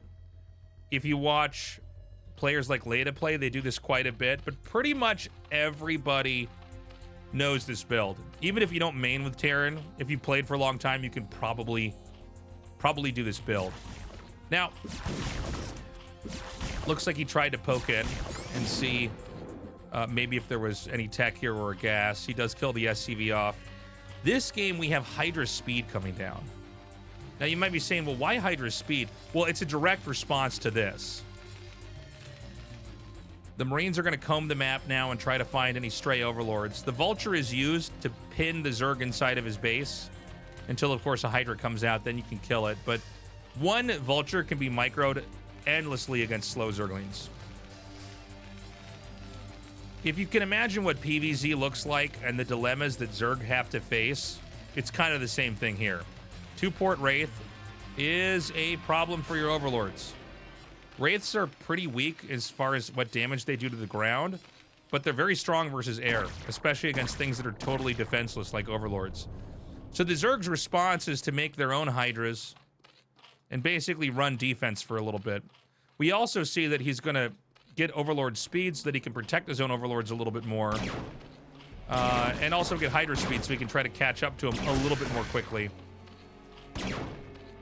Now, when you micro Wraiths like this, it's so funny. You actually micro them the same way you would micro Mutas. So Terrans at some point in time had to learn how to Muta micro, basically just like Zergs did. There's a counterattack of 4 Hydras, but if there's one thing that beats Hydralisks, it's bunkers. And especially SCVs repairing them. So I like the idea from Queen. It's an honesty check. Are you actually, you know, playing it safe, or are you cutting any corners, and can I punish that? From here, we've got no Spire started. We do have Hydra range coming, and we've got an Evo chamber, interestingly enough. And he's getting cloak, right? Okay, so this is all par for the course here from the Terrans perspective.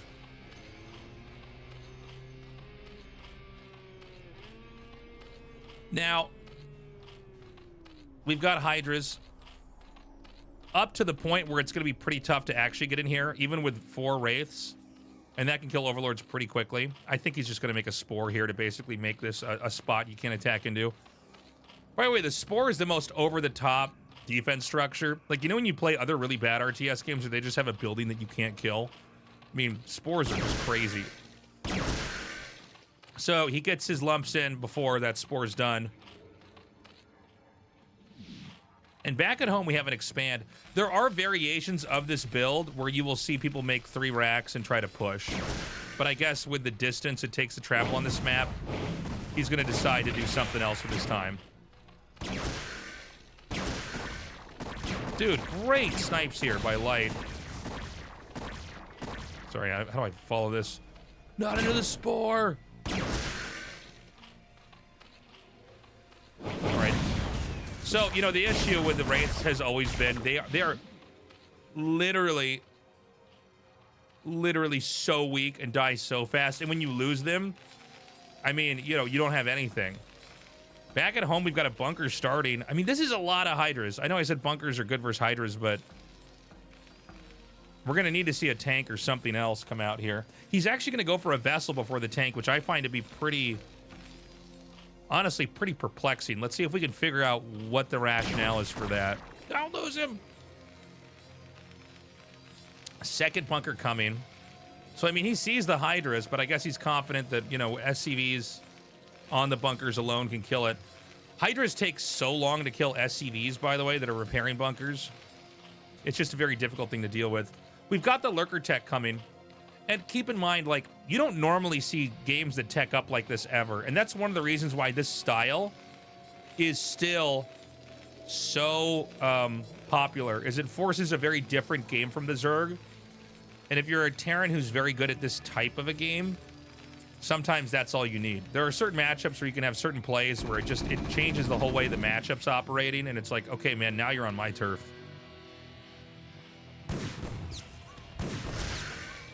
So Plenty more drones being made. I think at this point in time, Zerg concludes that he's not going to get attacked anytime soon. Terran's just getting started with the tech. We just have more barracks being made. Notice that Wraiths aren't being made anymore. I mean, he's using them to harass, and that's fine. But what he wants to do is go into this mass SK Terran style that we've seen so often here. By the way, you can see what happens if you lose a couple of these early on. It's so hard to one-shot anything. The Wraith damage is so puny. Chat, what is the hotkey to cover up this tab at the bottom? How do I do that? Can someone in my Twitch chat help me out here for a second? It's Alt and what button? Hey, no Alt F4. Whoa, what? What? 4 factories? What? It's one of the buttons on the right. Is it this one? No. Is it this one? There we go. All right. Sorry. He's meching after making barracks? I wonder what he saw.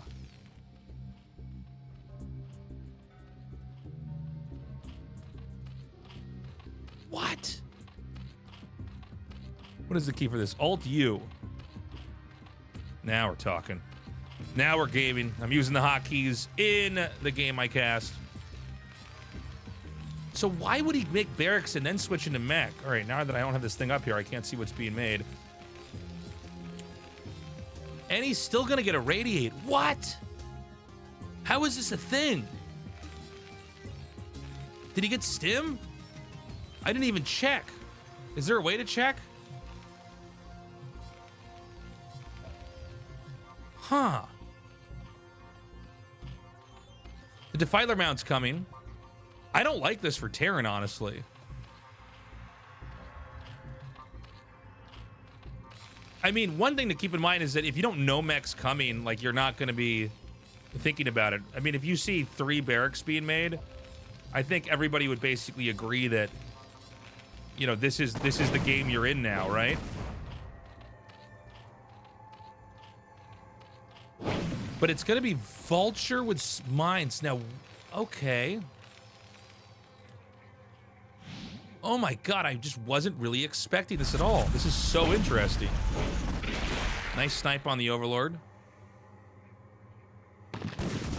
Banking it to counter a Hydra Lurker. Well, here's the thing. I mean, siege tanks in mass versus what am I talking about? Versus Hydra Lurker can work, but Darkstorm's still a threat. And Vultures, I mean, they're okay, sort of, I guess. You can lay mines everywhere.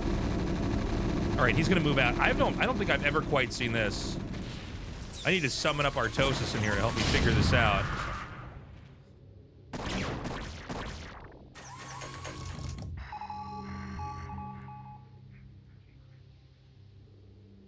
So Zerg knows now that this is a very weird mech style. Do we have armories? Is this an armory? Yes, it is. A +1 attack. Any other armories? I don't think so, man. Now, one thing about Retro is you can really turtle it up.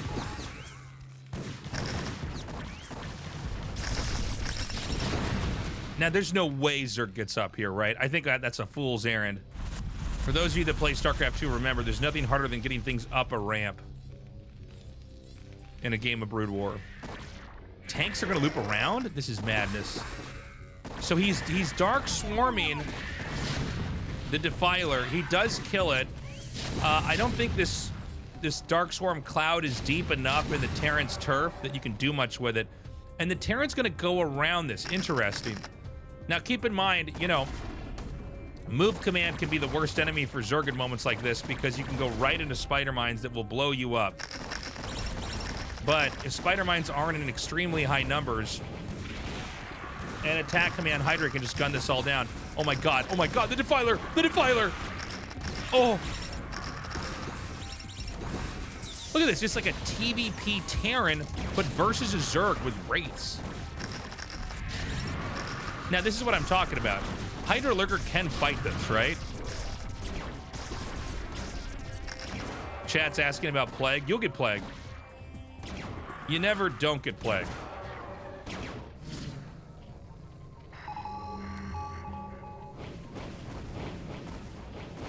Okay, he gets that Overlord. Well, hold on. All right, so he's still sniping the Defilers. Gosh, these Wraiths have been here the whole game. 10 kills, 5 kills, 5 kills. There's 20 kills in these 3 Wraiths. They've had such an impact. Terran is attacking here at the center right.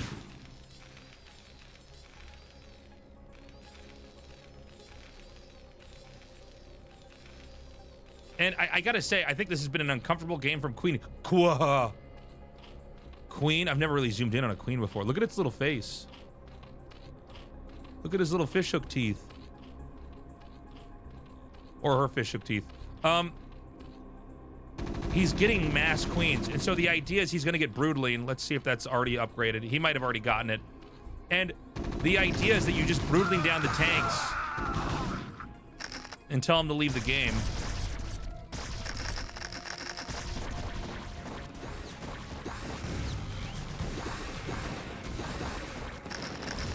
The Vultures are going to come forward. He's doing a decent amount of damage. By the way, sorry, I think there's like a helicopter flying over my house, man. There's some, it might pick up on the mic here. If the North Koreans get me, that's what was happening here. The Vulture's going to plant. No, they're going to gun down some more Hydras. The Lurkers are being chased back here. The tanks are still going to be able to kite this. The tanks are going to be able to get on the high ground. You know, I'm so not used to seeing Vulture Hydra fight. It's like I almost don't know how to process the fight itself as I'm watching it. This hatchery is going to go down, man. And so are the Overlords with it. He's still got over 12 Queens. I think it's about 13 or 14 Queens. So the issue is going to be 1, 2, 3, 4, 5, 6, 7, 8... 9, 10. He's going to have enough Broodlings for every single tank.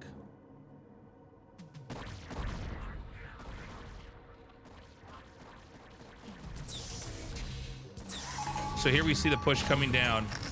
I don't believe he's scanned in between here. How's the energy looking?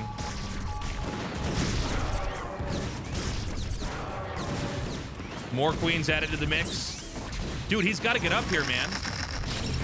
Whoa. He's coming in. He's still not going to show him. What am I looking at? Did he not get the upgrade? What is happening here?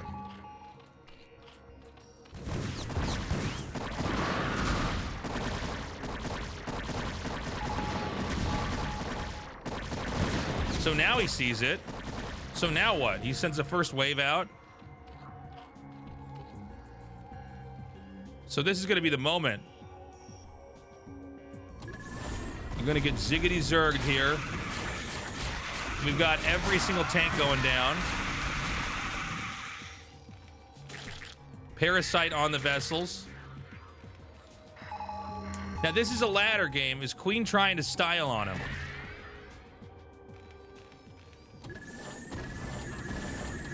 You got to ask that kind of question.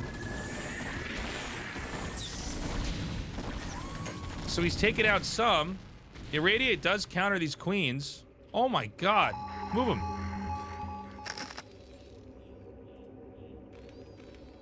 So how much is left here as far as minerals go? He's kind of okay. Zerg's hurting. Zerg's on 36 drones. We're going to see the attack come in now. Oh, Goliath's gunning down the Queens before the Broodlings can be fired, but there's so many Queens now. The Hydras are still spread out enough. I don't know that Light can actually hold this position. You know, the Hydras are so much better than the Goliaths. It's nuts. It's crazy.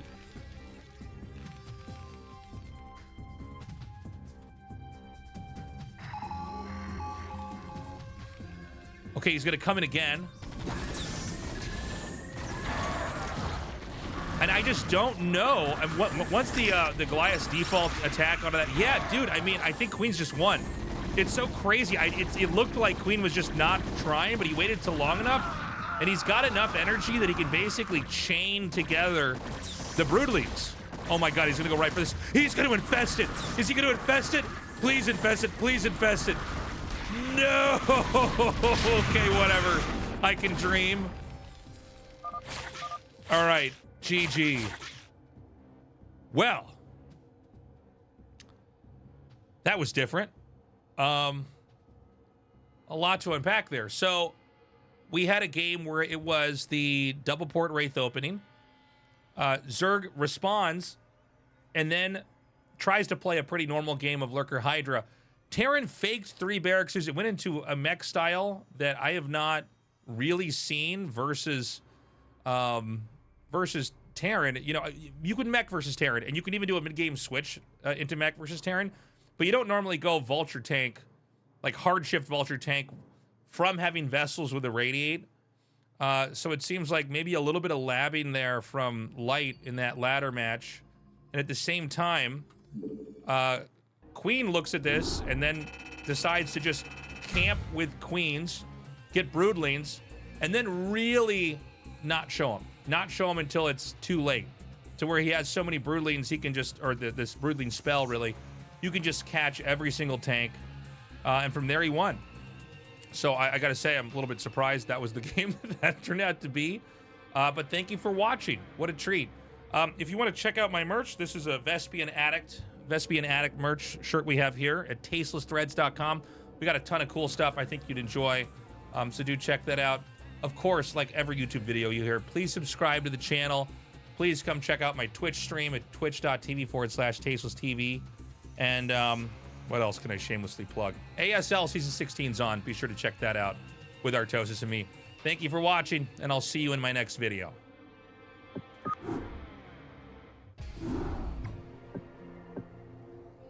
I got one more game.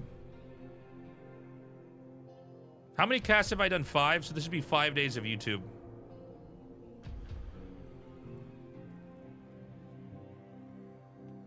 Change shirt. You got it, dude.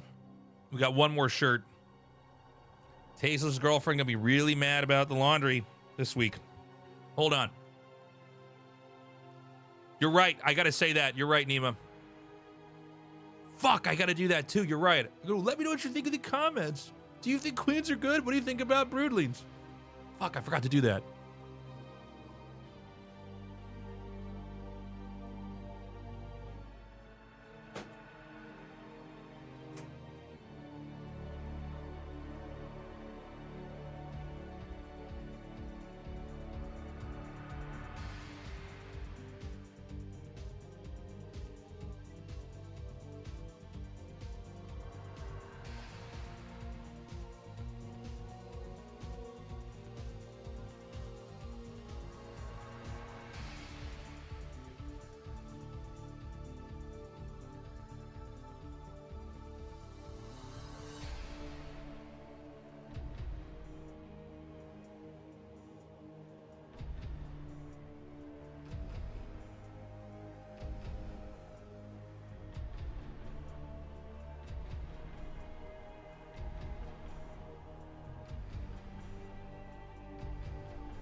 I gotta remember that YouTube comment stuff. How much is rent for a normal flat in Seoul? I don't know what you count normal. You can get a pretty cheap place, but it would be, it's a room. It's a box Asian apartment. Probably a couple $100 to $1,000, depending on the neighborhood. If you wanted to have your own bathroom.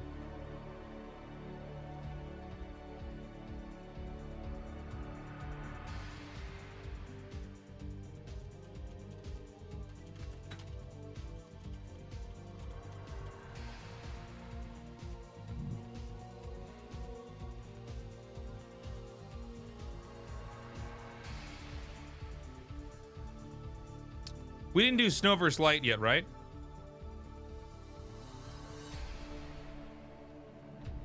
Just poop at the convenience store. Yeah, Seoul's expensive, man. It's Korea, dude. It's a rich country. Pickle, man, you got to get on the cat tree, dude. All right. You want to go up there? Go up to the top. This cat wants to be a star. Go in the bowl, it's okay. In the bowl, Pickle.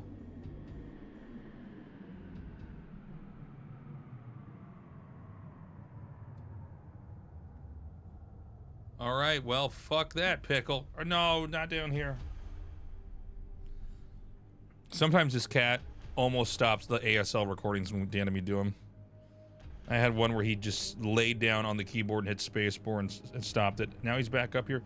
Pickle, you gotta pick a place to go. All right, hold on, guys. One thing about Pickle is that he's not gonna not go. He's gonna go where he wants to go. That's what I'm trying to say.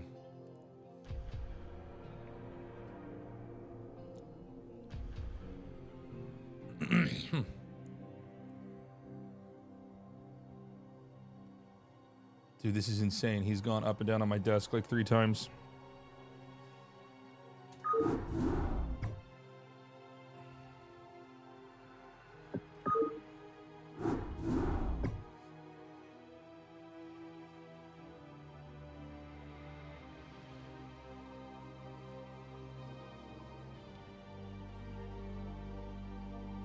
Yeah, there's rich areas outside of Seoul. I mean, Ulsan's a very upper class area.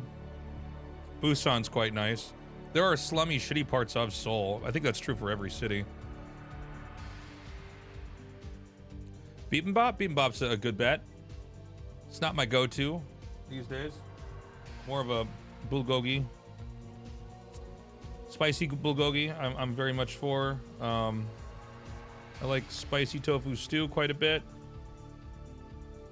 That's a good one if you got a hangover.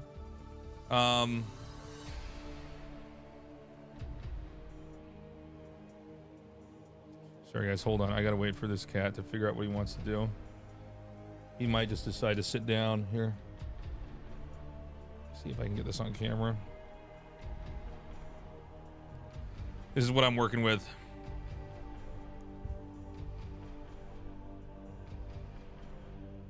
He likes his butt smacks. Butt taps. Am I getting too far away from the mic, or is the audio okay?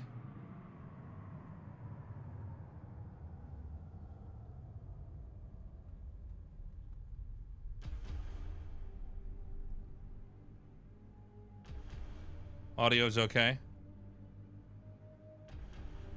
Pickle bro, you gotta go. You know, I might just try to trick him. Throw this bottle cap in the other room and have him chase it. Pickle. Pickle. Get it. Fucking tricked you, you stupid cat. All right.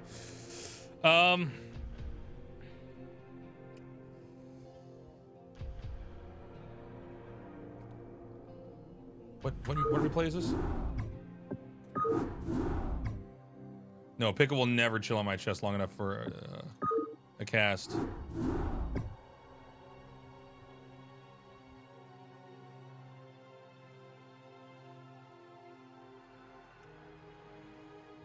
Today's cast is going to be snow versus light on the map Polypoid. Polypoid is a map that we've seen countless times here in StarCraft, but I think you can put snow and light on this map no matter how you cut it. It's going to be an exciting one. So let's go ahead and hop into our game. And if you like content like this and you want to see more of it in the future, please subscribe to the channel. And check out my merch at tastelessthreads.com. That shirt you just saw me on was a Doom, classic Doom-inspired shirt. because I am a man of class.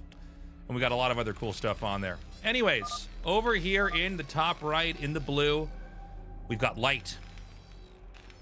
Down in the bottom right in the red, obviously we have snow. Both players sharing the right side of this map. Polypoid, I think, is a great map. There are some features that are undeniable about it. One is that every expansion, once you get it, it's kind of hard to take it back. That includes the mineral-only base that you have, just from Snow's perspective, that's right out here. It's on the high ground. And by the way, this is especially true in this matchup. The bases over here and over here that are basically shared by each of the spawns. Again, tough to break into, and once you get the right defenses there, it's pretty easy to hold. So this is going to be an interesting match with these two going into this to see what kind of game they're going to have. Light has some of the best defense, excuse me, in the whole world. Snow has some of the best offense.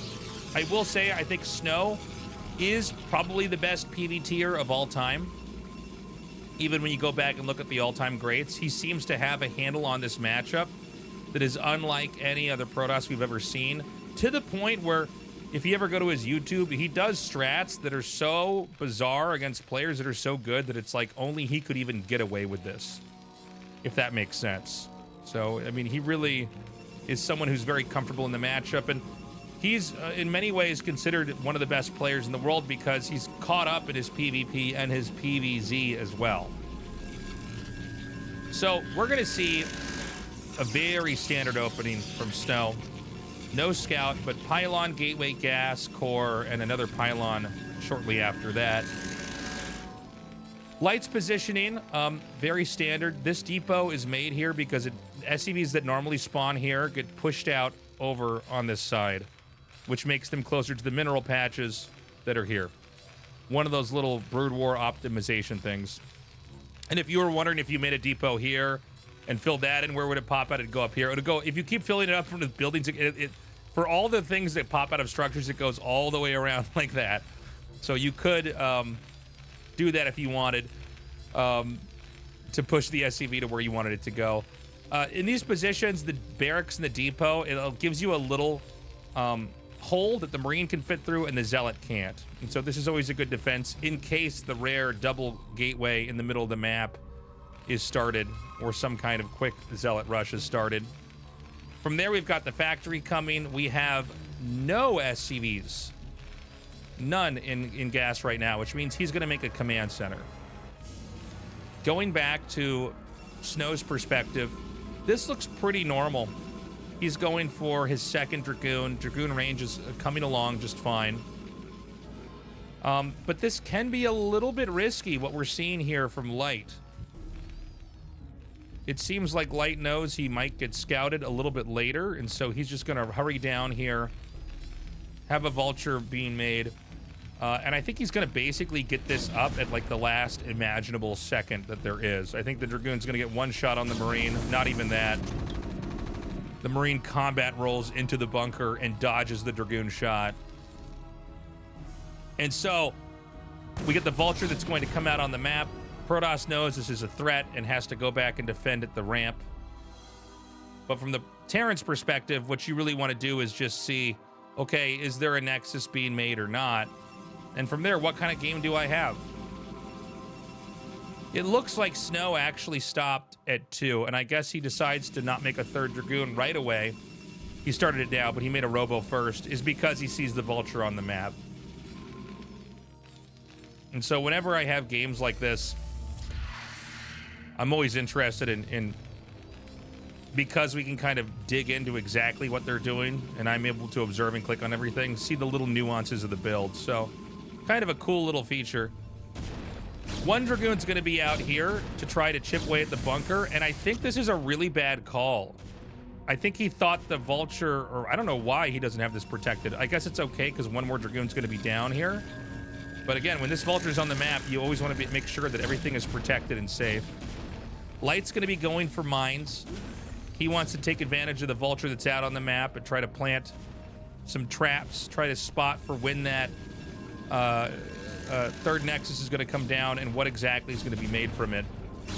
Now, we've seen a lot of Protosses go for the shuttle right away.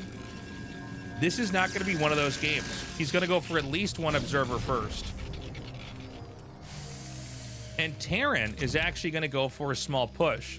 Now, this is never that surprising when you're this close to each other, because you can put a little bit of pressure on. Oh, hold on a second. Where's he going to go? One thing about this map is if you try to push up here, the high ground's just so good for the Dragoons. So Terran can just be shut down. But the fact that he's just got this out here kind of lurking is interesting. Vulture speed is being made. SCV production looks like it's going to resume in a second. Protoss has taken the third base off of the 2 gateways. This is all very normal. The first observer is going to come across the map. And it actually seems to me almost like this is a defensive positional setup. Light actually wants to move out, perhaps taking a third base soon. It's that, or he's going to have to do something with this. And for the time being, I mean, the first shuttles just started along with the Robo support bay. Terran doesn't have to be fearful of drops just yet.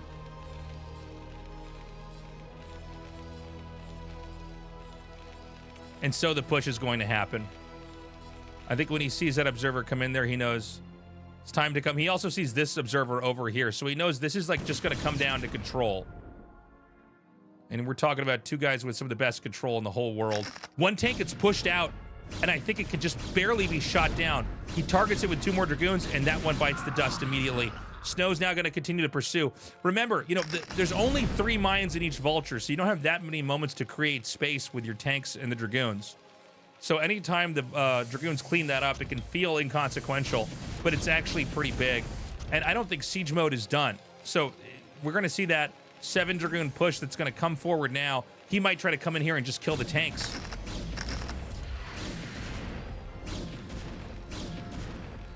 He's going to just chip away at this bunker. Siege mode's done. The Vultures come up. They're going to be killing these probes over here. This is huge. And he's going to... Oh my God, the Dragoon is just fat enough. But he is killing a decent amount of probes. It's 44 SCVs to 39 probes.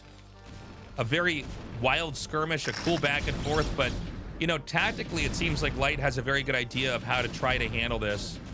And so he knows the tanks are going to be really tempting bait, and he fishes these Dragoons in just so that the Vultures can come in here from the side and take out these probes. Over at the Robo support bay, we've got Reaver speed being upgraded. We'll probably have 2 more gateways come down after that. And we're waiting to see how many more factories are going to be made before the command center. Is this going to make the command center right now? There it is. So he's going to make drops available and really try to keep the Terran on his toes. Now, when you see the drops come, sometimes it doesn't seem like they have an ideal moment. I think a lot of times players are also getting the starport because shuttles are so prevalent, and a Wraith really just stops that.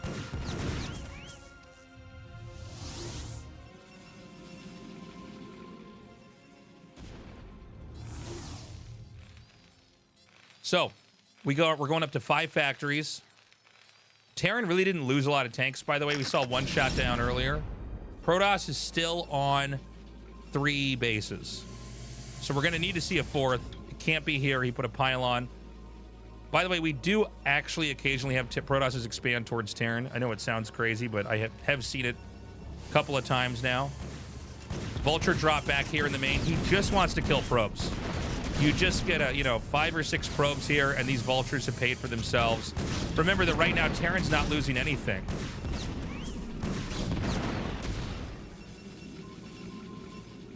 He needs to get this Nexus started. The Vultures are going to come up. Can he start it in time? Oh, my God. Just barely. Another probe's going to go down here. I mean, Light is a god right now. Just shaving off probes here and there. I mean, this is a Terran that's had 2 command centers, making SCVs off and on. And as the games are going on here, he's stayed steadily ahead of this Protoss. It's, up on 3 Nexuses, trying to produce workers as quickly as possible. We don't have that Wraith made like I thought was going to come. and things quiet down a little bit. I think we're all familiar with this, but for those that don't really know the idea behind this, anything that comes out will get one-shotted by the 2 Reavers. It'll just get blown up immediately. And so it's a way to mitigate movement on the map. And the only way to stop it is with that Goliath range upgrade on the missiles, because they can shoot down this shuttle in a matter of seconds. And so Protoss have to be very, very hyper aware of that. Once Goliath range is done. Okay, so there, that's exactly what I'm talking about. It looks like it somehow has 2 HP. You get the idea. So you shoot it, you back up, and you relocate. And then if Terran gets too overly ambitious, you run in with your Dragoons and take the fight. Back at home, we have 3 more shuttles. We have the Templar Archives coming. And this is a pretty risky game right now. If you're not careful... Oh, man, Light is so on top of it. If you're not careful, you can move too far out with your tanks, and then all 3 of the shuttles will pick up here with everything and drop into your main.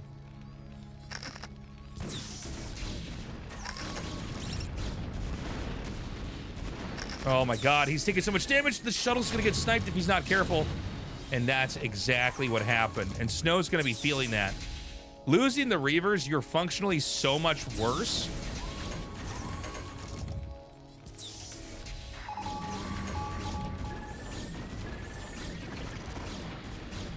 Okay, he's continuing to back up.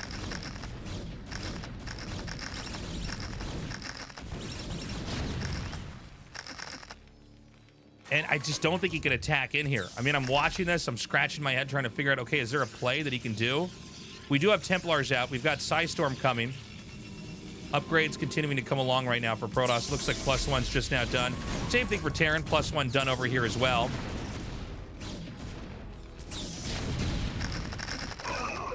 But a patient Terran can absorb a lot of blows from the Protoss before anything can really happen there. Snow takes an unusual base over here. And I find this pretty interesting. I think because, you know, basically Terran's walled in, it's pretty hard to get out without being spotted. I guess, in theory, you could go up and around and through here. He knows that there's probably going to be more scans coming down here and here. And so you might as well take a base that's just kind of in the middle of nowhere. If you're ever sharing one side of the map, this base is the hidden map. And it looks like Light's on top of it. He scouts that.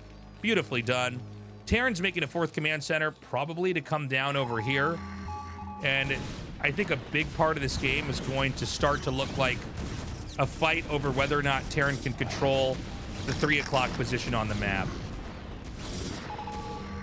Now, every time these vultures come out, it's scary and you got to worry about your probes. But if Terran loses all the vultures, they don't have the same kind of muscle in their attacks. A perfect scan on the observer. That's going to force the robo to continue to make more and more observers here. It's funny, there's like an active group of units for Snow, and then there's just the stuff he's macroed out that he hasn't touched yet. So this pylon's going to be destroyed, and this command center is going to be lifted, I guess, once it's finished here, and sent out on the map.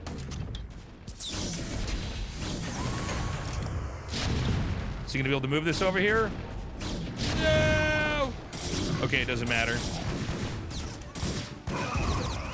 And so this is, I want to highlight this in this game, because this is something I'm starting to learn here for myself.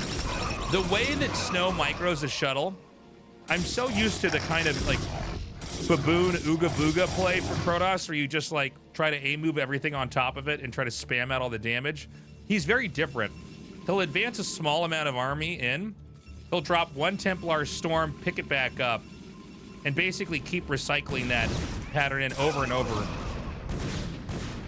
And so it's like a way to approach the game where you're just, even if it's vultures, even if you don't kill all the vultures, you just storm them, get out. It's hard for Terran to repair this stuff. Look for another opportunity, storm, get out again, and just kind of play this patient play.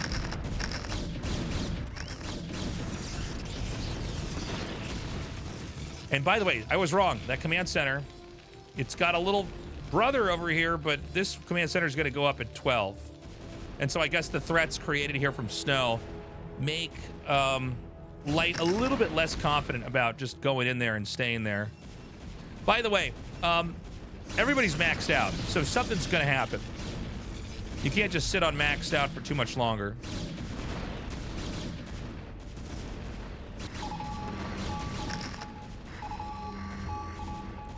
SCV is going to come in. Obviously, you know, you're going to have to deal with that over there when the time comes. The vultures are going to try to swing back around. And, yeah, here we go, finally. Looks like he's bound these all the different control groups. He's going to have to start to sweep the map. Now, Terran at +2 attack, and I would guess +1 armor. It's close to finishing. It's not done yet. This is a better army here for Terran, unless Protoss gets the Psy Storms off. And so look at that really great storm. I'm going to keep a wide shot over here so we can try to follow each of these Psy Storms and see exactly where they land. Another good one. And then the idea from the Protoss is once the Zealots are going to die, you run back with the Dragoons. And you rinse and repeat. And I'll tell you what, the trade was not bad. It's 150 to 150. There are more shuttles with Templars in here. Can Act 2 be as good as Act 1? So he's going to look for a moment like here, probably storming this location. Does another one down here. Nice D-Matrix. And I got to point out, there's like one gateway here. Cannons here. He needs gateways like this. Because if the Terran just pushes down, collapses on top of this Nexus, and then contains here, all of the gateways are right here. You'll bottleneck the entire army and win the game. And then you just fracture off a couple workers here and there.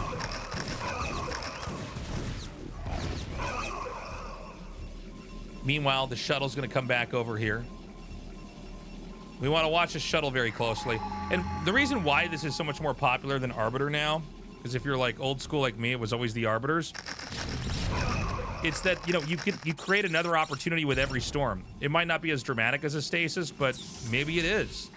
And you can pick up the Templar and save it. You don't have to just be abused by, you know, EMP. It doesn't have to just be about, like, does this Terran know how to EMP people? Big on Siege. Could be a tempting moment to attack in. He's got all four of the Templars in the shuttle. I'm going to do a really wide shot. It's interesting where Light's choosing to push. It looks like he wants to set up siege tanks here to shut off this part of the map. And he's basically systematically breaking down parts of the map. And I think he might even take the rest of his army here and move back in over here now that he's drawn the Protoss army to the side.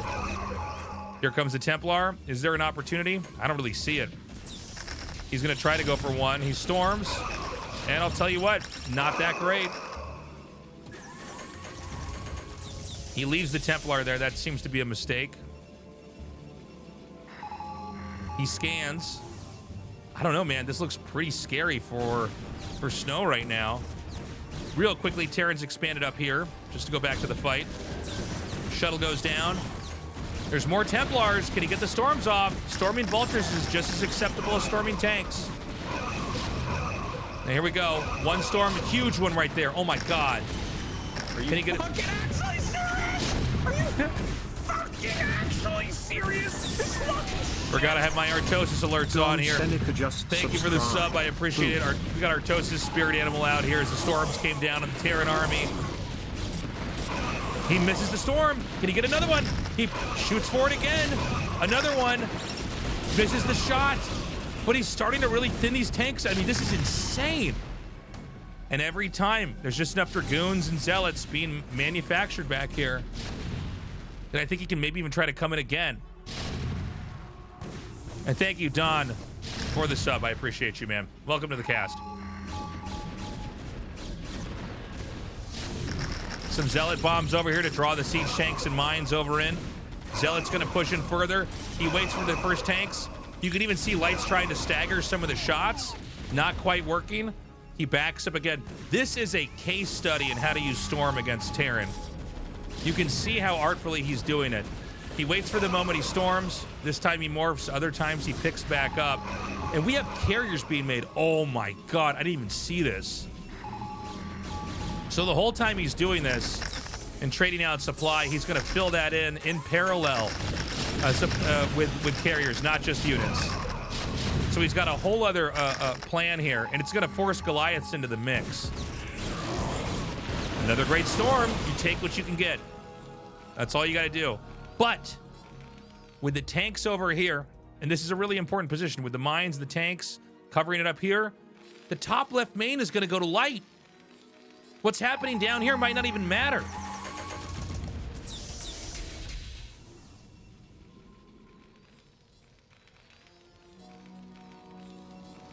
Shuttle comes out. DT inside. Gotta watch out for these mines. And I mean, you know, storm drops, they probably would have been better to have earlier on here on the SCVs. Terran has a really high amount of that. Looks like he saves the DT. Where can he go with this? It's out of, what do you call it? Shields. Almost said energy. He could swing back into the right or to the left. It looks like this side's got too many turrets. He's gonna go for it. No! He loses it.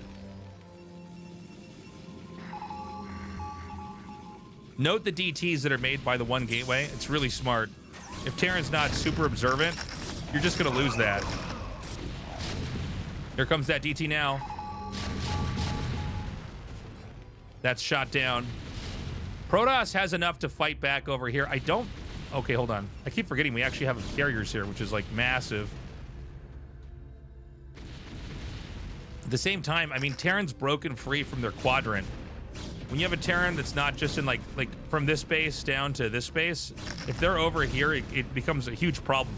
Split map positions, Terran will beat Protoss, and if Protoss can't do anything about it. Shuttle on the move here. Zealot bomb's gonna be inbound, no doubt. Here we go, he unloads those. Light with a response to unsiege. And it looks like Snow's gonna try to run around. This is kind of crazy here.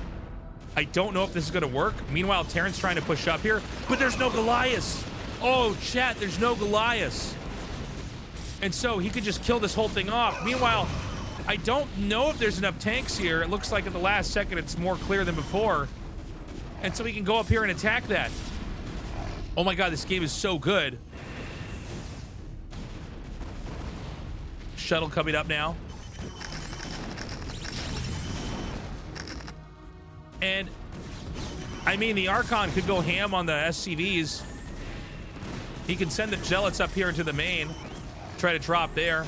He's getting a lot of SCV kills. There's 8 kills already on the Archon. We have 3 carriers down here. There's 3 more out now. He's getting another weapon, another attack upgrade. I can't tell what the attack upgrade is on the carriers. +2, so he's getting +3 right now. That's pretty big.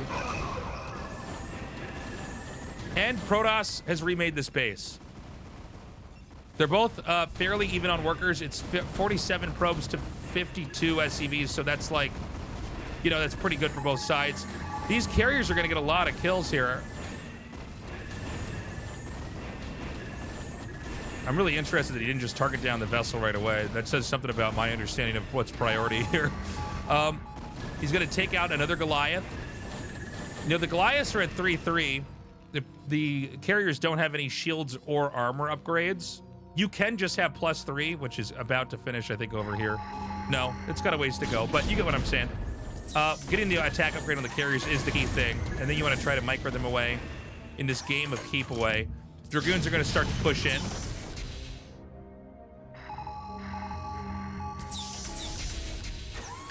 And so in moments like this, when you see this many Goliaths and tanks, I always wonder if it's just better to go back into Zealot, Dragoon, Templar.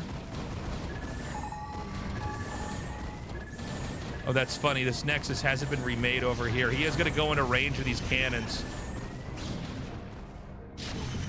And Terran is still taking this. By the way, this base over here that's just now being scanned could play a major role.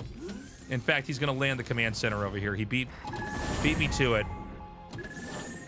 Storm, perfect storm. And I mean, look, guys, Goliaths might as well be Hydralisks. I mean, they're terrible against Storm because they tend to clump up. They're pretty stationary when they fight. This base is still pretty rich. This base is going to mine out very soon. Over here, we could see that this base is getting quite low. Sorry. Another great set of storms here. But the carrier count has gotten pretty low. And that could be a problem here for Snow. Snow's gonna actually try to just, this is wild. Seriously, he's gonna do this? I feel like this can't be the right move, but let's see what happens. There's no way this is the play. Well, he's got his Dragoons up here. Carrier Goliath, sorry, Carrier Dragoon can fight Goliaths. You know, you just gotta make sure you don't lose the carriers, and Snow just taps out. Even though the fight was like, kind of going okay, I guess. The truth is you got bases here, here. Protoss can't expand here. Protoss didn't have this, and Terran just took that. So at the end of the day, that's all she wrote. Great game, though, between Light and Snow. Pretty crazy one. Thank you so much for watching that. If you want to get my merch, this is a Doom-inspired shirt. We've got other gaming and RTS-inspired shirts you can get at tastelessthreads.com. And come hang out on my Twitch chat, where I record these live, as well as playing StarCraft and other games. And I do have plans to do more content around future RTS games that are going to be coming out, like Stormgate, like Zero Space. And so, yeah, finally subscribe to the YouTube and let me know what you thought about that game in the comments section. That does help me with the algorithm so more people can discover this video. Thank you so much again for watching, and have a great day. Hope to see you in another video. Bye-bye. Chat, that's all the time we have. We've got almost a week's worth of YouTube content. If anybody's got a spare Prime, it's appreciated. If not, no problem. I am going to raid somebody. But who?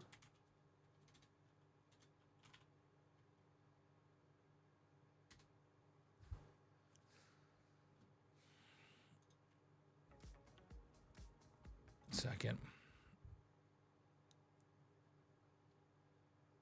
Let's see who's on that I can hit up.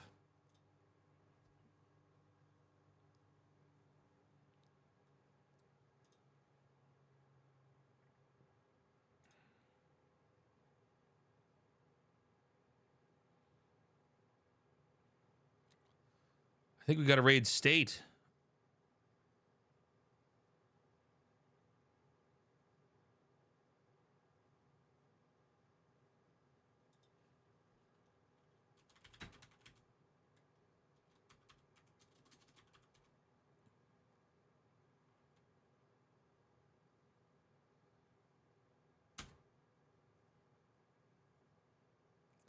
We're going to raid state, everybody. Thanks for hanging out. I've got tomorrow off. I think my barber's back in town, so I'm going to get my beard and hair cleaned up.